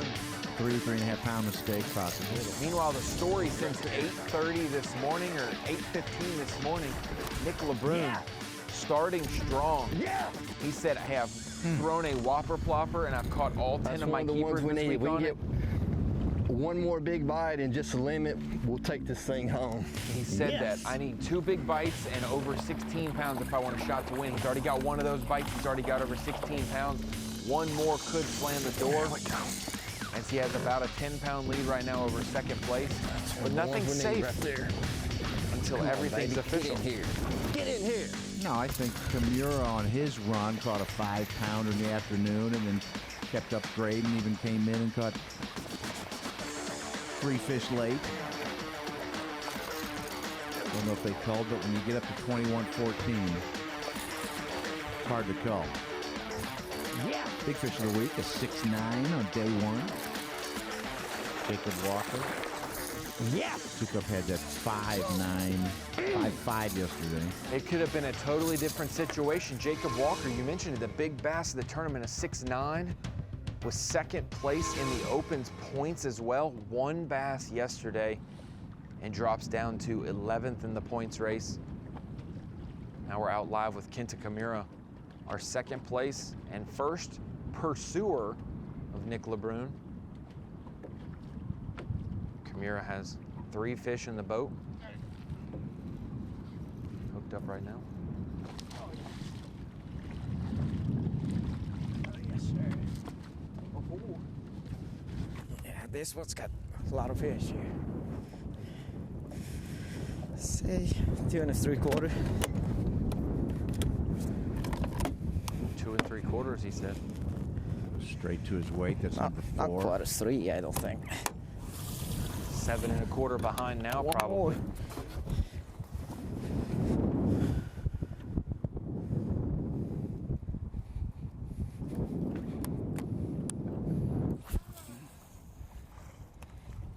Not bad quality, huh? I think should when have he had a limit by now, but when he swung that fish and he said a lot of fish here. So he's either seen them or this is the same spot he caught some earlier and he's just came back. Yeah, I wonder what's down there that he's actually targeting.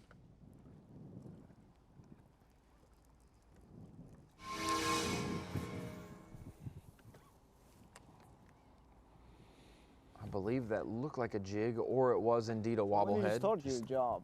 Like a. When did you start your camera work?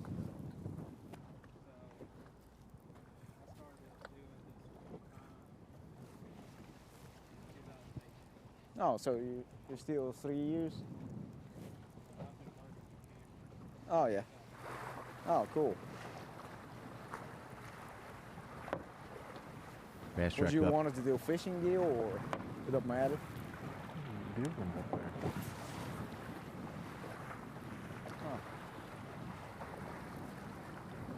Fast track updated. Kimura's got 42 pounds even, 7 pounds 5 ounces back on Nick LeBrun.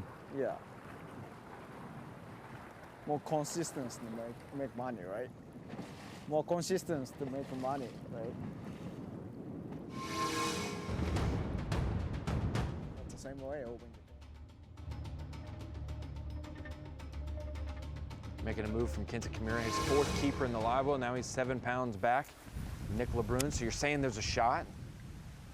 Still Hey, it's has one tight more to go up, to his Ronnie. total. He'd Go over have to fill his limit and probably call once, maybe twice. Depends how big his, 6'9", any 6-pounder would go a very long way about right now.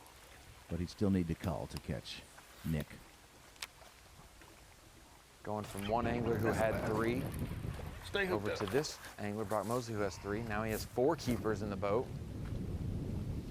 You're starting to see it light up a little bit. Yeah. That's a keeper.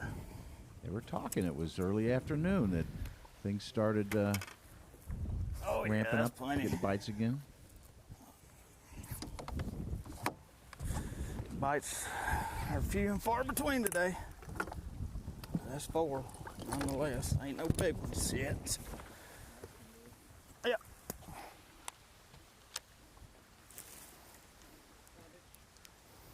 Pound and a half.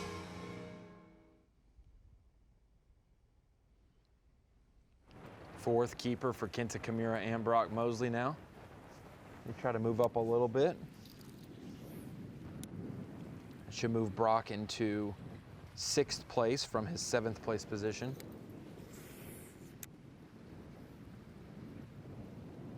Still only 2 limits right now. 2 anglers with 4.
one way or another, Ronnie. We will determine our 50th qualifier to 2022 Bassmaster Classic on Lake Hartwell.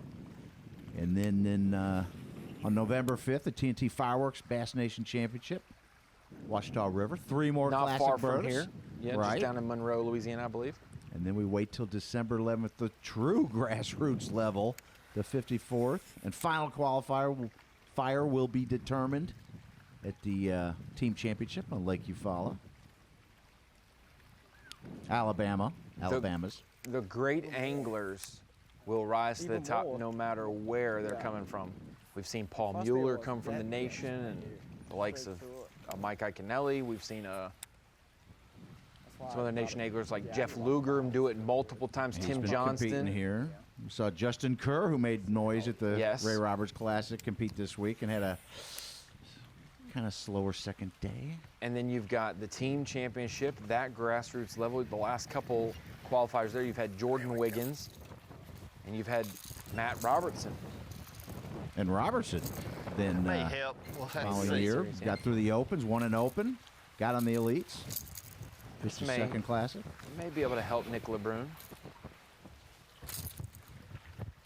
Another little midday fish. This might be the start of a streak for him.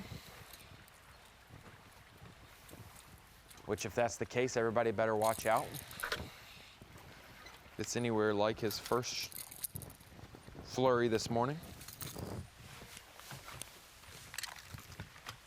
That was a cannon shot across the bow, Ronnie. Five-pounder to start your morning.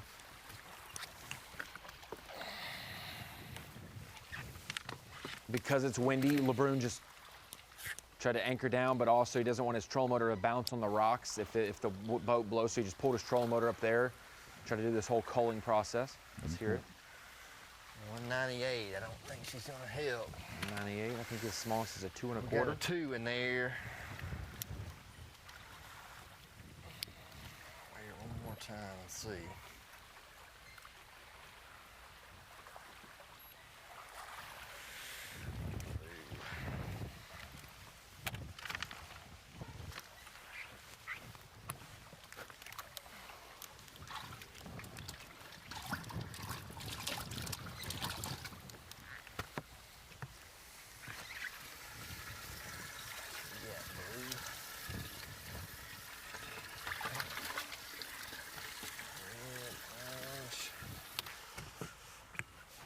Blue must be down here in the bottom.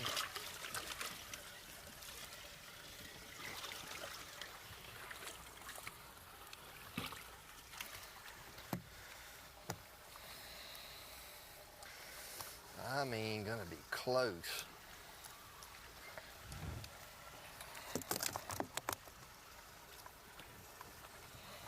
$198 was the weight too hot of the one he just caught. So we'll see if there's the weight of this new one is. Might not have a balance beam in there, so he's gonna weigh it. Yeah, that one's bigger. Not gonna help, but that's a momentum builder. It's okay. Fish is skinny.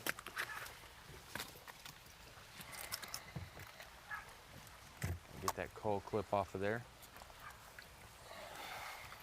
So that was not an upgrade, not an upgrade. But a momentum builder, Ronnie. We'll see. Just a midday sign.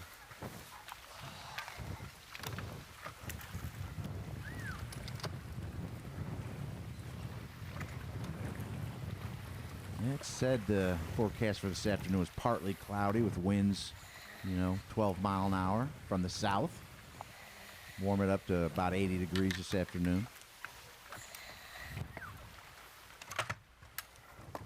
I'm not going to get in this partly cloudy, mostly sunny Yeah, argument no. with you. Looks sunny, just plain sunny right there now. Mostly sunny, partly cloudy, whichever way you want to ride it. Cup half full, cup half empty. Nick LeBrun just likes to get a bite on his top water. It's a good sign, a good momentum, like he said. Hey, we've had 2 different windows of opportunity. That morning bite has been crucial. If you can catch a couple, steal a couple fish then, because the afternoon could be even better. That is what Nick LeBrun is hoping for, because he's already got a 16-pound day. The only person in the last 3 hours to get close to him, Kinta Kimura, within 7 pounds, 5 ounces of him right now. Kinta with 4 fish, still 1 more to go to his limit. Everyone else slowly upgrading, but not nearly making a dent in Nick LeBrun's lead. As he carries a 7-5 lead over second, 12 pounds or so over third, and we'll be right back to see if that momentum pays off for Nick LeBrun and his Whopper Plopper.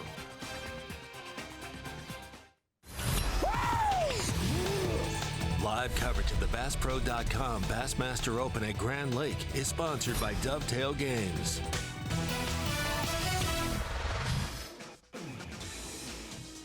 Welcome back to Grove, Oklahoma here for the Bassmaster Open at Grand Lake, the final stop of the Central Open season and the final stop of the BassPro.com. The entire Open season started back in early in the year. I believe it was the first week of February, maybe. Last week of January, something like that. Harris chain down in Florida, and now we're going to end the season, and Nick LeBrun's trying to take home a classic spot. Kinta Kimura trying to get one as well, right behind him, 7 pounds back. 5-hour energy, Such. We need some. Let's go. All the unofficial trivia we've done, I've gotten right, and in the official trivia, I've gotten wrong. What was the Phoenix Boats Big Bass of the 2019 Open on Grand Lake, Ronnie? 5'10", 6'9", 6'3", or 6'10". The Big Bass, 2019. Bob Downey won that Open here on Grand in September. I think it was 5'10". It was a very, very, very tough fall. It was definitely. Are you locked in with that? Late Is summer. that your final answer? I'll say Final 5'10" answer? because it's probably wrong. It's probably B or C like it always is. It's D. Oh, it's D. It was 6'10". See, I knew it was something 10. Oh, Dave Dang. Reddington of Winsboro, Texas, 6'10". That is $750. Phoenix Boats Big Bass, which is That's 1 ounce more Grand than this week's. Yeah, 1 ounce more than this week's. You're Jacob tricky Walker? with it. Tricky with it. 6'9". Yeah, I'm Price is Right, and playing all kinds of Millionaire and all kinds of games today. About done with you. Yeah, you on that trivia. We do the unofficial trivia and I get it correct. We do the official and I get it wrong. yeah. I'm about tired of this non-cred. This When is I a ride him, Ronnie. huge possibility here for Kinta Kimura. It could be his 5th keeper. Oh, nice one. Huh? Camera made it look I don't quicker. think he is.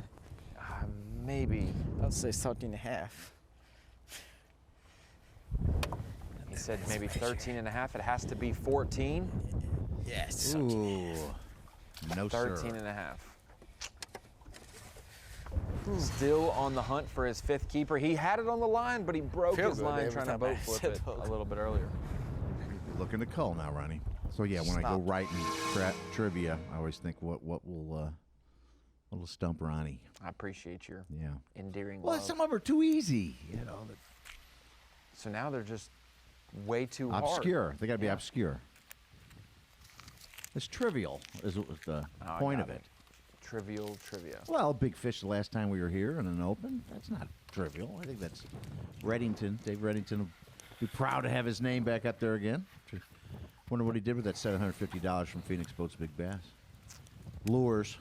Big lures. Rod. Maybe some seed money for the Opens entries Maybe. for next year, you know?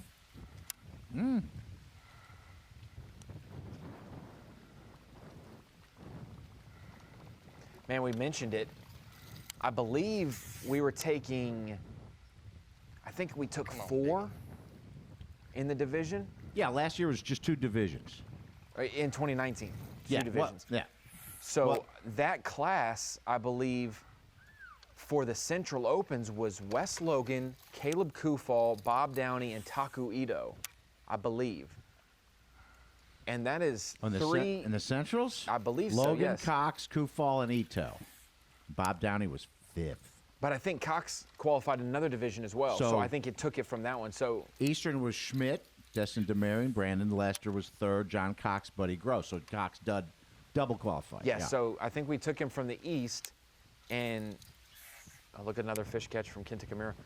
But either way, that Central Division that year has yielded 3 Elite Series champions in their first 2 seasons. And Bob Downey's been great in his own right. Better than 4, for sure. Keeper number 5 there for Kinta. You don't have to measure that one at all. It's cold up. So he becomes our 4th with the limit. Brock Mosley filled his limit 2.5 moments ago. So I got a more than 10 pound now, but too far away from 17. It's about 4.5, 4 3/4 from Nick LeBrun's lead right now. Well, remember LeBrun started 1 pound 12 ounces back of the lead.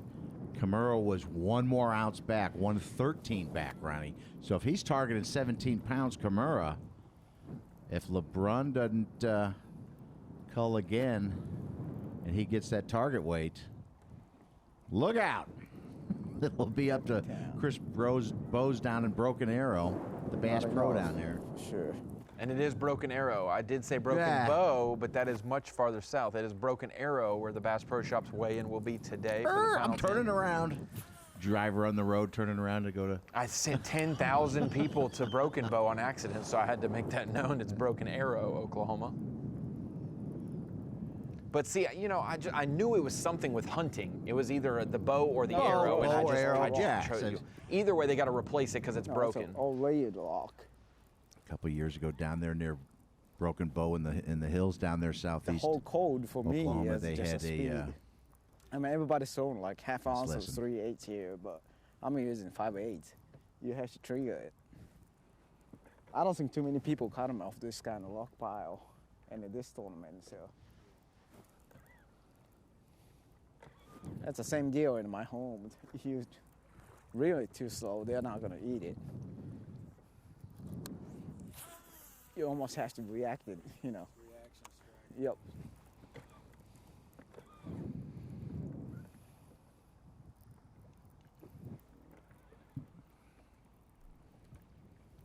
We were doing a live in Oklahoma, Ronnie, in southeast. Using the 3/4 today because fish is a little bit.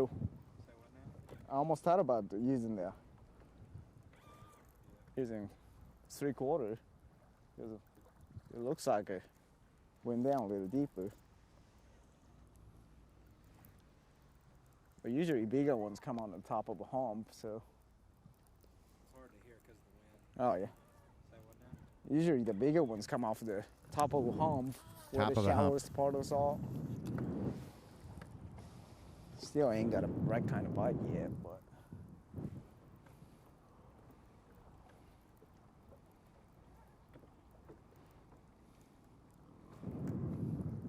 Anyway, when we were down in Oklahoma, there was a Bigfoot convention in southeastern Oklahoma in the mountains down there. Zona love that. I said you got to have size 17 to get in. Size 17 or better. Oh, sure. I know you're tired.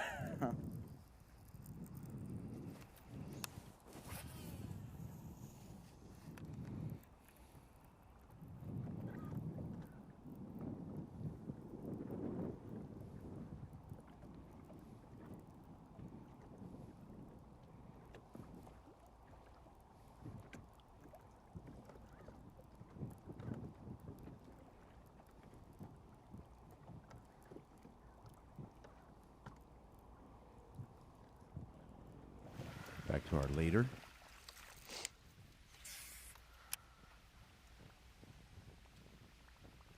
Hear it bubbling.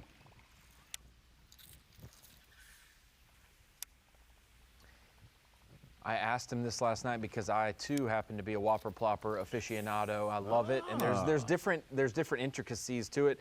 Why wouldn't you throw a smaller one and get more bites? The bigger one might trigger bigger bites, but it also catches smaller ones as well. Normal keeper size. I said, is that big one letting you reel it slow? Are you creeping this along enough to let it get that bubbling noise but on smaller Whopper Ploppers, you have to burn it a little quicker to get that noise. To get it to rotate. He said, yeah, that 130, normally I go with the 110. That 130 is the biggest version, but it's so big that I can throw it and reel it and just creep it along really slow, and it still bubbles and makes that plopping noise that we like to hear. It's hard to describe the correct tone of a Whopper Plopper, but if you get in the boat with someone and they catch a few fish on it, you will know that noise, and you try to emulate that on all of your casts, that cadence to it. Because you can get excited and speed it up too much, but if you hear that bubbling at the right deal, you can know this is the speed I need to be at.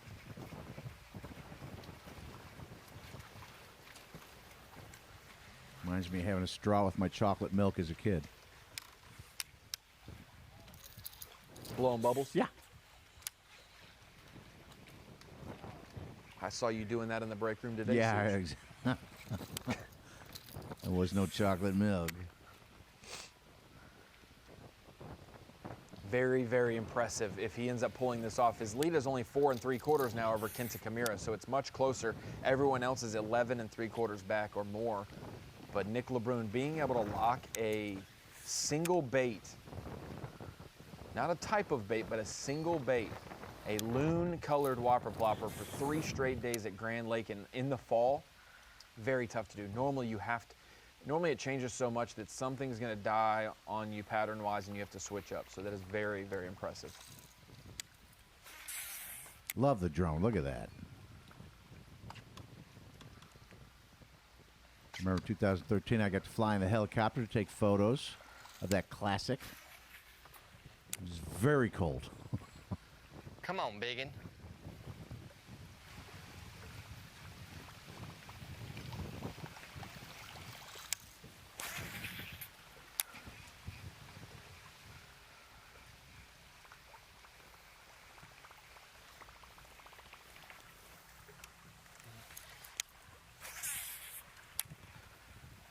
Come on, biggin, right there.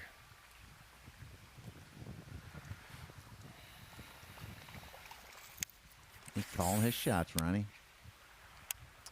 He has said that on about 68% of the casts today, so he's going to be right. One time he's going to be right. He was right early this morning with that 5.5 pounder. You get to say, when you call it though, hey, I called that. Just say, I called that. I knew that was going to happen.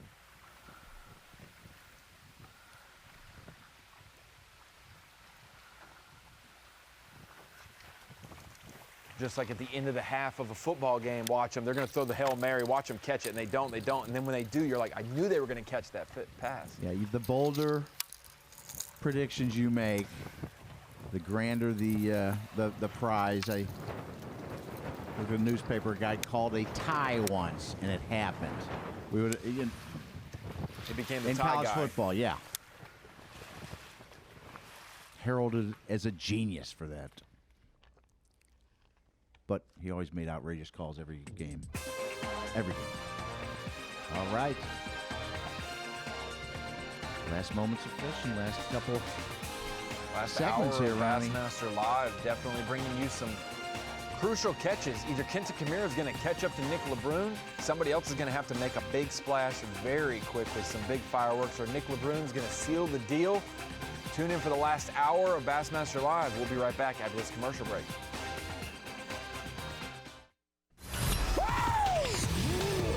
Live coverage of the BassPro.com Bassmaster Open at Grand Lake is sponsored by Dovetail Games.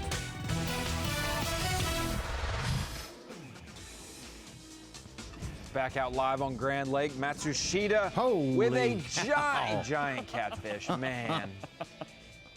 Naga. Not a large mouth. Definitely 14 inches though. Yeah, eat it? You want? Eating, yeah. Oh no.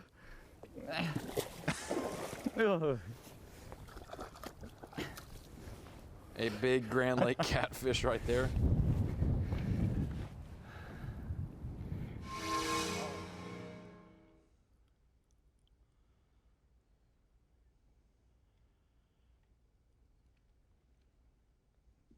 Kinta Kimura cut the lead to just under 5 pounds. He's one of 4 anglers with a limit behind Nick LeBrun, 16 pounds, 6 ounces today. Right, that's about the exact same total we had in 2019 at the Open here. Bodes well then, it seems like. 49 pounds, 5 ounces, unofficially leading right now. Yeah, tops Bob Downey's 48.9. Of course, that was in mid-September of 2019, Central Open.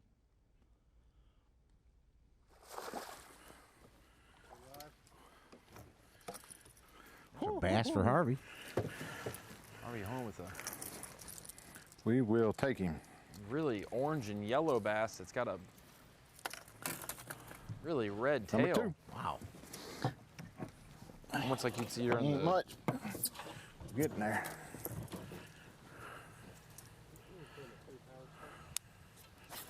No. 2.6 maybe.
Ronnie Harvey Horn had 17 pounds, 14 ounces yesterday. I think that was the biggest bag of the day.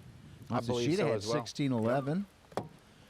And somebody else had 16.15, Travis Harriman. Travis Harriman, former U of A Razorback angler, fished with Kyle Jesse. Was his, on the his partner? Bassmaster staff. Yes, it's his close buddy. Knocked out a big bag yesterday after struggling day one. And 3 fish you on day mentioned one. it. Harvey had 17 pounds. His first 2 bites yesterday were over 4 pounds. He had 2 for 8 to 9 pounds yesterday, and then filled out his Watch limit him. for about 8 to 9 pounds to make it 17. A lot of comebacks on Grand. Chris Jones with 4 fish on day 1, 14-14 day 2. Got a check. Adam Rasmussen was 16-4. Finished 35th after 2 fish on day 1.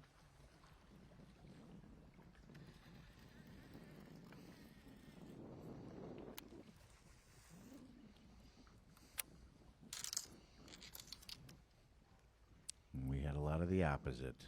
People had a good day 1. Jacob Walker on day 1.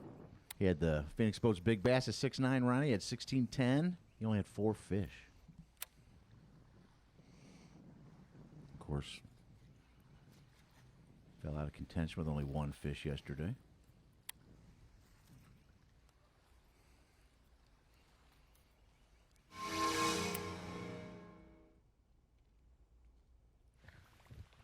Man, I'm waiting. I'm waiting and waiting and waiting.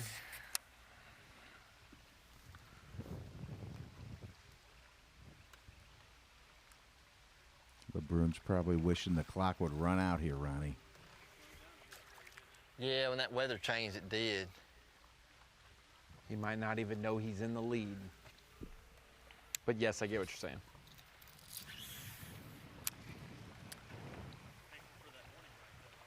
Huh? Yeah, man, that was key. I knew catching that big one would set me up. I really need to take a leak, but trying not to end up in the Oklahoma Gazette either.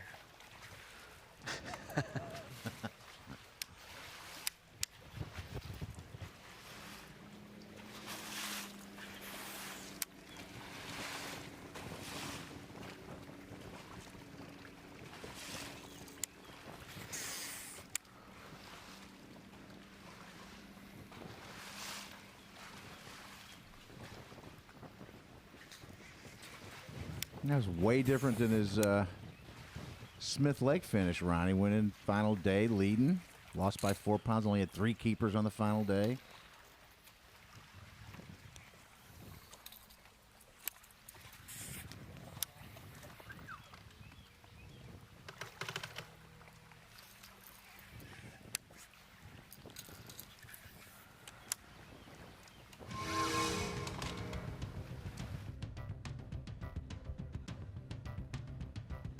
Saw Harvey Horn put his first keeper in the box. That was just a couple minutes ago. No, it was his second keeper. We're right. Yeah, saw that a couple minutes ago. I'm back out live with him. He said he loves the state of Oklahoma. He's from Bella Vista, Arkansas, just over the border, but loves this region of the country. There's one. Good one.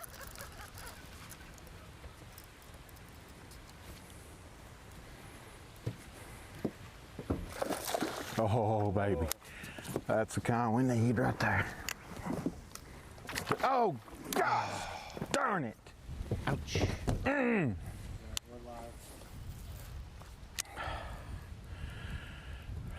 They're back here.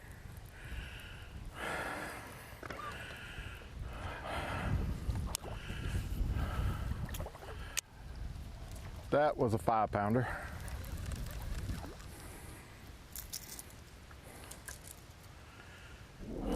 Probably caught a couple like that when he won his Open on starting to get a little excited again. Arkansas River out of Muskogee. Watch this right here. Yeah, Such. look at this. Come on, get off there. Treble hooks will do that to you.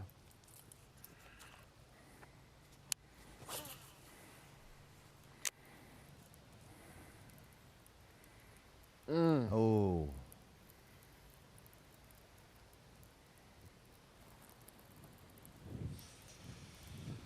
Not ideal, Such. Not when you're trying to come back. And Harvey Horn, even though he's on the Elite Series, would take that classic berth all day long and twice on Sunday if he were to win today.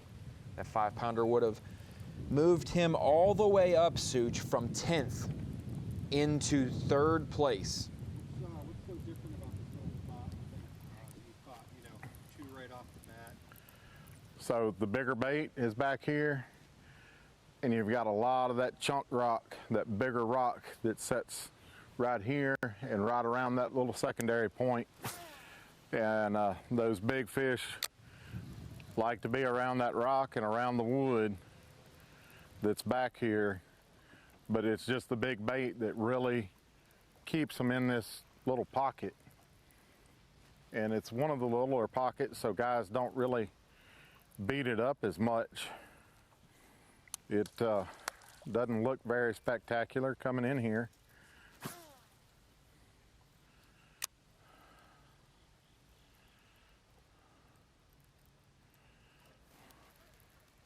I came in here a couple of years ago fishing a tournament and the water was down. We're still a little bit higher than normal for this time of year here. The water was down and it kind of showed me what was here.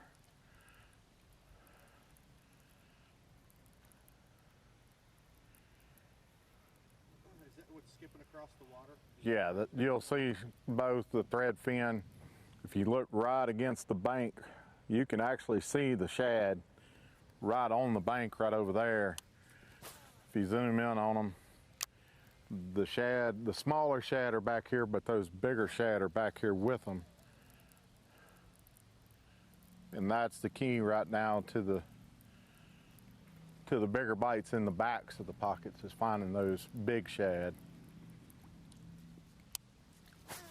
I went looking for it a couple of times in practice this week and wasn't ever able to find it.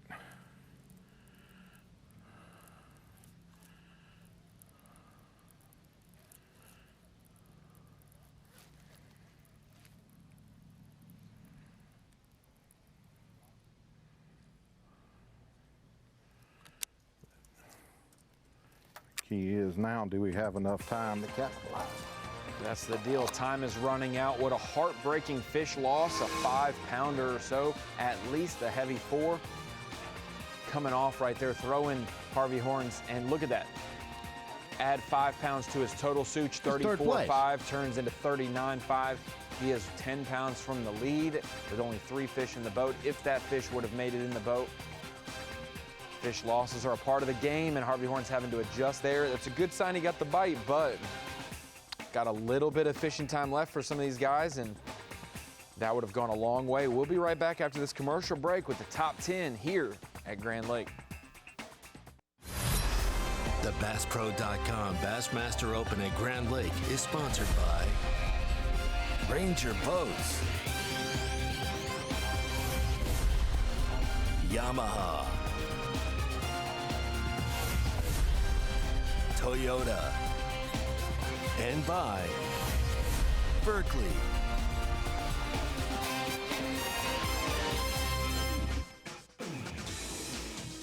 Winding down the time here at Grand Lake. Anglers have just over an hour and a half left before check-in time. And they're trying to chase down Nick LeBrun. The top angler today jumped out since 8 o'clock this morning into the lead.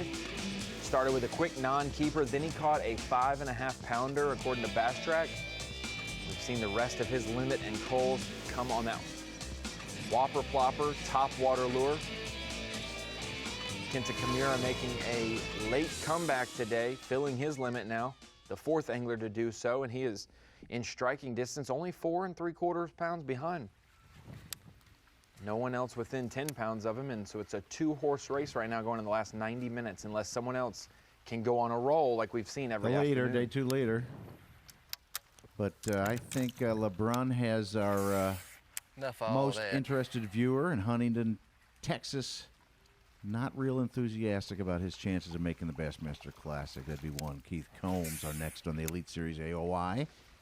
Unfortunately for Combs, last year was the first man out of the Classic. Needed to win Lake Fork at the end of 2020. Came in 2nd place. Wasn't close though. He was about 27 pounds behind Patrick Walters. So right, Walters wasn't immediate heartbreak of close proportions, but missed out on the Classic by 1 spot. This year was 5 spots out, and we had 4 open spots go from the Opens winner to the Elite list. You and I have discussed that a bunch. Of that. It's kind of a crazy year that we've left all 3 Northern Opens. I've never seen back that to before. the Elites. Yep. Nobody there qualified. They didn't fish all of them, and we had one at Lake Norman. Go to Tyler Rivette. For the last Southern of the year, yes. And then so there was 2 events left, and Keith Combs was the first man out. And he said, watch, 4 Opens in a row have gone back to the Elites. And they're the last 2, one of them, they're not going to go to me. They're not going to. 2 chances, but Porosnik punched his own ticket. Wow. And now, who knows? I've never seen one in the daytime. He's right up here by these houses, too. Huh. If you see one during the day, you're supposed to ask, what do they say? What does the fox say? Yeah, you're supposed to ask that to the fox, and they'll tell you. Your favorite song?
bite, but that won't help.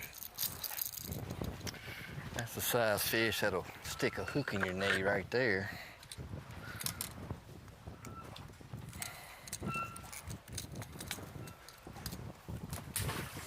Nick does not want a hook in his leg, Ronnie, or his Not hand. at all.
Man, can you give us a push?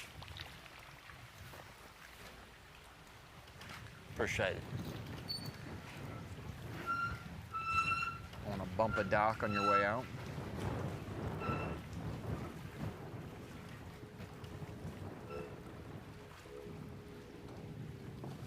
A squeaky dock at that.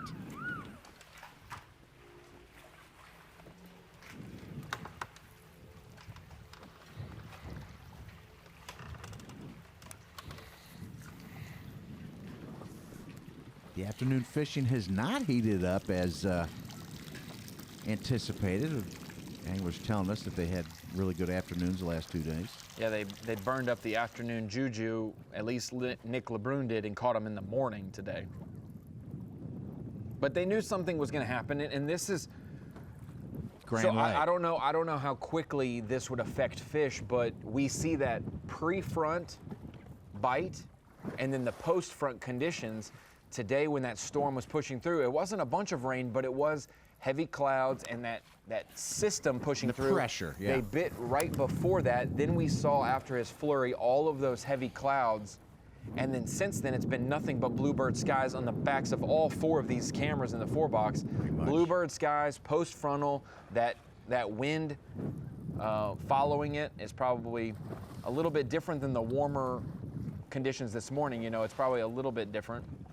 Coming from the west, it's not, at least not a north front, but that can affect a lot of different things. They love that bluebird skies sometimes, but very hard post-frontal, immediate post-front.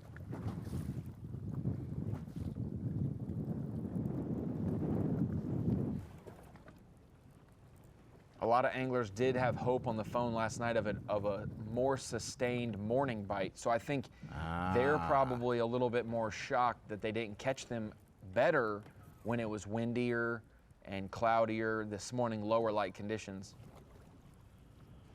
Well, we have 4 anglers with limits right now, Ronnie. We had, 69 on day 1, 45, 65, then 49 yesterday.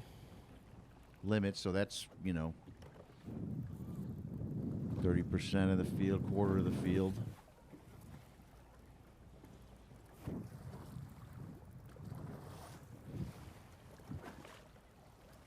Look at our top 10, only 2 of them over the 20 chances didn't have limits.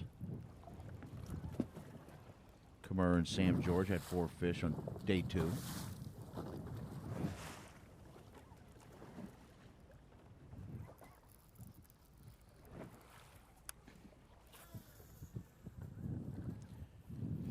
The local guy, John Suckup, Ronnie, he's on 2 fish. He's 11.5 back. Where did his fish go?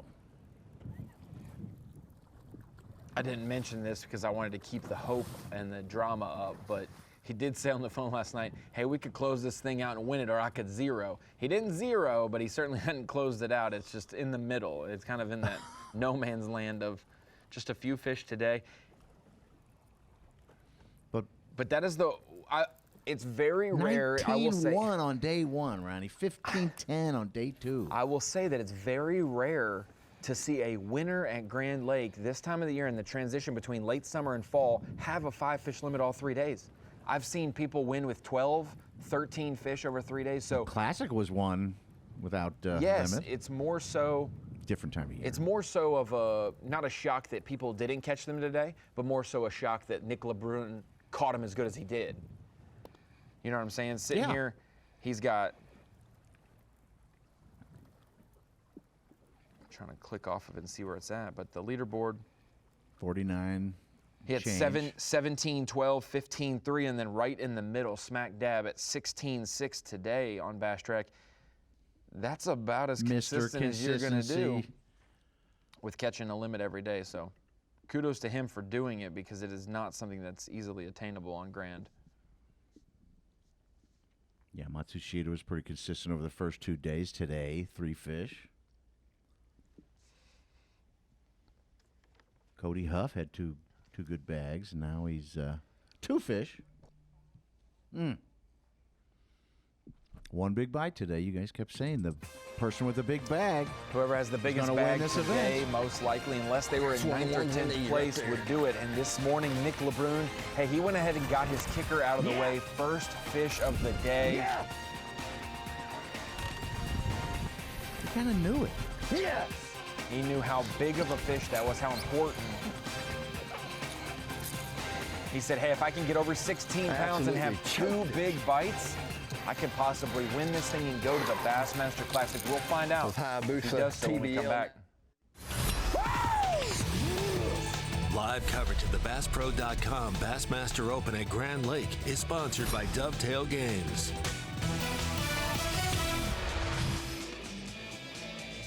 Last couple minutes of Bassmaster Live, but they have about an hour left of the fishing day. They got to drive, obviously, and come from the south part of the lake up to Wolf Creek for the takeoff and get there by check-in time. But we're out with our top 2 anglers right now. Nick LeBrun on the left in first, Kinta Kimura on the right in second.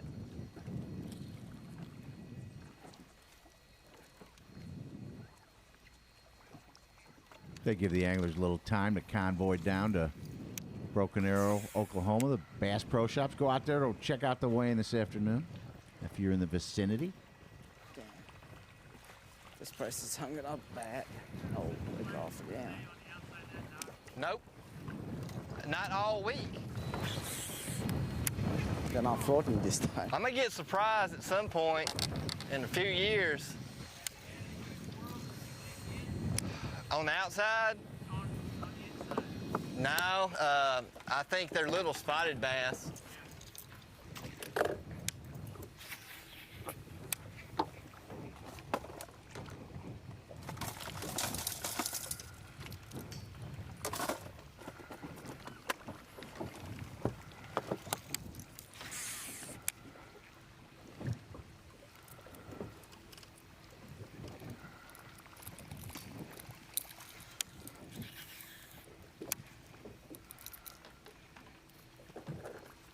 During that commercial break, Such, Nick LeBrun landed a slight upgrade.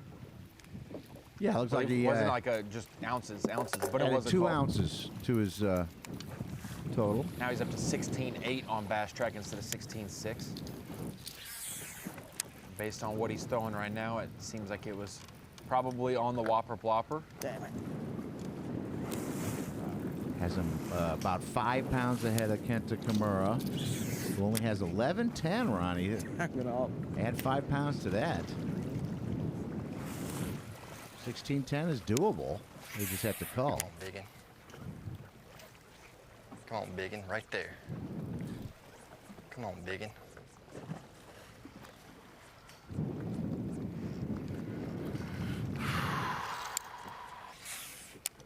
There you go.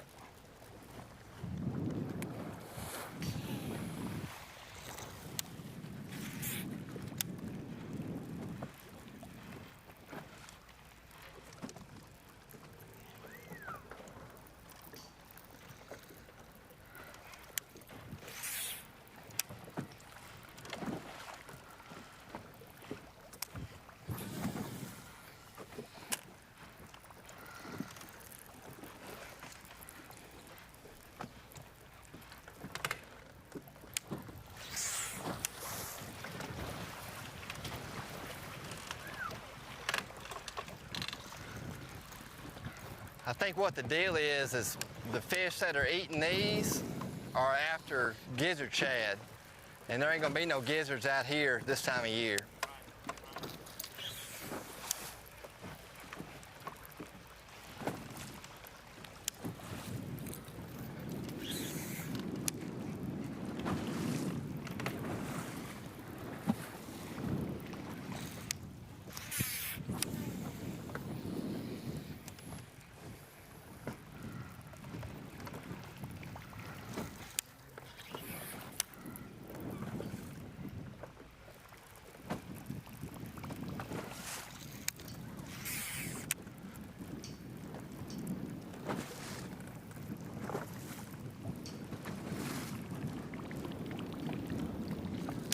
One more cast.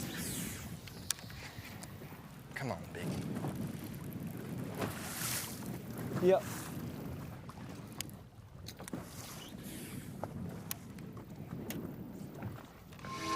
These two guys started the day chasing this man, John Suckup, about a 1.75 pound lead over both Nick LeBrun and Kinta Kimura. You're right.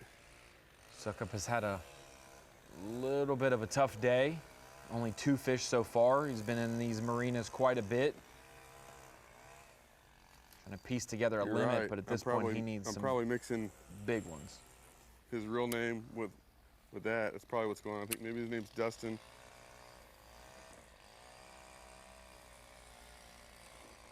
Yeah, you're right. There is, huh? Well, anyways. He came in yesterday and he said, did you catch a fish? And he nailed exactly where this thing was at back on the other side. And I said, yeah, I caught her yesterday. He's like, man, I shook her off in practice. How big was she? I was like, oh yeah.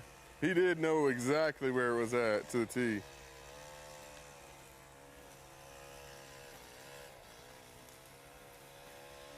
Wonder if that was his Phoenix Boats Big Bass yesterday, Ronnie, 5.5. 5.5. What's crazy is he had 15 pounds yesterday with a 5.5 big bass, and he had 19 and change on day 1, and his big bass wasn't 5.5. He had a bunch of 4-pounders that day, which is, he won't complain about that at all. But the day he struggled weight-wise, he was blessed with his biggest fish of the week.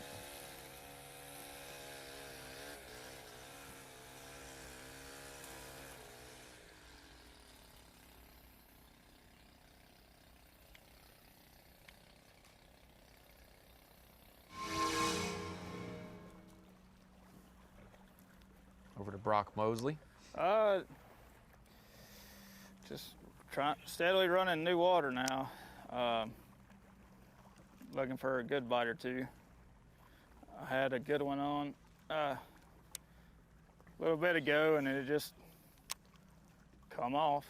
When I set the hook, there was a limb between me and the fish, and I guess I didn't have a good penetration in him. He just pulled off, and it was, a good one, close in that 4-pound range. Had him on for a split second, a couple seconds. Seen him because it was so shallow. But we still got time. It don't take long. It's several times this week in practice, I just hit a stretch and go to catching them. Only problem. Over to Cody Huff, one of the recent qualifiers and the points champion from the Central Opens. If you look at that, it says currently in 4th place. It's because he has gone to work after only having 1 fish for a while.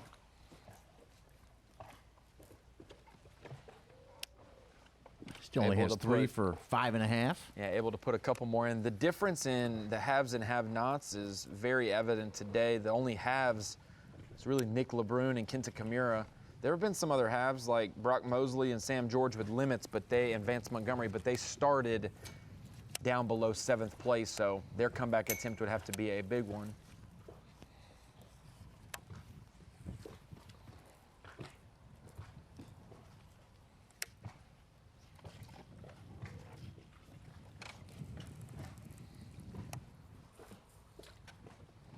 Grand definitely got a little bit tighter today, a little bit tougher.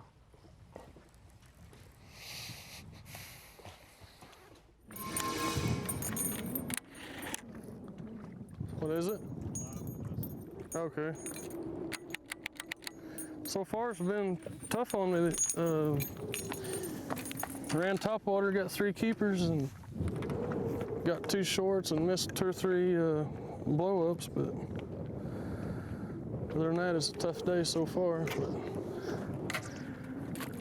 we've been catching a few late every day, so I'm not giving up yet, but we're trying offshore now since the sun's out and the wind's blowing, but we got another hour, make it happen. So.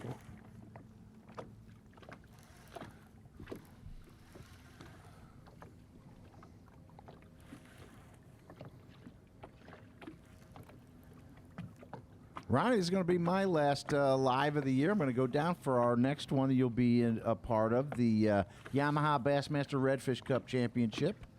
Bringing that back, I love go that. Go down to Port Aransas, Texas, watch some of our elites, bass pros, fish with Redfish Cup pros, go for some redfish. It'll be weird. I normally look up what the bass length limit is, but we'll have a different slot limit there. Oh. Yeah. Not only just have the minimum size, but we'll have a maximum size as well. You want to get closest to that maximum one? I just talked to our Captain Rick Murphy, giving him a little preview. He's going to be here in studio with y'all. It'll be a good show. Fun experience. I was still wearing my PJs on Saturday mornings watching Redfish Cup the last time we did one of those events, and Nick LeBrun, not too old himself. I'm wearing mine here now. Exactly. You can't see us. You don't know. Well, we have some great action on Grand Lake. They still have about an hour of fishing left before they need to be checked in, but you need to watch the weigh-in today. 5:45 p.m. Eastern Time, Bassmaster.com. You'll see someone get crowned a champion and classic spots decided. We'll see you next time.